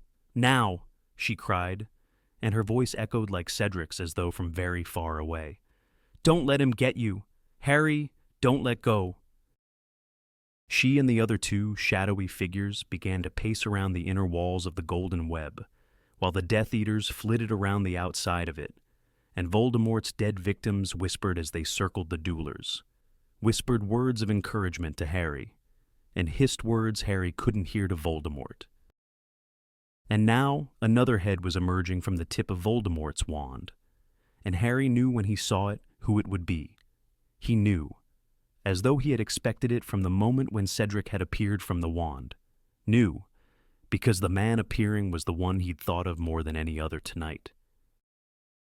The smoky shadow of a tall man with untidy hair fell to the ground, as Bertha had done, straightened up, and looked at him, and Harry, his arms shaking madly now, looked back into the ghostly face of his father. "Your mother's coming," he said quietly. "She wants to see you. It will be all right. Hold on." And she came. First her head, then her body. A young woman with long hair. The smoky, shadowy form of Lily Potter blossomed from the end of Voldemort's wand, fell to the ground, and straightened like her husband. She walked close to Harry, looking down at him, and she spoke in the same distant, echoing voice as the others, but quietly, so that Voldemort, his face now livid with fear as his victims prowled around him, could not hear. "When the connection is broken, we will linger for only moments, but we will give you time. You must get to the port key. It will return you to Hogwarts. Do you understand, Harry?" "Yes," Harry gasped, fighting now to keep a hold on his wand, which was slipping and sliding beneath his fingers. "Harry," whispered the figure of Cedric, "take my body back. Will you? Take my body back to my parents." "I will," said Harry, his face screwed up with the effort of holding the wand. "Do it now," whispered his father's voice. "Be ready to run. Do it now." "Now," Harry yelled. He didn't think he could have held on for another moment anyway. He pulled his wand upward with an almighty wrench, and the golden thread broke. The cage of light vanished. The phoenix song died, but the shadowy figures of Voldemort's victims did not disappear. They were closing in upon Voldemort, shielding Harry from his gaze. And Harry ran as he had never run in his life, knocking two stunned Death Eaters aside as he passed. He zigzagged behind headstones, feeling their curses following him, hearing them hit the headstones. He was dodging curses and graves, pelting towards Cedric's body, no longer aware of the pain in his leg, his whole being concentrated on what he had to do. "Stun him!" he heard Voldemort scream. 10 feet from Cedric, Harry dived behind a marble angel to avoid the jets of red light and saw the tip of its wings shatter as the spells hit it. Gripping his wand more tightly, he dashed out from behind the angel. "Impedimenta!" he bellowed, pointing his wand wildly over his shoulder at the Death Eaters running at him. From a muffled yell, he thought he had stopped at least one of them, but there was no time to stop and look. He jumped over the cup and dived as he heard more wand blasts behind him. More jets of light flew over his head as he fell, stretching out his hand to grab Cedric's arm. "Stand aside! I will kill him! He is mine!" shrieked Voldemort. Harry's hand had closed on Cedric's wrist. One tombstone stood between him and Voldemort, but Cedric was too heavy to carry, and the cup was out of reach. Voldemort's red eyes flamed in the darkness. Harry saw his mouth curl into a smile, saw him raise his wand. "Accio!" Harry yelled, pointing his wand at the Triwizard Cup. It flew into the air and soared toward him. Harry caught it by the handle. He heard Voldemort scream of fury at the same moment that he felt the jerk behind his navel that meant the portkey had worked. It was speeding him away in a whirl of wind and color, and Cedric along with him. They were going back. Chapter 35, Veritaserum. Harry felt himself slam flat into the ground. His face was pressed into grass. The smell of it filled his nostrils. He had closed his eyes while the portkey transported him, and he kept them closed now. He did not move. All the breath seemed to have been knocked out of him. His head was swimming so badly he felt as though the ground beneath him were swaying like the deck of a ship. To hold himself steady, he tightened his hold on the two things he was still clutching, the smooth, cold handle of the Triwizard Cup and Cedric's body. He felt as though he would slide away into the blackness gathering at the edges of his brain if he let go of either of them. Shock and exhaustion kept him on the ground, breathing in the smell of the grass, waiting for someone to do something to happen. And all the while, his scar burned dully on his forehead. A torrent of sound deafened and confused him. There were voices everywhere, footsteps, screams. He remained where he was, his face screwed up against the noise, as though it were a nightmare that would pass. Then a pair of hands seized him roughly and turned him over. "Harry! Harry!" He opened his eyes. He was looking up at the starry sky, and Albus Dumbledore was crouched over him. The dark shadows of a crowd of people pressed in around them, pushing nearer. Harry felt the ground beneath his head reverberating with their footsteps. He had come back to the edge of the maze. He could see the stands rising above him, the shapes of people moving in them, the stars above. Harry let go of the cup, but he clutched Cedric to him even more tightly. He raised his free hand and seized Dumbledore's wrist, while Dumbledore's face swam in and out of focus. "He's back," Harry whispered. "He's back. Voldemort." "What's going on? What's happened?" The face of Cornelius Fudge appeared upside down over Harry. It looked white, appalled. "My God, Diggory," it whispered. "Dumbledore, he's dead." The words were repeated. The shadowy figures pressing in on them gasped it to those around them. And then others shouted it, screeched it, into the night. "He's dead! He's dead! Cedric Diggory, dead!" "Harry, let go of him," he heard Fudge's voice say, and he felt fingers trying to pry him from Cedric's limp body, but Harry wouldn't let him go. Then Dumbledore's face, which was still blurred and misted, came closer. "Harry, you can't help him now. It's over. Let go." "He wanted me to bring him back," Harry muttered. It seemed important to explain this. "He wanted me to bring him back to his parents." "That's right, Harry. Just let go now." Dumbledore bent down, and with extraordinary strength for a man so old and thin, raised Harry from the ground and set him on his feet. Harry swayed. His head was pounding. His injured leg would no longer support his weight. The crowd around them jostled, fighting to get closer, pressing darkly in on him. "What's happened? What's wrong with him?" "Diggory's dead." "He'll need to go to the hospital wing," Fudge was saying loudly. "He's ill. He's injured. Dumbledore, Diggory's parents. They're here. They're in the stands." "I'll take Harry. Dumbledore. I'll take him." "No, I would prefer—" "Dumbledore, Amos Diggory's running. He's coming over. Don't you think you should tell him, before he sees—" "Harry, stay here." Girls were screaming, sobbing hysterically. The scene flickered oddly before Harry's eyes. "It's all right, son. I've got you. Come on, hospital wing." "Dumbledore said, stay," said Harry thickly, the pounding in his scar making him feel as though he was about to throw up. His vision was blurring worse than ever. "You need to lie down. Come on now." Someone larger and stronger than he was half pulling, half carrying him through the frightened crowd. Harry heard people gasping, screaming, and shouting as the man supporting him pushed a path through them, taking him back to the castle, across the lawn, past the lake and the Durmstrang ship. Harry heard nothing but the heavy breathing of the man helping him walk. "What happened, Harry?" the man asked at last, as he lifted Harry up the stone steps.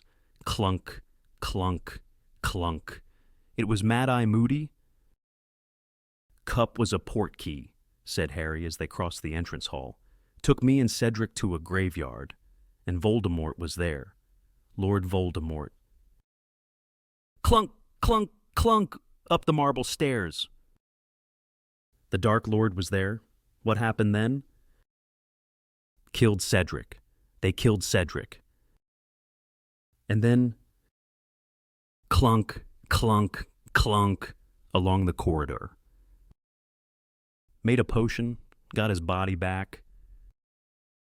"The Dark Lord got his body back. He's returned. And the Death Eaters came, and then we dueled." "You dueled with the Dark Lord?" "Got away. My wand did something funny. I saw my mum and dad. They came out of his wand." "In here, Harry. In here. And sit down. You'll be all right now. Drink this." Harry heard a key scrape in a lock and felt a cup being pushed into his hands. "Drink it. You'll feel better. Come on. Now. Harry, I need to know exactly what happened." Moody helped tip the stuff down Harry's throat. He coughed, a peppery taste burning his throat. Moody's office came into sharper focus, and so did Moody himself. He looked as white as Fudge had looked, and both eyes were fixed unblinkingly upon Harry's face. "Voldemort's back, Harry. You're sure he's back? How did he do it?" "He took stuff from his father's grave, and from Wormtail, and me," said Harry. His head felt clearer. His scar wasn't hurting so badly. He could now see Moody's face distinctly. Even though the office was dark, he could still hear screaming and shouting from the distant Quidditch field. "What did the Dark Lord take from you?" said Moody. "Blood," said Harry, raising his arm. His sleeve was ripped where Wormtail's dagger had torn it. Moody let out his breath in a long, low hiss. "And the Death Eaters, they returned." "Yes," said Harry. "Loads of them." "How did he treat them?" Moody asked quietly. "Did he forgive them?" But Harry had suddenly remembered. He should have told Dumbledore. He should have said it straight away. "There's a Death Eater at Hogwarts. There's a Death Eater here. They put my name in the Goblet of Fire. They made sure I got through to the end." Harry tried to get up, but Moody pushed him back down. "I know who the Death Eater is," he said quietly. "Karkaroff," said Harry wildly. "Where is he? Have you got him? Is he locked up?" "Karkaroff," said Moody with an odd laugh. "Karkaroff fled tonight, when he felt the dark mark burn upon his arm. He betrayed too many faithful supporters of the Dark Lord to wish to meet them. But I doubt he will get far. The Dark Lord has ways of tracking his enemies. Karkaroff's gone. He ran away. But then, he didn't put my name in the goblet." "No," said Moody slowly. "No, he didn't. It was I who did that." Harry heard, but didn't believe. "No, you didn't," he said. "You didn't do that. You can't have done—" "I assure you I did," said Moody, and his magical eye swung around and fixed upon the door, and Harry knew he was making sure that there was no one outside it. At the same time, Moody drew out his wand and pointed it at Harry. "He forgave them, then," he said, "the Death Eaters who went free, the ones who escaped Azkaban." "What?" said Harry. He was looking at the wand Moody was pointing at him. This was a bad joke. It had to be. "I asked you," said Moody quietly, "whether he forgave the scum who never even went to look for him, those treacherous cowards who wouldn't even brave Azkaban for him, the faithless, worthless bits of filth who were brave enough to cavort in masks at the Quidditch World Cup, but fled at the sight of the dark mark when I fired it into the sky." "You fired? What are you talking about?" "I told you, Harry, I told you. If there's one thing I hate more than any other, it's a Death Eater who walked free. They turned their backs on my master when he needed them most. I expected him to punish them. I expected him to torture them. Tell me he hurt them. Harry?" Moody's face was suddenly lit with an insane smile. "Tell me he told them that I alone remained faithful, prepared to risk everything to deliver to him the one thing he wanted above all. You didn't, it can't be you. Who put your name in the Goblet of Fire, under the name of a different school? I did. Who frightened off every person I thought might try to hurt you or prevent you from winning the tournament? I did. Who nudged Hagrid into showing you the dragons? I did. Who helped you see the only way you could beat the dragon? I did." Moody's magical eye had now left the door. It was fixed upon Harry. His lopsided mouth leered more widely than ever. "It hasn't been easy, Harry, guiding you through these tasks without arousing suspicion. I have had to use every ounce of cunning I possess, so that my hand would not be detectable in your success. Dumbledore would have been very suspicious if you had managed everything too easily. As long as you got into that maze, preferably with a decent head start, then I knew I would have a chance of getting rid of the other champions and leaving your way clear. But I also had to contend with your stupidity. The second task, that was when I was most afraid we would fail. I was keeping watch on you, Potter. I knew you hadn't worked out the egg's clue, so I had to give you another hint." "You didn't," Harry said hoarsely. "Cedric gave me the clue."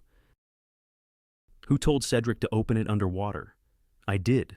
I trusted that he would pass the information on to you. Decent people are so easy to manipulate. Potter. I was sure Cedric would want to repay you for telling him about the dragons. And so he did. But even then..." "Potter. Even then you seemed likely to fail. I was watching all the time. All those hours in the library. Didn't you realize that the book you needed was in your dormitory all along? I planted it there early on. I gave it to the Longbottom boy. Don't you remember? Magical water plants of the Mediterranean. It would have told you all you needed to know about gillyweed. I expected you to ask everyone and anyone you could for help. Longbottom would have told you in an instant. But you did not. You did not. You have a streak of pride and independence that might have ruined all. So, what could I do? Feed you information from another innocent source. You told me at the Yule Ball a house elf called Dobby had given you a Christmas present. I called the elf to the staff room to collect some robes for cleaning. I staged a loud conversation with Professor McGonagall about the hostages who had been taken, and whether Potter would think to use gillyweed, and your little elf friend ran straight to Snape's office and then hurried to find you."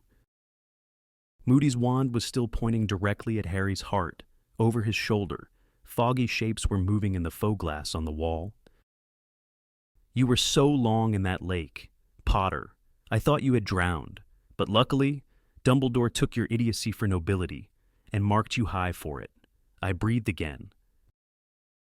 You had an easier time of it than you should have in that maze tonight." "Of course," said Moody. "I was patrolling around it, able to see through the outer hedges, able to curse many obstacles out of your way. I stunned Fleur Delacour as she passed. I put the imperious curse on Crumb, so that he would finish Diggory and leave your path to the cup clear." Harry stared at Moody. He just didn't see how this could be Dumbledore's friend the famous Auror, the one who had caught so many Death Eaters. It made no sense. No sense at all. The foggy shapes in the faux glass were sharpening, had become more distinct. Harry could see the outlines of 3 people over Moody's shoulder, moving closer and closer, but Moody wasn't watching them. His magical eye was upon Harry. "The Dark Lord didn't manage to kill you, Potter, and he so wanted to," whispered Moody. "Imagine how he will reward me when he finds I have done it for him. I gave you to him, the thing he needed above all to regenerate, and then I killed you for him. I will be honored beyond all other Death Eaters. I will be his dearest, his closest supporter, closer than a son." Moody's normal eye was bulging, the magical eye fixed upon Harry. The door was barred, and Harry knew he would never reach his own wand in time. "The Dark Lord and I," said Moody, and he looked completely insane now, towering over Harry, leering down at him. "Have much in common. Both of us, for instance, had very disappointing fathers, very disappointing indeed. Both of us suffered the indignity, Harry, of being named after those fathers, and both of us had the pleasure, the very great pleasure, of killing our fathers to ensure the continued rise of the Dark Order." "You're mad," Harry said. He couldn't stop himself. "You're mad." "Mad, am I?" said Moody, his voice rising uncontrollably. "We'll see. We'll see who's mad. Now that the Dark Lord has returned, with me at his side, he is back. Harry Potter, you did not conquer him, and now I conquer you." Moody raised his wand. He opened his mouth. Harry plunged his own hand into his robes. "Stupefy?" There was a blinding flash of red light, and with a great splintering and crashing, the door of Moody's office was blasted apart. Moody was thrown backward onto the office floor. Harry, still staring at the place where Moody's face had been, saw Albus Dumbledore, Professor Snape, and Professor McGonagall looking back at him out of the faux glass. He looked around and saw the 3 of them standing in the doorway, Dumbledore in front, his wand outstretched. At that moment, Harry fully understood for the first time why people said Dumbledore was the only wizard Voldemort had ever feared. The look upon Dumbledore's face as he stared down at the unconscious form of Mad-Eye Moody was more terrible than Harry could have ever imagined. There was no benign smile upon Dumbledore's face, no twinkle in the eyes behind the spectacles. There was cold fury in every line of the ancient face. A sense of power radiated from Dumbledore, as though he were giving off burning heat. He stepped into the office, placed a foot underneath Moody's unconscious body, and kicked him over onto his back so that his face was visible. Snape followed him, looking into the faux glass, where his own face was still visible, glaring into the room. Professor McGonagall went straight to Harry. "Come along, Potter," she whispered. The thin line of her mouth was twitching as though she was about to cry. "Come along, hospital wing." "No," said Dumbledore sharply. "Dumbledore, he ought to. Look at him. He's been through enough tonight." "He will stay, Minerva, because he needs to understand," said Dumbledore curtly. "Understanding is the first step to acceptance, and only with acceptance can there be recovery. He needs to know who has put him through the ordeal he has suffered tonight, and why."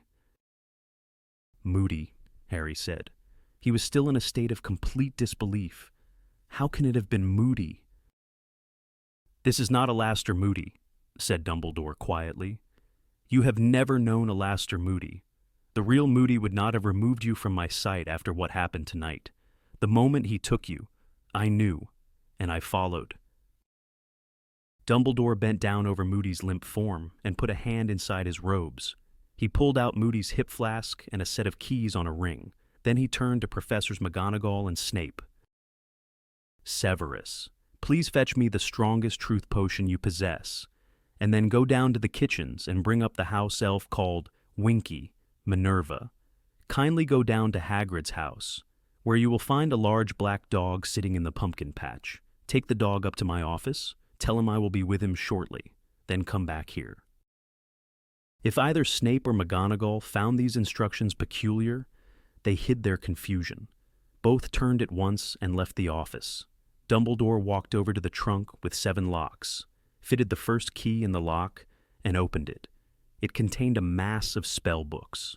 Dumbledore closed the trunk, placed a second key in the second lock, and opened the trunk again. The spell books had vanished. This time it contained an assortment of broken sneakoscopes, some parchment and quills, and what looked like a silvery invisibility cloak.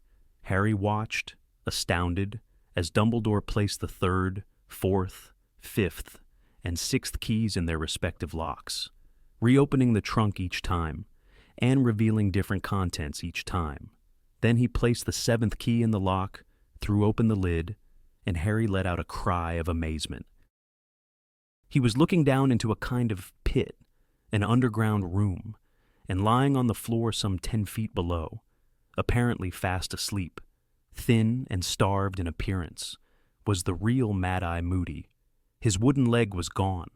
The socket that should have held the magical eye looked empty beneath its lid, and chunks of his grizzled hair were missing. Harry stared, thunderstruck, between the sleeping Moody in the trunk and the unconscious Moody lying on the floor of the office. Dumbledore climbed into the trunk, lowered himself, and fell lightly onto the floor beside the sleeping Moody. He bent over him.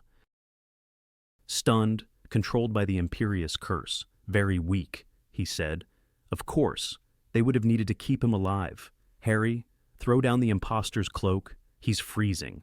Madame Pomfrey will need to see him, but he seems in no immediate danger." Harry did as he was told. Dumbledore covered Moody in the cloak, tucked it around him, and clambered out of the trunk again. Then he picked up the hip flask that stood upon the desk, unscrewed it, and turned it over.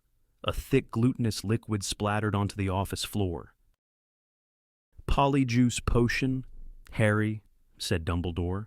"You see the simplicity of it, and the brilliance. For Moody never does drink except from his hip flask. He's well known for it. The impostor needed, of course, to keep the real Moody close by, so that he could continue making the potion. You see his hair?" Dumbledore looked down on the Moody in the trunk. "The impostor has been cutting it off all year. See where it is uneven. But I think, in the excitement of tonight, our fake Moody might have forgotten to take it as frequently as he should have done. On the hour, every hour. We shall see." Dumbledore pulled out the chair at the desk and sat down upon it, his eyes fixed upon the unconscious Moody on the floor. Harry stared at him too. Minutes passed in silence. Then, before Harry's very eyes, the face of the man on the floor began to change. The scars were disappearing. The skin was becoming smooth. The mangled nose became whole and started to shrink. The long mane of grizzled gray hair was withdrawing into the scalp and turning the color of straw. Suddenly, with a loud clunk, the wooden leg fell away as a normal leg regrew in its place. Next moment, the magical eyeball had popped out of the man's face as a real eye replaced it. It rolled away across the floor and continued to swivel in every direction. Harry saw a man lying before him, pale-skinned, slightly freckled, with a mop of fair hair. He knew who he was. He had seen him in Dumbledore's Pensive, had watched him being led away from court by the Dementors, trying to convince Mr. Crouch that he was innocent. But he was lined around the eyes now and looked much older. There were hurried footsteps outside in the corridor. Snape had returned with Winky at his heels. Professor McGonagall was right behind them. "Crouch!" Snape said, stopping dead in the doorway. "Barty Crouch!" "Good heavens!" said Professor McGonagall, stopping dead and staring down at the man on the floor. Filthy, disheveled, Winky peered around Snape's legs. Her mouth opened wide, and she let out a piercing shriek.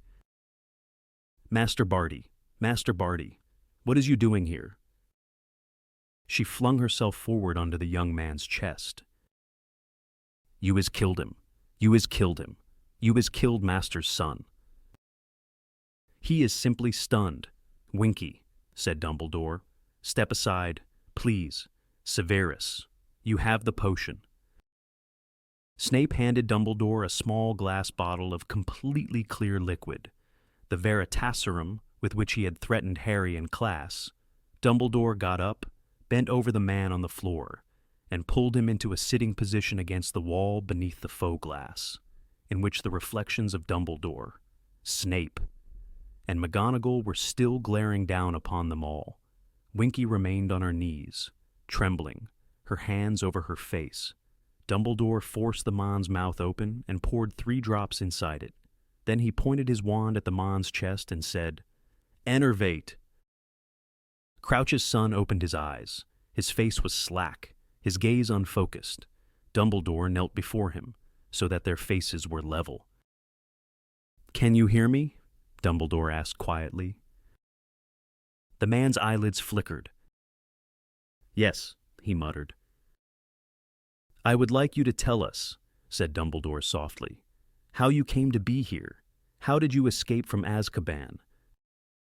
Crouch took a deep, shuddering breath, then began to speak in a flat, expressionless voice. "My mother saved me. She knew she was dying.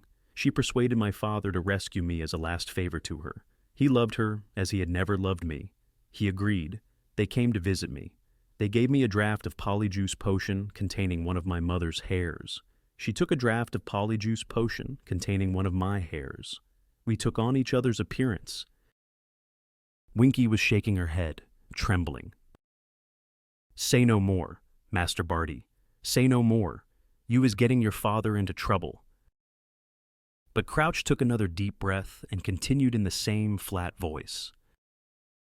"The Dementors are blind. They sensed one healthy, one dying person entering Azkaban. They sensed one healthy, one dying person leaving it. My father smuggled me out, disguised as my mother, in case any prisoners were watching through their doors. My mother died a short while afterward in Azkaban. She was careful to drink Polyjuice Potion until the end. She was buried under my name and bearing my appearance. Everyone believed her to be me." The man's eyelids flickered. "And what did your father do with you when he had got you home?" said Dumbledore quietly. "I staged my mother's death, a quiet, private funeral. That grave is empty. The house elf nursed me back to health. Then I had to be concealed. I had to be controlled. My father had to use a number of spells to subdue me. When I had recovered my strength, I thought only of finding my master, of returning to his service." "How did your father subdue you?" said Dumbledore. "The imperious curse," Moody said. "I was under my father's control. I was forced to wear an invisibility cloak day and night. I was always with the house elf. She was my keeper and caretaker. She pitied me. She persuaded my father to give me occasional treats, rewards for my good behavior."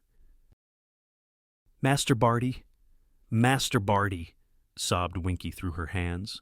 "You isn't ought to tell them. We is getting in trouble." "Did anybody ever discover that you were still alive?" said Dumbledore softly. "Did anyone know except your father and the house elf?" "Yes," said Crouch, his eyelids flickering again. "A witch in my father's office, Bertha Jorkins. She came to the house with papers for my father's signature.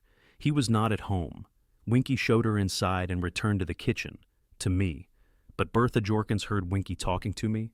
She came to investigate. She heard enough to guess who was hiding under the invisibility cloak. My father arrived home. She confronted him. He put a very powerful memory charm on her to make her forget what she'd found out. Too powerful. He said it damaged her memory permanently." "Why is she coming to nose into my master's private business?" sobbed Winky. "Why isn't she leaving us be?" "Tell me about the Quidditch World Cup," said Dumbledore. "Winky talked my father into it," said Crouch, still in the same monotonous voice. "She spent months persuading him. I had not left the house for years. I had loved Quidditch. Let him go, she said. He will be in his invisibility cloak. He can watch. Let him smell fresh air for once. She said my mother would have wanted it. She told my father that my mother had died to give me freedom. She had not saved me for a life of imprisonment. He agreed in the end. It was carefully planned.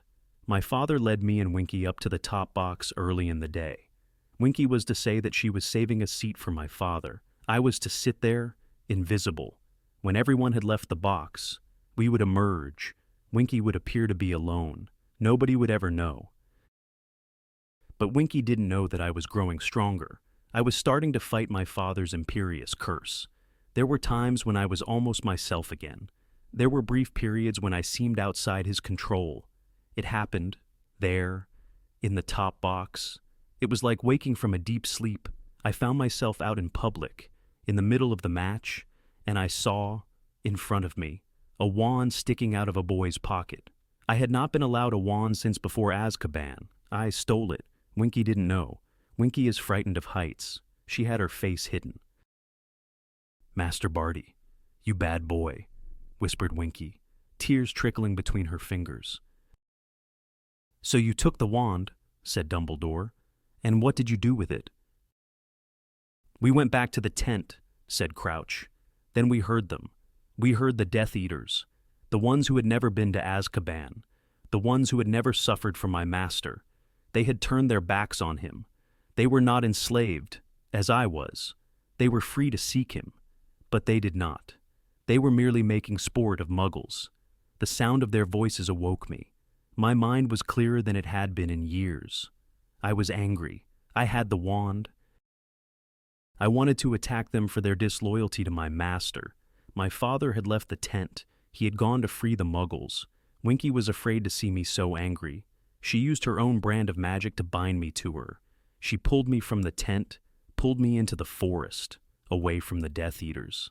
I tried to hold her back. I wanted to return to the campsite. I wanted to show those Death Eaters what loyalty to the Dark Lord meant, and to punish them for their lack of it. I used the stolen wand to cast the dark mark into the sky. Ministry wizards arrived. They shot stunning spells everywhere.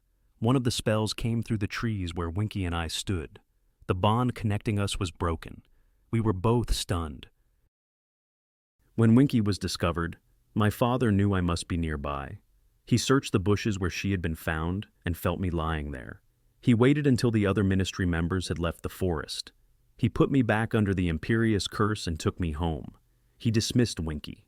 She had failed him. She had let me acquire a wand. She had almost let me escape. Winky let out a wail of despair. Now it was just Father and I, alone in the house, and then... Crouch's head rolled on his neck, and an insane grin spread across his face. My master came for me. He arrived at our house late one night in the arms of his servant Wormtail. My master had found out that I was still alive. He had captured Bertha Jorkins in Albania. He had tortured her. She told him a great deal. She told him about the Triwizard Tournament. She told him the old Auror, Moody, was going to teach at Hogwarts. He tortured her until he broke through the memory charm my father had placed upon her. She told him I had escaped from Azkaban. She told him my father kept me imprisoned to prevent me from seeking my master. And so, my master knew that I was still his faithful servant, perhaps the most faithful of all.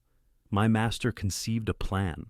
Based upon the information Bertha had given him, he needed me. He arrived at our house near midnight. My father answered the door. The smile spread wider over Crouch's face, as though recalling the sweetest memory of his life. Winky's petrified brown eyes were visible through her fingers. She seemed too appalled to speak. It was very quick. My father was placed under the imperious curse by my master. Now my father was the one imprisoned, controlled. My master forced him to go about his business as usual, to act as though nothing was wrong, and I was released. I awoke. I was myself again, alive as I hadn't been in years. "And what did Lord Voldemort ask you to do?" said Dumbledore. "He asked me whether I was ready to risk everything for him. I was ready. It was my dream, my greatest ambition, to serve him, to prove myself to him. He told me he needed to place a faithful servant at Hogwarts, a servant who would guide Harry Potter through the Triwizard Tournament without appearing to do so, a servant who would watch over Harry Potter, ensure he reached the Triwizard Cup, turn the cup into a port key, which would take the first person to touch it to my master. But first, "You needed Alastair Moody," said Dumbledore. His blue eyes were blazing, though his voice remained calm. "Wormtail and I did it. We had prepared the polyjuice potion beforehand. We journeyed to his house.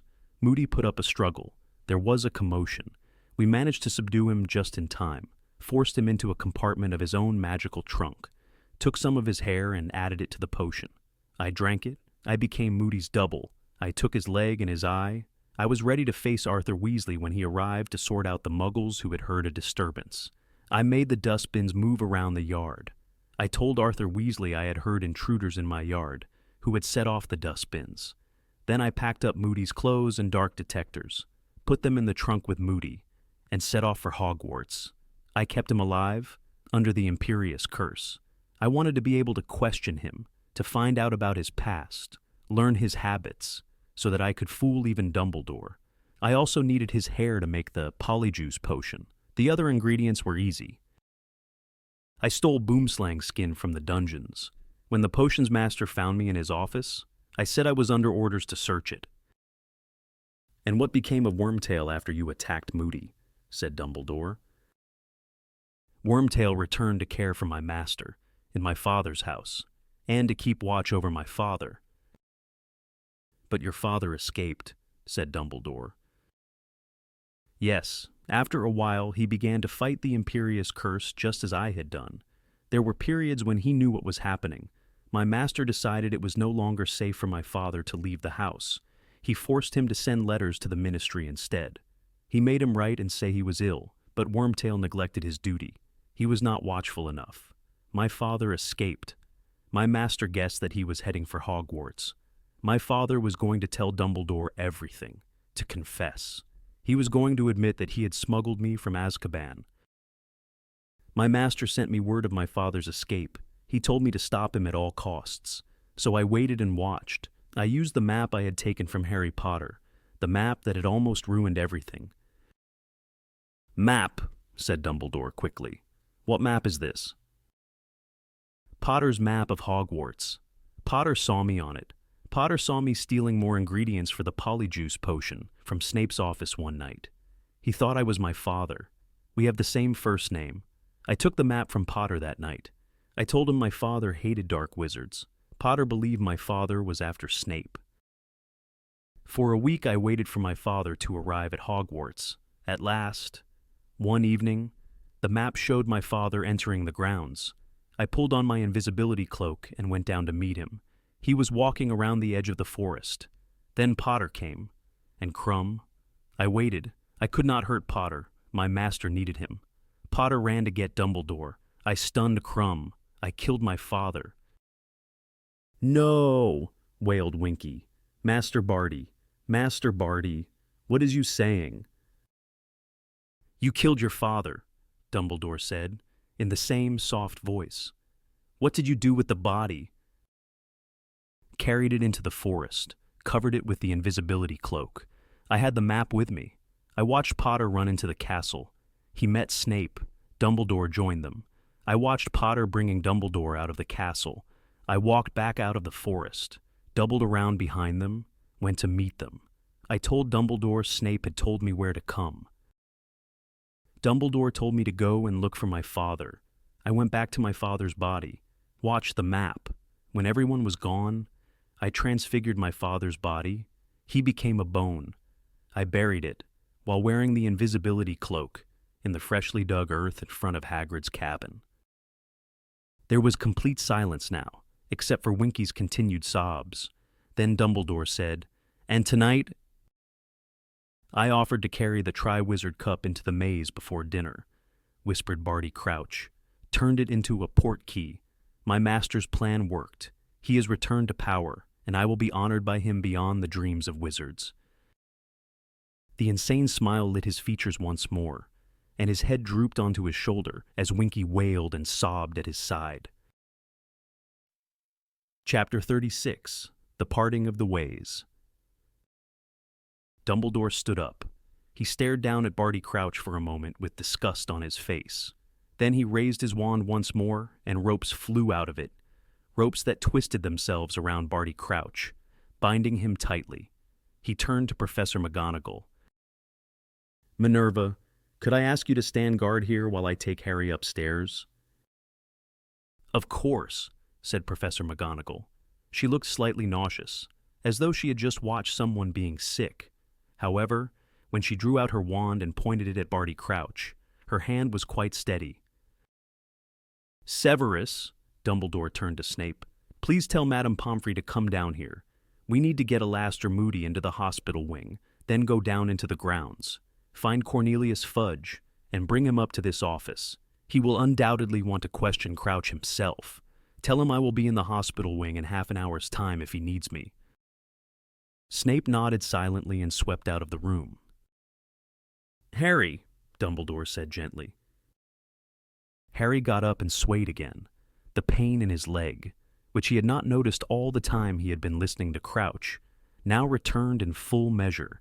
He also realized that he was shaking. Dumbledore gripped his arm and helped him out into the dark corridor. I want you to come up to my office first. Harry, he said quietly as they headed up the passageway. Sirius is waiting for us there. Harry nodded. A kind of numbness and a sense of complete unreality were upon him. But he did not care. He was even glad of it. He didn't want to have to think about anything that had happened since he had first touched the Triwizard Cup. He didn't want to have to examine the memories, fresh and sharp as photographs, which kept flashing across his mind.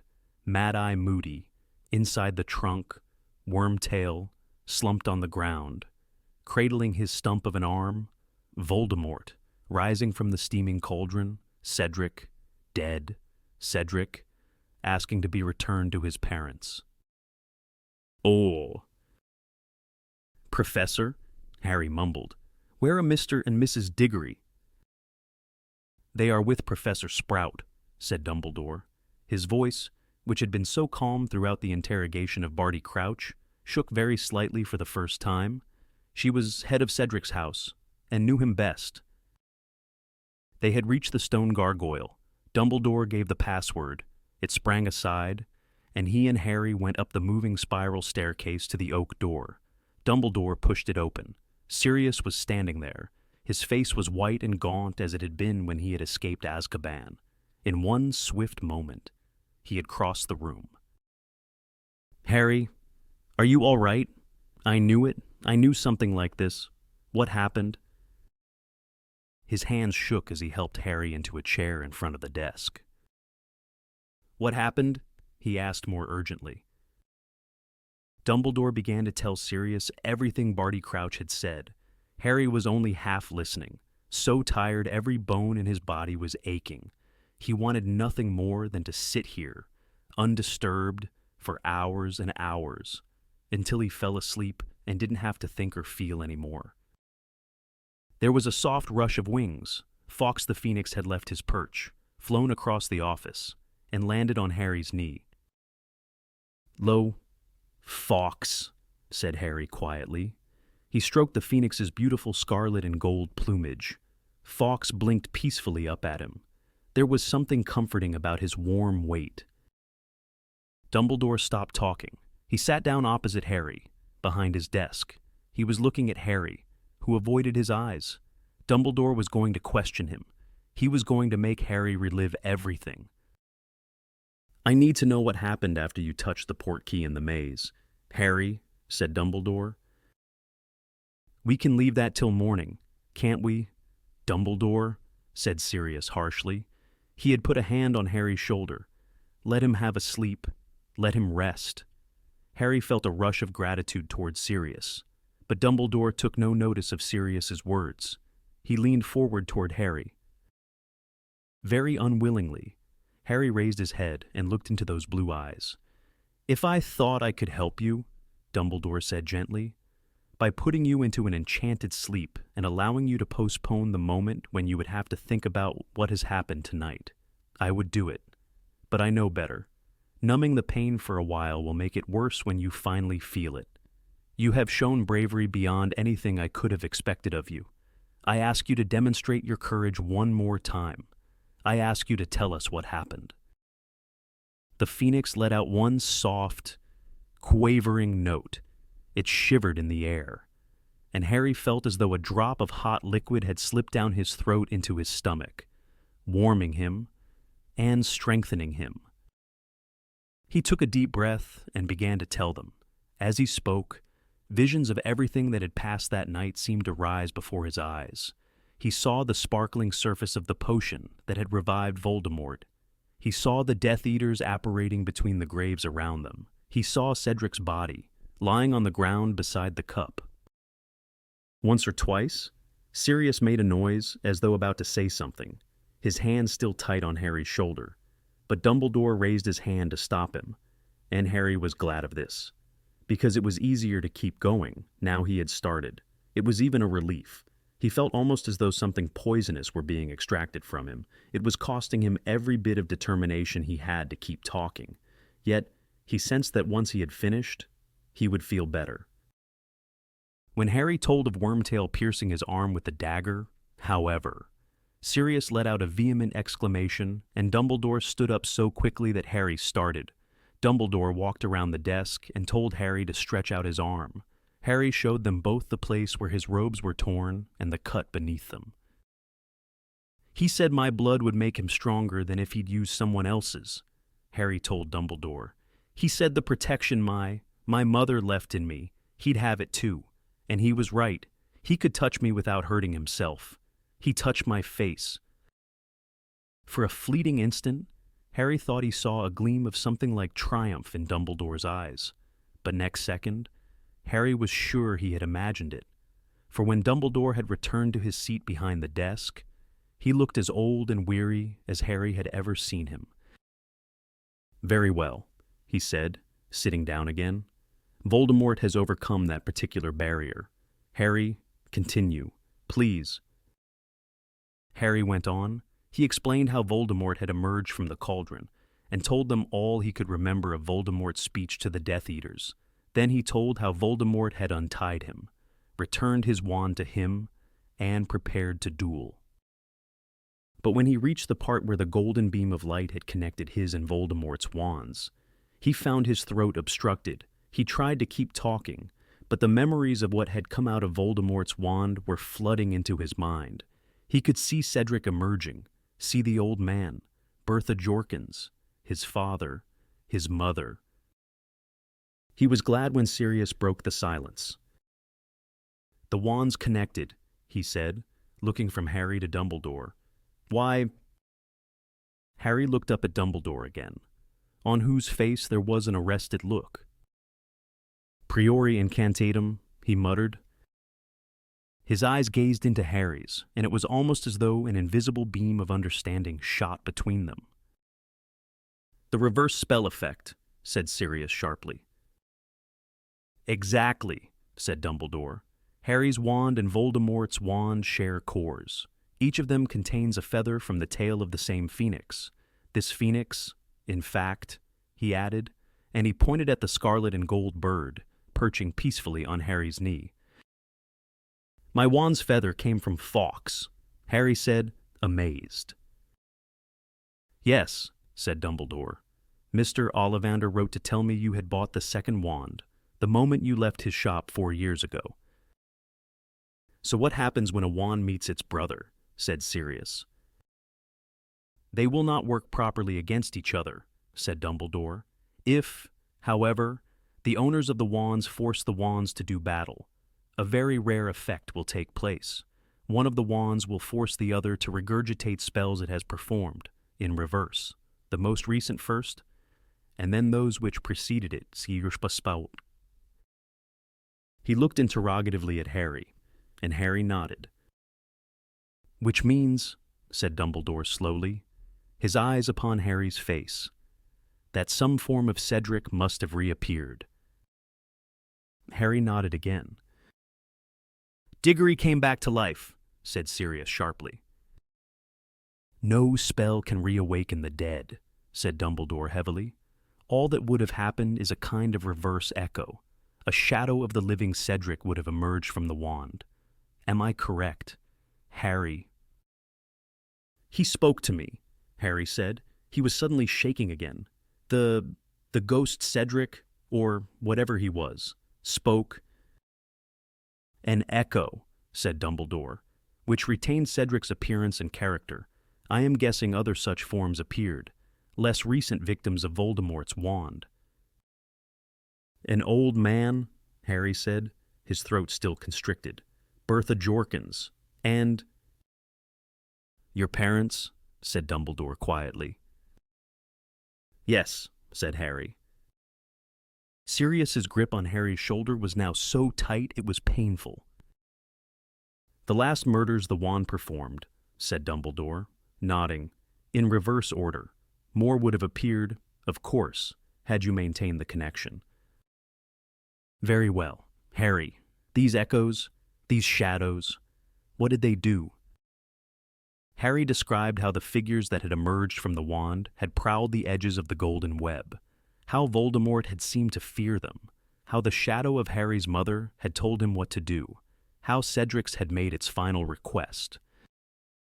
At this point, Harry found he could not continue. He looked around at Sirius and saw that he had his face in his hands. Harry suddenly became aware that Fawkes had left his knee. The phoenix had fluttered to the floor. It was resting its beautiful head against Harry's injured leg, and thick, pearly tears were falling from its eyes onto the wound left by the spider. The pain vanished, the skin mended, his leg was repaired.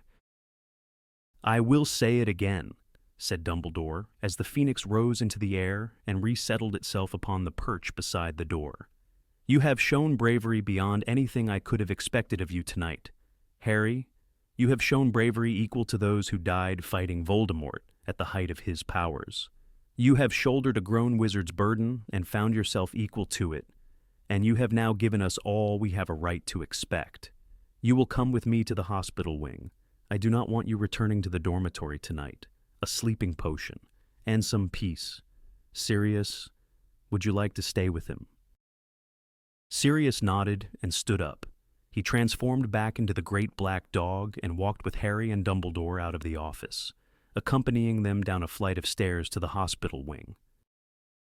When Dumbledore pushed open the door, Harry saw Mrs. Weasley, Bill, Ron, and Hermione grouped around a harassed-looking Madame Pomfrey. They appeared to be demanding to know where Harry was and what had happened to him. All of them whipped around as Harry, Dumbledore, and the black dog entered, and Mrs. Weasley let out a kind of muffled scream. Harry! Oh, Harry! She started to hurry toward him, but Dumbledore moved between them. Molly, he said, holding up a hand, please listen to me for a moment. Harry has been through a terrible ordeal tonight. He has just had to relive it for me. What he needs now is sleep, and peace, and quiet. If he would like you all to stay with him, he added, looking around at Ron, Hermione, and Bill too. You may do so, but I do not want you questioning him until he is ready to answer, and certainly not this evening. Mrs. Weasley nodded. She was very white. She rounded on Ron, Hermione, and Bill as though they were being noisy, and hissed, Did you hear? He needs quiet. Headmaster, said Madame Pomfrey, staring at the great black dog that was Sirius. May I ask what? This dog will be remaining with Harry for a while, said Dumbledore simply. I assure you, he is extremely well trained. Harry, I will wait while you get into bed. Harry felt an inexpressible sense of gratitude to Dumbledore for asking the others not to question him. It wasn't as though he didn't want them there, but the thought of explaining it all over again, the idea of reliving it one more time, was more than he could stand. I will be back to see you as soon as I have met with Fudge. Harry, said Dumbledore, I would like you to remain here tomorrow until I have spoken to the school. He left. As Madame Pomfrey led Harry to a nearby bed, he caught sight of the real Moody lying motionless in a bed at the far end of the room. His wooden leg and magical eye were lying on the bedside table. Is he okay? Harry asked. He'll be fine, said Madame Pomfrey, giving Harry some pajamas and pulling screens around him. He took off his robes, pulled on the pajamas, and got into bed. Ron, Hermione, Bill, Mrs. Weasley, and the black dog came around the screen and settled themselves in chairs on either side of him. Ron and Hermione were looking at him almost cautiously, as though scared of him. "I'm all right," he told them. "Just tired." Mrs. Weasley's eyes filled with tears as she smoothed his bed covers unnecessarily. Madame Pomfrey, who had bustled off to her office, returned holding a small bottle of some purple potion and a goblet.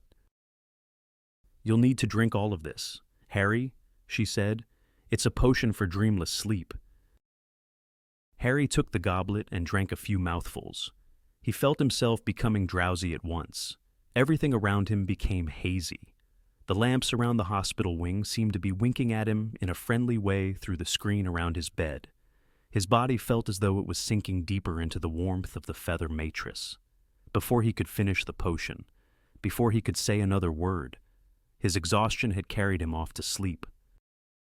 Harry woke up, so warm, so very sleepy, that he didn't open his eyes, wanting to drop off again. The room was still dimly lit.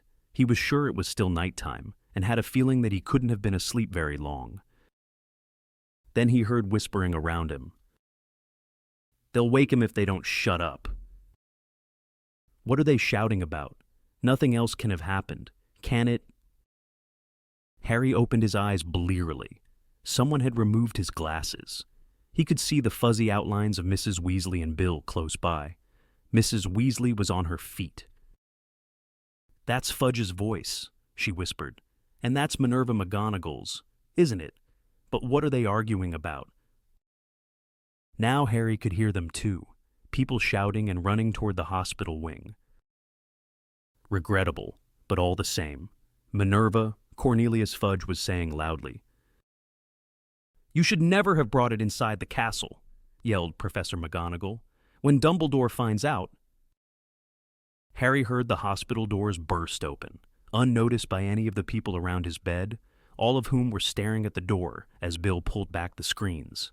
Harry sat up and put his glasses back on. Fudge came striding up the ward. Professors McGonagall and Snape were at his heels. "Where's Dumbledore?" Fudge demanded of Mrs. Weasley. "He's not here," said Mrs. Weasley angrily. "This is a hospital wing. Minister, don't you think you'd do better to—" But the door opened, and Dumbledore came sweeping up the ward. "What has happened?" said Dumbledore sharply, looking from Fudge to Professor McGonagall. "Why are you disturbing these people? Minerva, I'm surprised at you. I asked you to stand guard over Barty Crouch." "There is no need to stand guard over him anymore." "Dumbledore!" she shrieked. "The minister has seen to that." Harry had never seen Professor McGonagall lose control like this. There were angry blotches of color in her cheeks, and her hands were balled into fists. She was trembling with fury.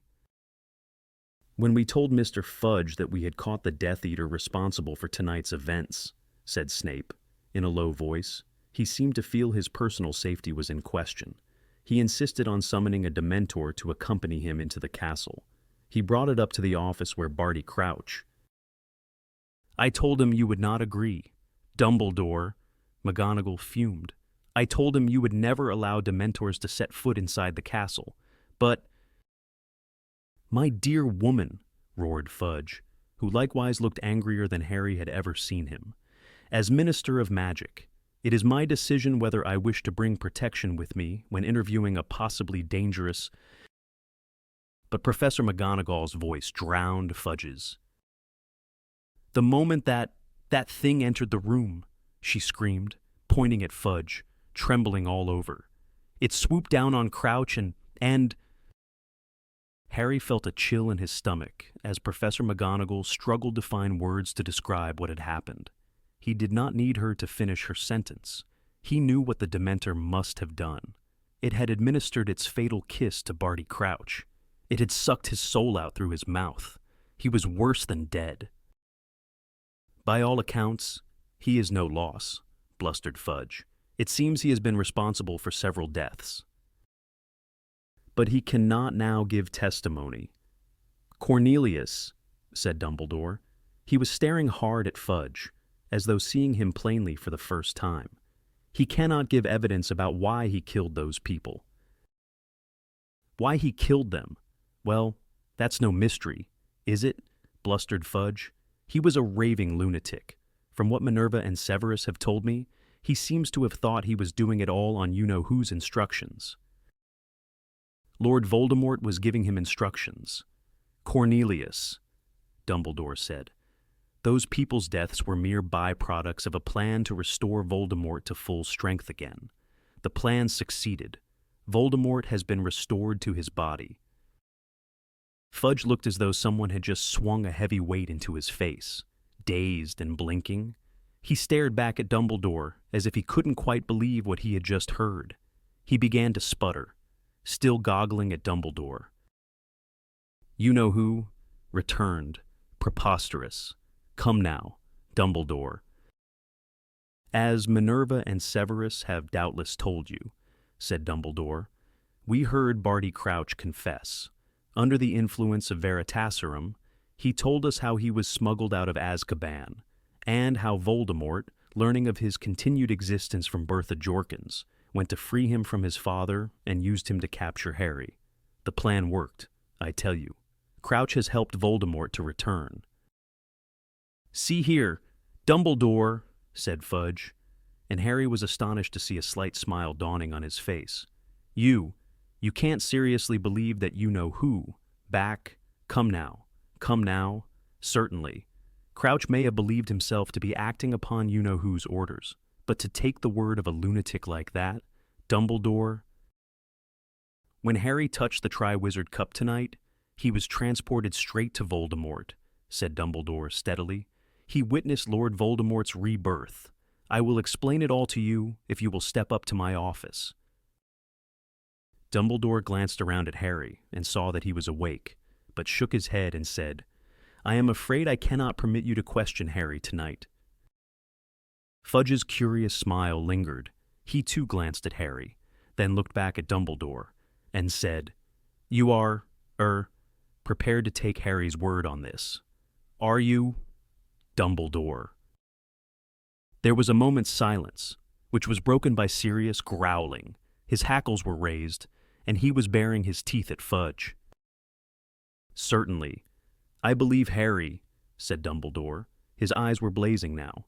I heard Crouch's confession, and I heard Harry's account of what happened after he touched the Triwizard Cup. The two stories make sense. They explain everything that has happened since Bertha Jorkins disappeared last summer.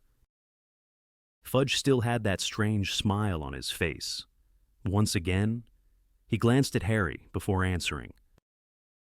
You are prepared to believe that Lord Voldemort has returned, on the word of a lunatic murderer, and a boy who, well... Fudge shot Harry another look, and Harry suddenly understood. You've been reading Rita Skeeter, Mr. Fudge, he said quietly. Ron, Hermione, Mrs. Weasley, and Bill all jumped. None of them had realized that Harry was awake. Fudge reddened slightly, but a defiant and obstinate look came over his face. And if I have, he said, looking at Dumbledore, if I have discovered that you've been keeping certain facts about the boy very quiet, a parcel mouth, eh, and having funny turns all over the place, I assume that you are referring to the pains Harry has been experiencing in his scar, said Dumbledore coolly. You admit that he has been having these pains. Then, said Fudge quickly, headaches, nightmares, possibly hallucinations. Listen to me, Cornelius, said Dumbledore, taking a step toward Fudge, and once again, he seemed to radiate that indefinable sense of power that Harry had felt after Dumbledore had stunned young Crouch. Harry is as sane as you or I. That scar upon his forehead has not addled his brains. I believe it hurts him when Lord Voldemort is close by, or feeling particularly murderous. Fudge had taken half a step back from Dumbledore, but he looked no less stubborn. You'll forgive me, Dumbledore, but I've never heard of a cursed scar acting as an alarm bell before. Look, I saw Voldemort come back, Harry shouted. He tried to get out of bed again, but Mrs. Weasley forced him back. I saw the Death Eaters. I can give you their names. Lucius Malfoy. Snape made a sudden movement, but as Harry looked at him, Snape's eyes flew back to Fudge. Malfoy was cleared, said Fudge, visibly affronted. A very old family, donations to excellent causes. McNair, Harry continued. Also cleared, now working for the Ministry. Avery, Knott, Crabbe, Goyle. You are merely repeating the names of those who were acquitted of being Death Eaters 13 years ago, said Fudge angrily. You could have found those names in old reports of the trials. For heaven's sake. Dumbledore, the boy was full of some crackpot story at the end of last year, too. His tales are getting taller, and you're still swallowing them. The boy can talk to snakes, Dumbledore, and you still think he's trustworthy. You fool, Professor McGonagall cried. Cedric Diggory, Mr. Crouch.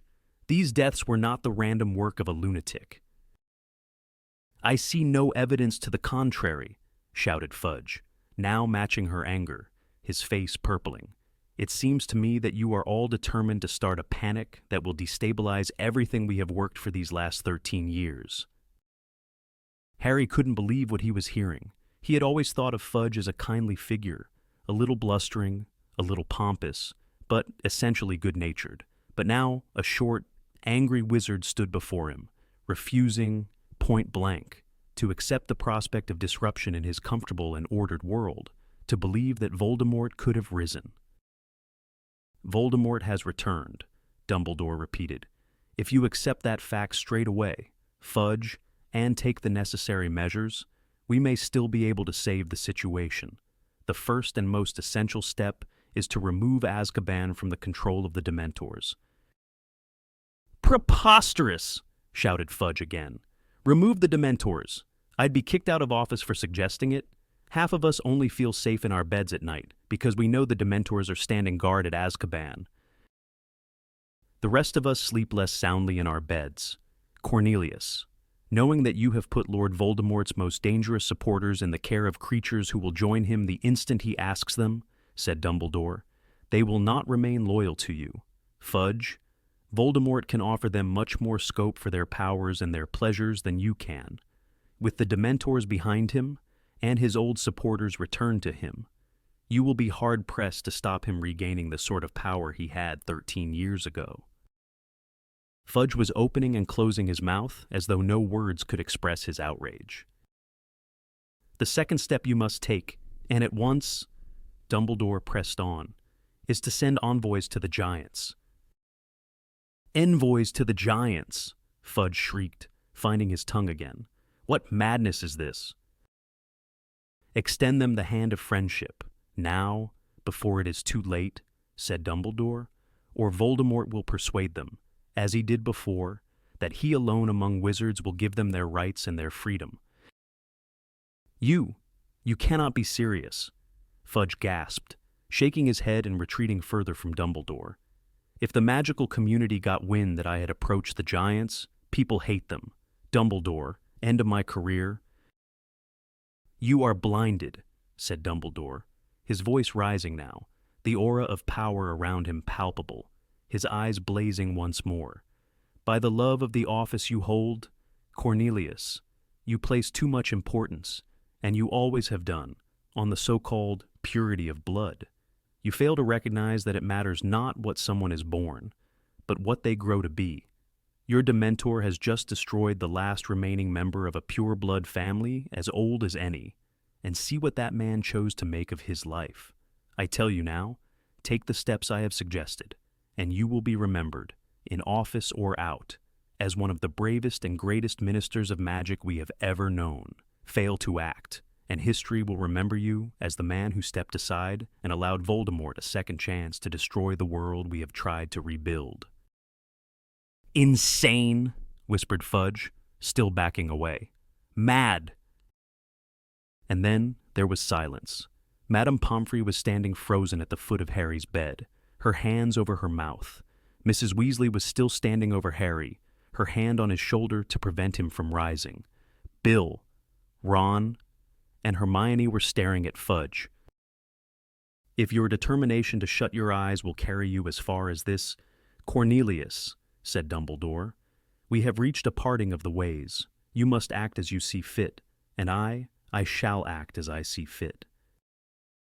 Dumbledore's voice carried no hint of a threat. It sounded like a mere statement, but Fudge bristled as though Dumbledore were advancing upon him with a wand. "Now, see here, Dumbledore," he said, waving a threatening finger. "I've given you free rein, always. I've had a lot of respect for you. I might not have agreed with some of your decisions, but I've kept quiet.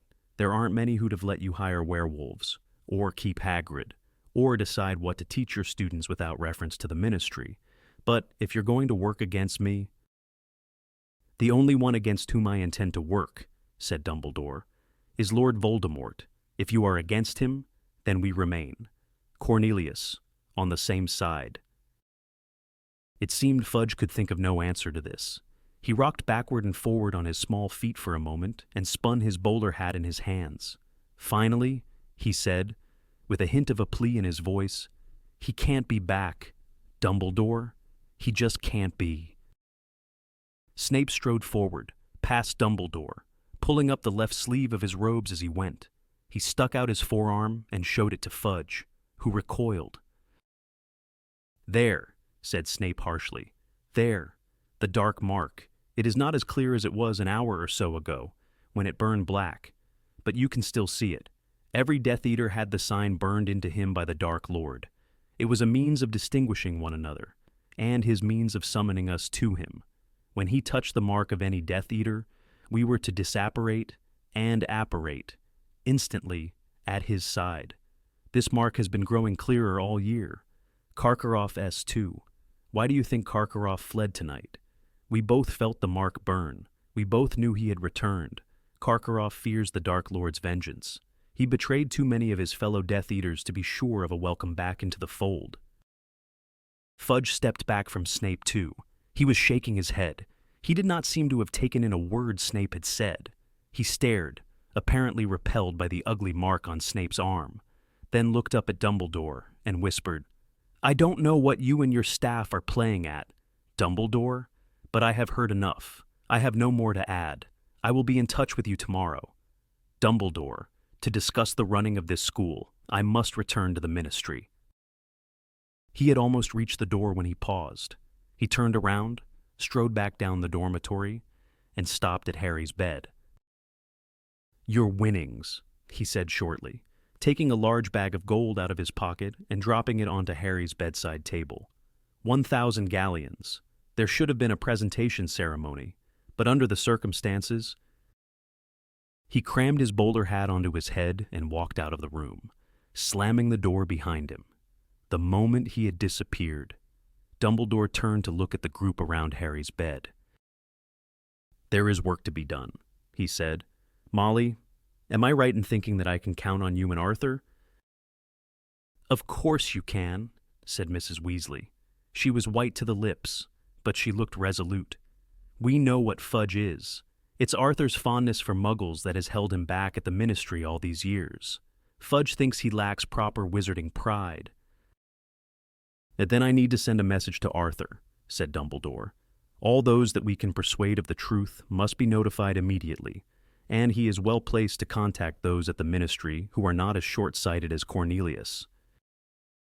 "I'll go to Dad," said Bill, standing up. "I'll go now." "Excellent," said Dumbledore. "Tell him what has happened. Tell him I will be in direct contact with him shortly. He will need to be discreet.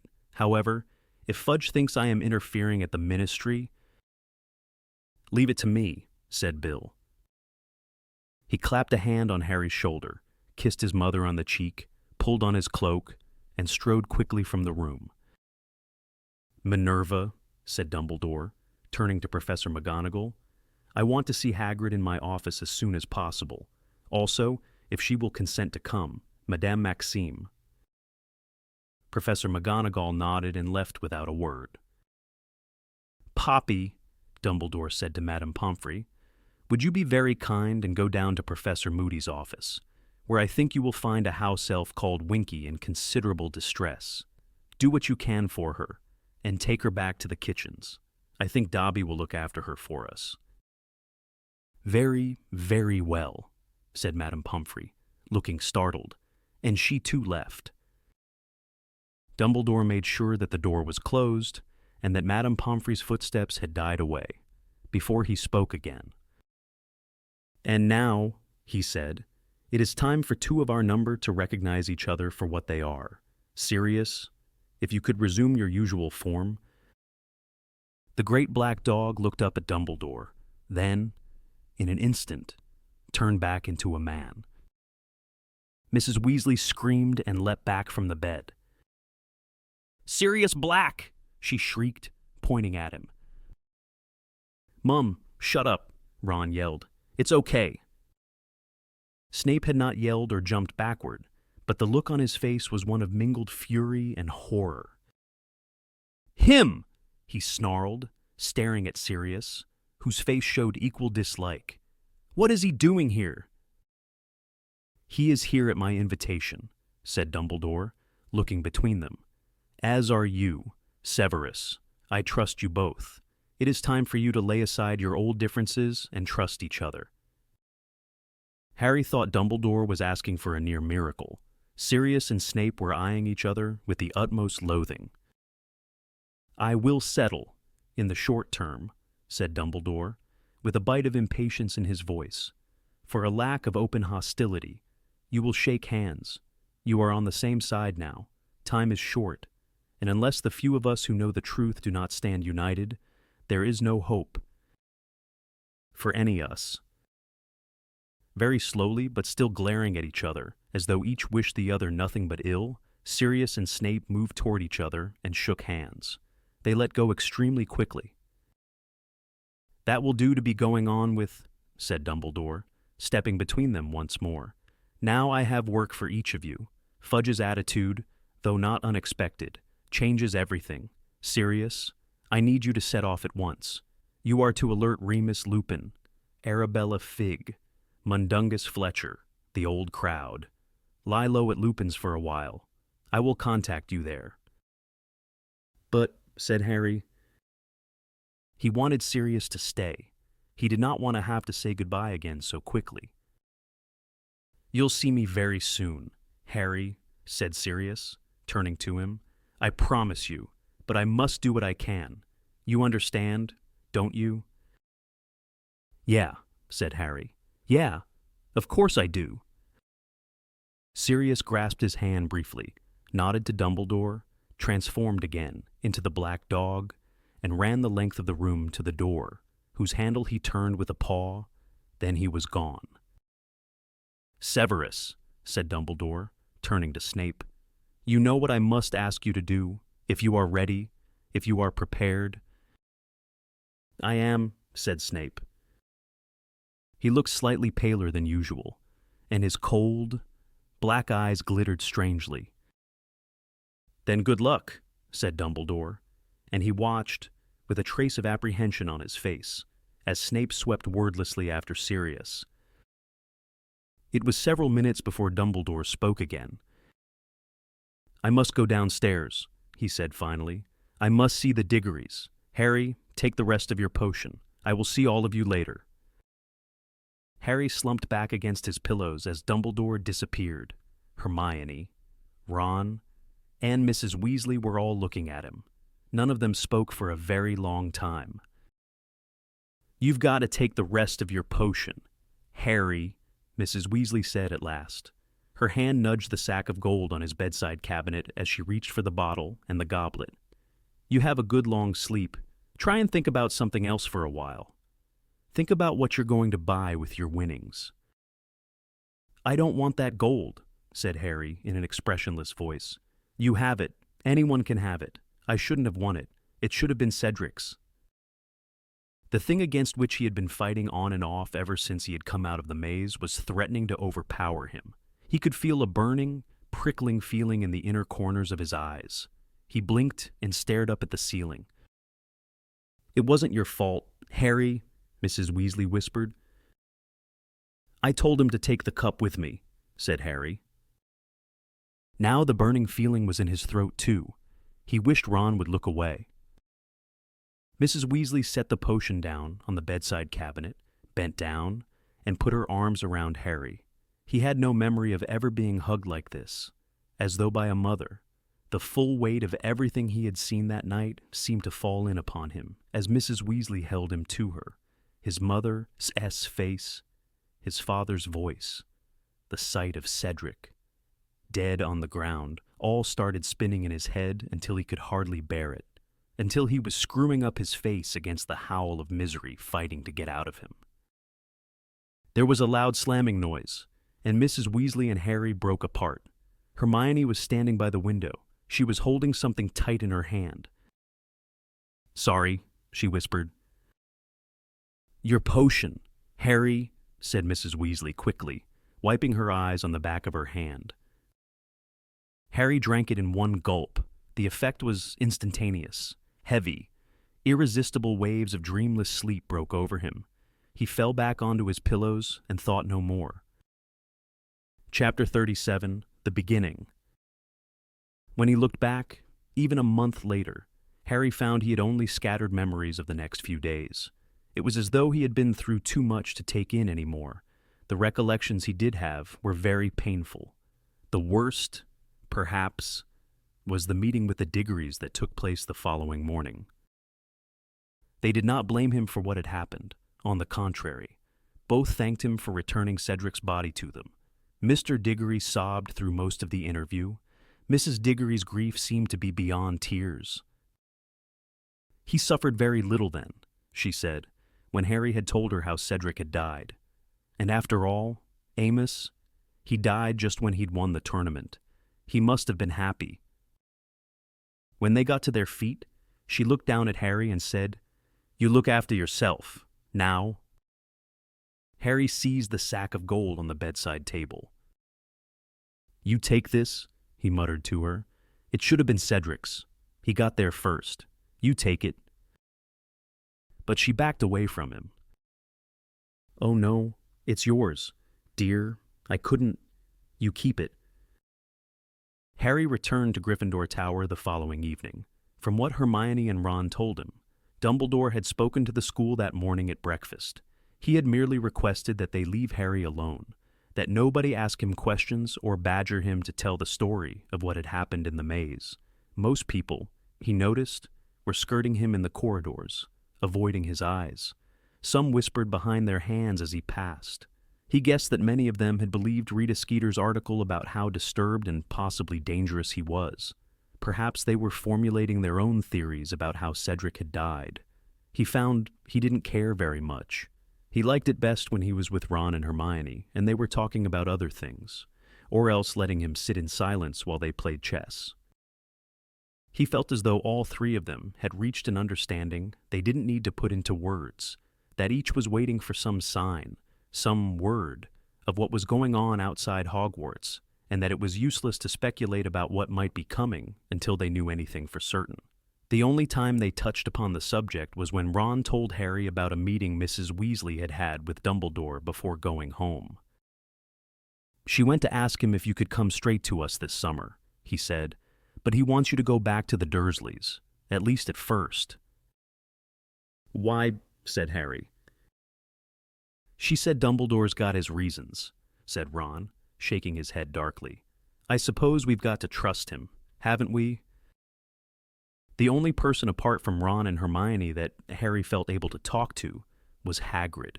As there was no longer a defense against the dark arts teacher, they had those lessons free.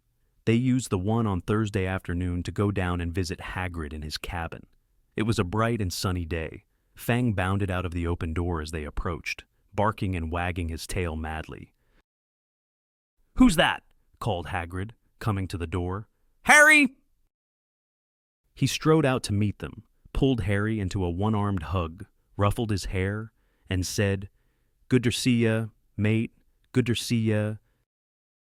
They saw 2 bucket-sized cups and saucers on the wooden table in front of the fireplace when they entered Hagrid's cabin. "Been having a cuppa with a lump," Hagrid said. "She's just left." "Who?" said Ron curiously. "Madame Maxime, of course," said Hagrid. "You two made up, have you?" said Ron. "Dunno what you're talking about," said Hagrid airily, fetching more cups from the dresser. When he had made tea and offered around a plate of doughy cookies, he leaned back in his chair and surveyed Harry closely through his beetle-black eyes. "You all right?" he said gruffly. "Yeah," said Harry. "No, you're not," said Hagrid. "Course you're not, but you will be." Harry said nothing. "Knew he was going to come back," said Hagrid. And Harry, Ron, and Hermione looked up at him, shocked. "Known it for years. Harry, knew he was out there, biding his time. It had to happen. Well, now it has, and we'll just have to get on with it. We'll fight, might be able to stop him before he gets a good hold. That's Dumbledore's plan. Anyway, great man, Dumbledore. As long as we've got him, I'm not too worried." Hagrid raised his bushy eyebrows at the disbelieving expressions on their faces. "No good sitting worrying about it," he said. "What's coming will come, and we'll meet it when it does. Dumbledore told me what you did. Harry?" Hagrid's chest swelled as he looked at Harry. "You did as much as your father would have done, and I can give you no higher praise than that." Harry smiled back at him. It was the first time he'd smiled in days. "What's Dumbledore asked you to do, Hagrid?" he asked. "He sent Professor McGonagall to ask you and Madame Maxime to meet him that night." "Got a little job for me over the summer," said Hagrid. "Secret easy, though. I'm not supposed to talk about it. No, not even to you lot. Olympe, Madame Maxime to you, might be coming with me. I think she will. Think I got her persuaded." "Is it to do with Voldemort?" Hagrid flinched at the sound of the name. "I might be," he said evasively. "Now, who'd like to come and visit the last Scroot with me? I was jokin', he added hastily, seeing the looks on their faces. It was with a heavy heart that Harry packed his trunk up in the dormitory on the night before his return to Privet Drive. He was dreading the leaving feast, which was usually a cause for celebration, when the winner of the Inter-House Championship would be announced. He had avoided being in the Great Hall when it was full ever since he had left the hospital wing, preferring to eat when it was nearly empty to avoid the stares of his fellow students. When he, Ron, and Hermione entered the hall, they saw at once that the usual decorations were missing. The Great Hall was normally decorated with the winning house's colors for the leaving feast. Tonight, however, there were black drapes on the wall behind the teacher's table. Harry knew instantly that they were there as a mark of respect to Cedric. The real Mad-Eye Moody was at the staff table now, his wooden leg and his magical eye back in place. He was extremely twitchy, jumping every time someone spoke to him. Harry couldn't blame him. Moody's fear of attack was bound to have been increased by his 10-month imprisonment in his own trunk. Professor Karkaroff's chair was empty, Harry wondered, as he sat down with the other Gryffindors, where Karkaroff was now, and whether Voldemort had caught up with him.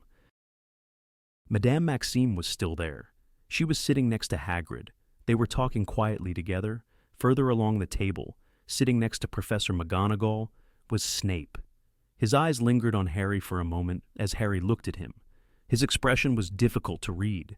He looked as sour and unpleasant as ever. Harry continued to watch him, long after Snape had looked away.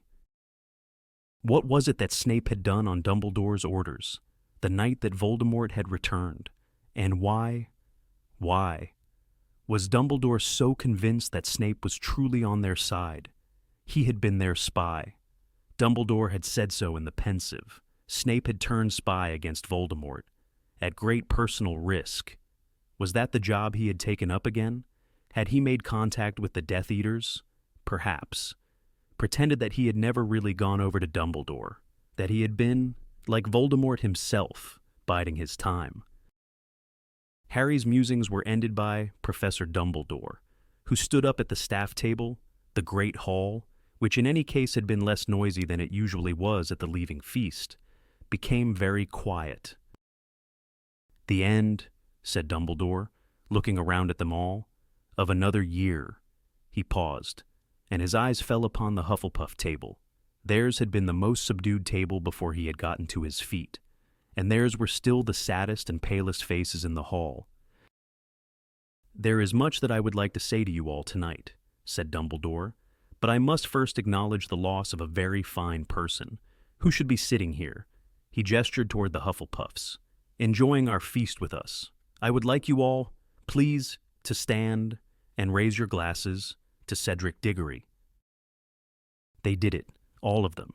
The benches scraped as everyone in the hall stood and raised their goblets and echoed, in one loud, low, rumbling voice, "Cedric Diggory." Harry caught a glimpse of Cho through the crowd. There were tears pouring silently down her face. He looked down at the table as they all sat down again. Cedric was a person who exemplified many of the qualities that distinguish Hufflepuff House.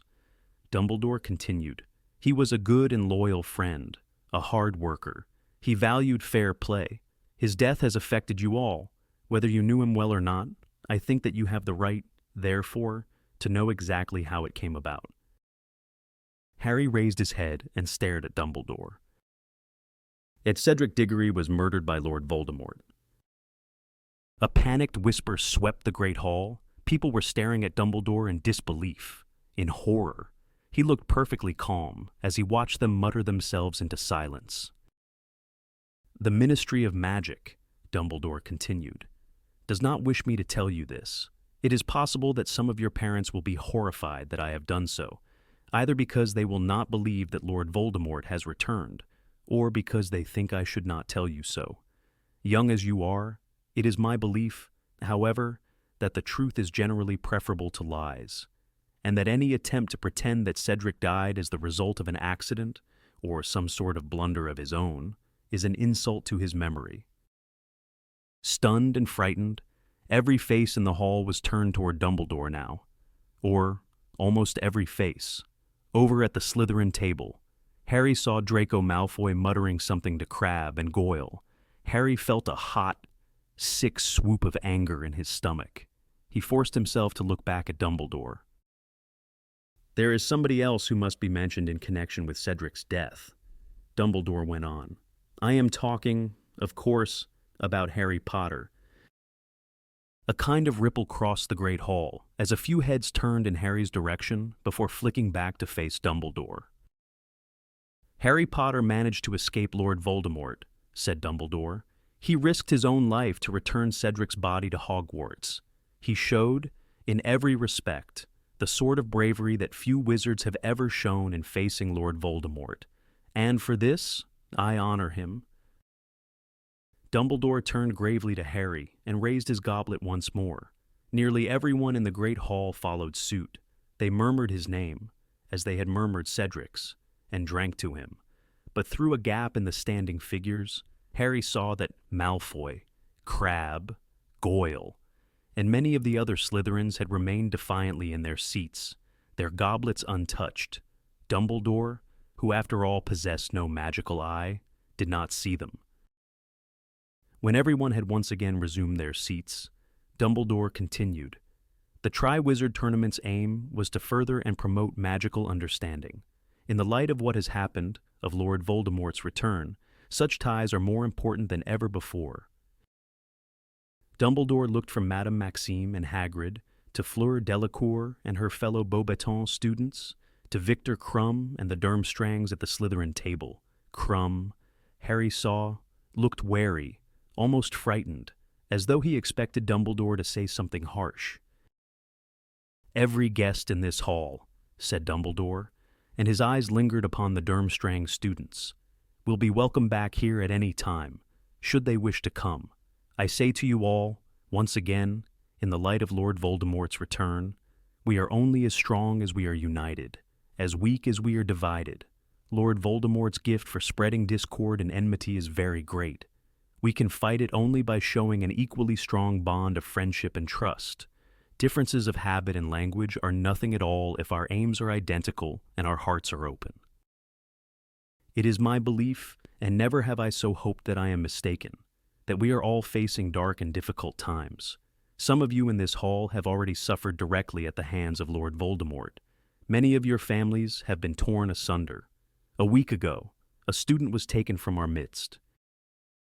Remember Cedric, remember, If the time should come when you have to make a choice between what is right and what is easy, remember what happened to a boy who was good and kind and brave because he strayed across the path of Lord Voldemort. Remember Cedric Diggory. Harry's trunk was packed. Hedwig was back in her cage on top of it. He, Ron, and Hermione were waiting in the crowded entrance hall with the rest of the fourth years for the carriages that would take them back to Hogsmeade Station. It was another beautiful summer's day. He supposed that Privet Drive would be hot and leafy, its flower beds a riot of color. When he arrived there that evening, the thought gave him no pleasure at all. Airy. He looked around. Fleur Delacour was hurrying up the stone steps into the castle. Beyond her, far across the grounds, Harry could see Hagrid helping Madame Maxime to back two of the giant horses into their harness. The Beauxbatons carriage was about to take off. "We will see each other again, I hope," said Fleur as she reached him, holding out her hand. "I am hoping to get a job here, to improve my English." "It's very good already," said Ron in a strangled sort of voice. Fleur smiled at him. Hermione scowled. "Goodbye, Harry," said Fleur, turning to go. "It has been a pleasure meeting you." Harry's spirits couldn't help but lift slightly as he watched Fleur hurry back across the lawns to Madame Maxime, her silvery hair rippling in the sunlight. "Wonder how the Durmstrang students are getting back," said Ron. "Do you reckon they can steer that ship without Karkaroff?" "Karkaroff did not steer," said a gruff voice. "He stayed in his cabin and let us do the vork." Krum had come to say goodbye to Hermione. "Could I have a Vord?" he asked her. "Oh, yes. All right," said Hermione, looking slightly flustered, and following Krum through the crowd and out of sight. "You'd better hurry up," Ron called loudly after her. "The carriages will be here in a minute." He let Harry keep a watch for the carriages, however, and spent the next few minutes craning his neck over the crowd to try and see what Krum and Hermione might be up to. They returned quite soon. Ron stared at Hermione, but her face was quite impassive. "I liked Diggory," said Krum abruptly to Harry. "He was always polite to me. Always, even though I vos from Durmstrang, with Karkaroff," he added, scowling. "Have you got a new headmaster yet?" said Harry. Krum shrugged. He held out his hand as Fleur had done, shook Harry's hand, and then Ron's. Ron looked as though he was suffering some sort of painful internal struggle. Krum had already started walking away when Ron burst out. "Can I have your autograph?" Hermione turned away, smiling at the horseless carriages that were now trundling toward them up the drive, as Krum, looking surprised but gratified, signed a fragment of parchment for Ron. The weather could not have been more different on the journey back to King's Cross than it had been on their way to Hogwarts the previous September. There wasn't a single cloud in the sky. Harry, Ron, and Hermione had managed to get a compartment to themselves. Pigwidgeon was once again hidden under Ron's dress robes to stop him from hooting continually. Hedwig was dozing, her head under her wing, and Crookshanks was curled up in a spare seat like a large, furry ginger cushion. Harry, Ron, and Hermione talked more fully and freely than they had all week as the train sped them southward. Harry felt as though Dumbledore's speech at the leaving feast had unblocked him. Somehow, it was less painful to discuss what had happened now. They broke off their conversation about what action Dumbledore might be taking, even now, to stop Voldemort only when the lunch trolley arrived. When Hermione returned from the trolley and put her money back into her school bag, she dislodged a copy of the Daily Prophet that she had been carrying in there. Harry looked at it, unsure whether he really wanted to know what it might say, but Hermione, seeing him looking at it, said calmly, "There's nothing in there. You can look for yourself, but there's nothing at all. I've been checking every day. Just a small piece the day after the third task saying you won the tournament. They didn't even mention Cedric. Nothing about any of it. If you ask me, Fudge is forcing them to keep quiet." "He'll never keep Rita quiet," said Harry. "Not on a story like this." "Oh, Rita hasn't written anything at all since the third task," said Hermione in an oddly constrained voice. As a matter of fact, she added, her voice now trembling slightly, Rita Skeeter isn't going to be writing anything at all for a while, not unless she wants me to spill the beans on her. What are you talking about? Said Ron. I found out how she was listening in on private conversations when she wasn't supposed to be coming onto the grounds, said Hermione in a rush. Harry had the impression that Hermione had been dying to tell them this for days, but that she had restrained herself in light of everything else that had happened. How was she doing it? Said Harry at once. How did you find out? Said Ron, staring at her. Well, it was you. Really, who gave me the idea? Harry, she said. Did I? Said Harry, perplexed. How? Bugging, said Hermione happily. But you said they didn't work.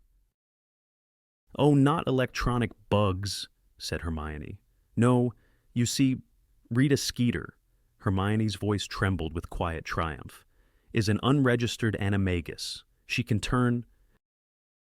Hermione pulled a small sealed glass jar out of her bag. Into a beetle. You're kidding, said Ron. You haven't... She's not... Oh, yes, she is, said Hermione happily, brandishing the jar at them. Inside were a few twigs and leaves and one large, fat beetle. That's never. You're kidding, Ron whispered, lifting the jar to his eyes. No, I'm not, said Hermione, beaming. I caught her on the windowsill in the hospital wing. Look very closely, and you'll notice the markings around her antennae are exactly like those foul glasses she wears. Harry looked and saw that she was quite right. He also remembered something. There was a beetle on the statue the night we heard Hagrid telling Madame Maxime about his mum.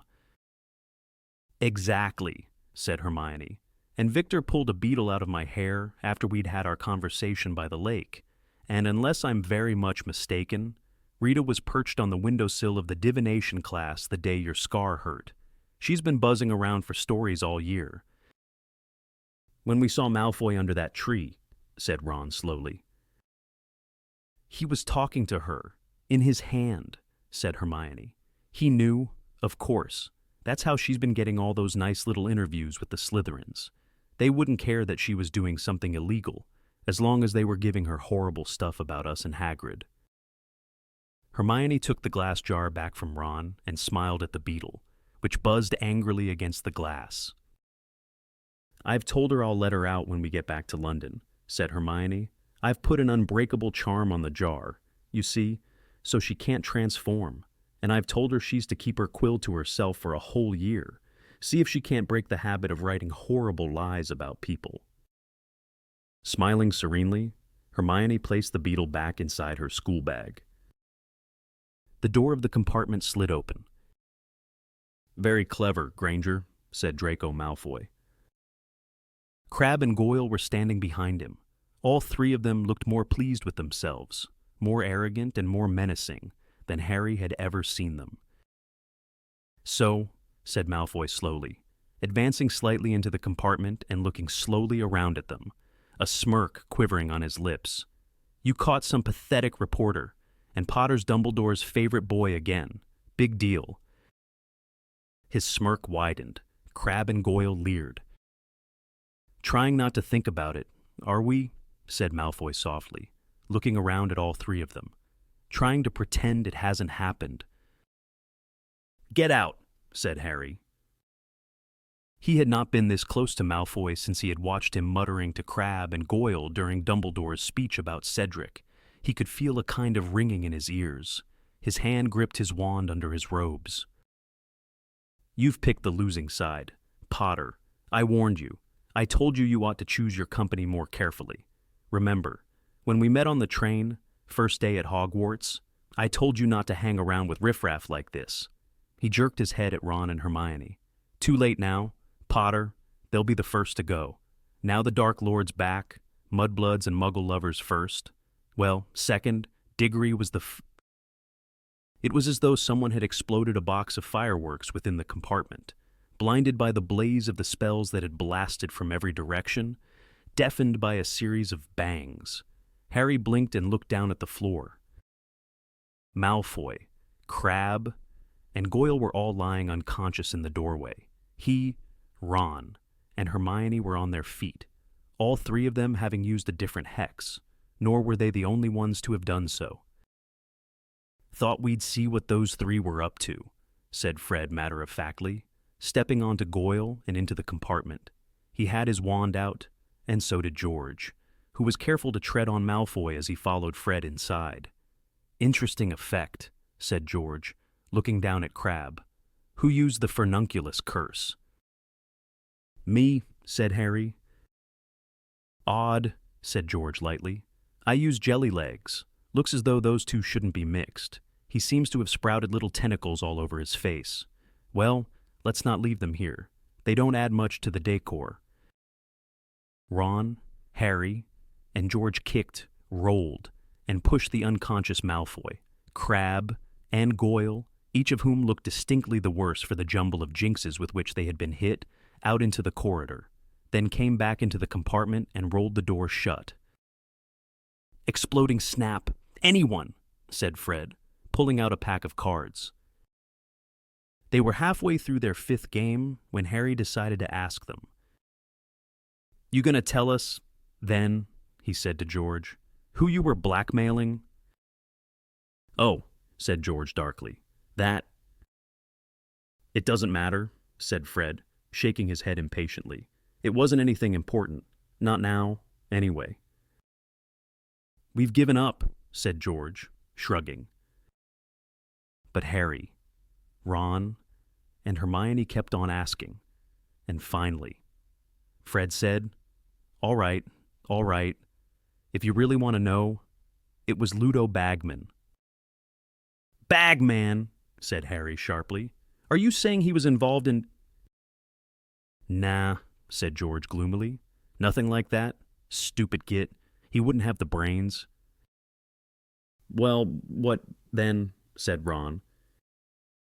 Fred hesitated, then said, "You remember that bet we had with him at the Quidditch World Cup, about how Ireland would win, but Crumb would get the snitch?" "Yeah," said Harry and Ron slowly. "Well, the git paid us in leprechaun gold he'd caught from the Irish mascots. So, said Fred impatiently. "It vanished, didn't it? By next morning, it had gone." "But it must have been an accident, mustn't it?" said Hermione. George laughed very bitterly. "Yeah, that's what we thought, at first. We thought if we just wrote to him and told him he'd made a mistake, he'd cough up, but nothing doing, ignored our letter.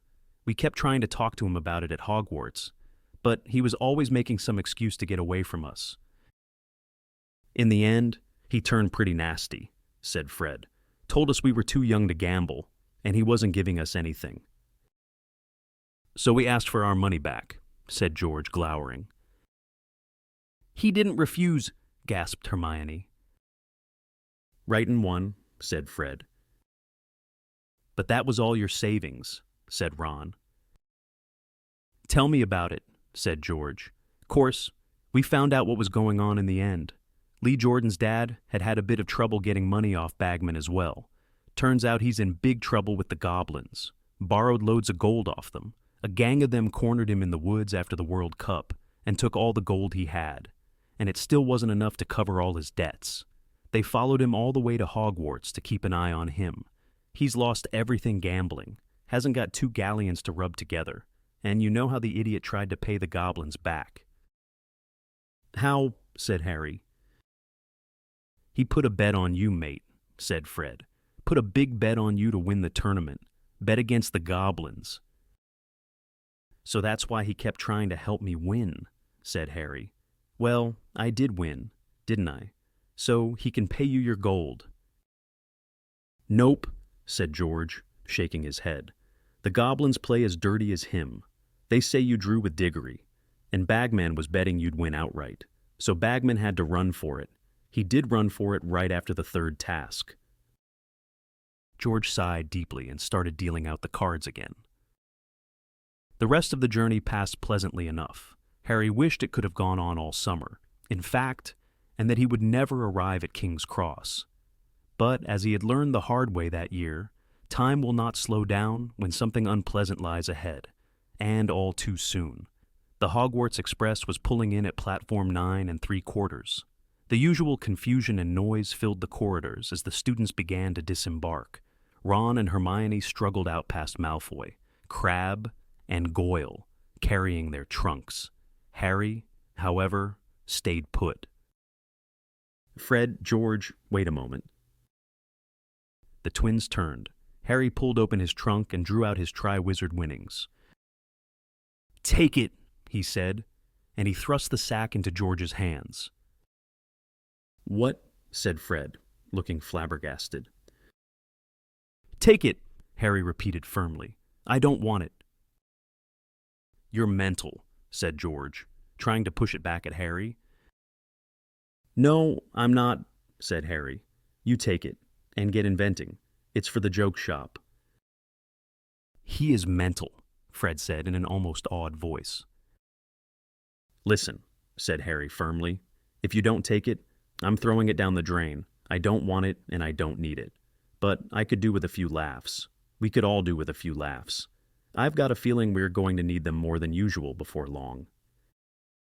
"Harry," said George weakly, weighing the money bag in his hands, "there's got to be 1,000 galleons in here." "Yeah," said Harry, grinning. "Think how many canary creams that is?" The twins stared at him. "Just don't tell your mum where you got it, although she might not be so keen for you to join the ministry anymore. Come to think of it." "Harry," Fred began, but Harry pulled out his wand. "Look," he said flatly, "take it, or I'll hex you. I know some good ones now. Just do me one favor. Okay, buy Ron some different dress robes and say they're from you." He left the compartment before they could say another word, stepping over Malfoy, Crabbe, and Goyle, who were still lying on the floor, covered in hex marks. Uncle Vernon was waiting beyond the barrier. Mrs. Weasley was close by him. She hugged Harry very tightly when she saw him and whispered in his ear, "I think Dumbledore will let you come to us later in the summer. Keep in touch, Harry." "See ya, Harry," said Ron, clapping him on the back. "Bye, Harry," said Hermione, and she did something she had never done before, and kissed him on the cheek. "Harry, thanks," George muttered, while Fred nodded fervently at his side. Harry winked at them, turned to Uncle Vernon, and followed him silently from the station. There was no point worrying yet, he told himself, as he got into the back of the Dursleys' car. As Hagrid had said, what would come, and he would have to meet it when it did.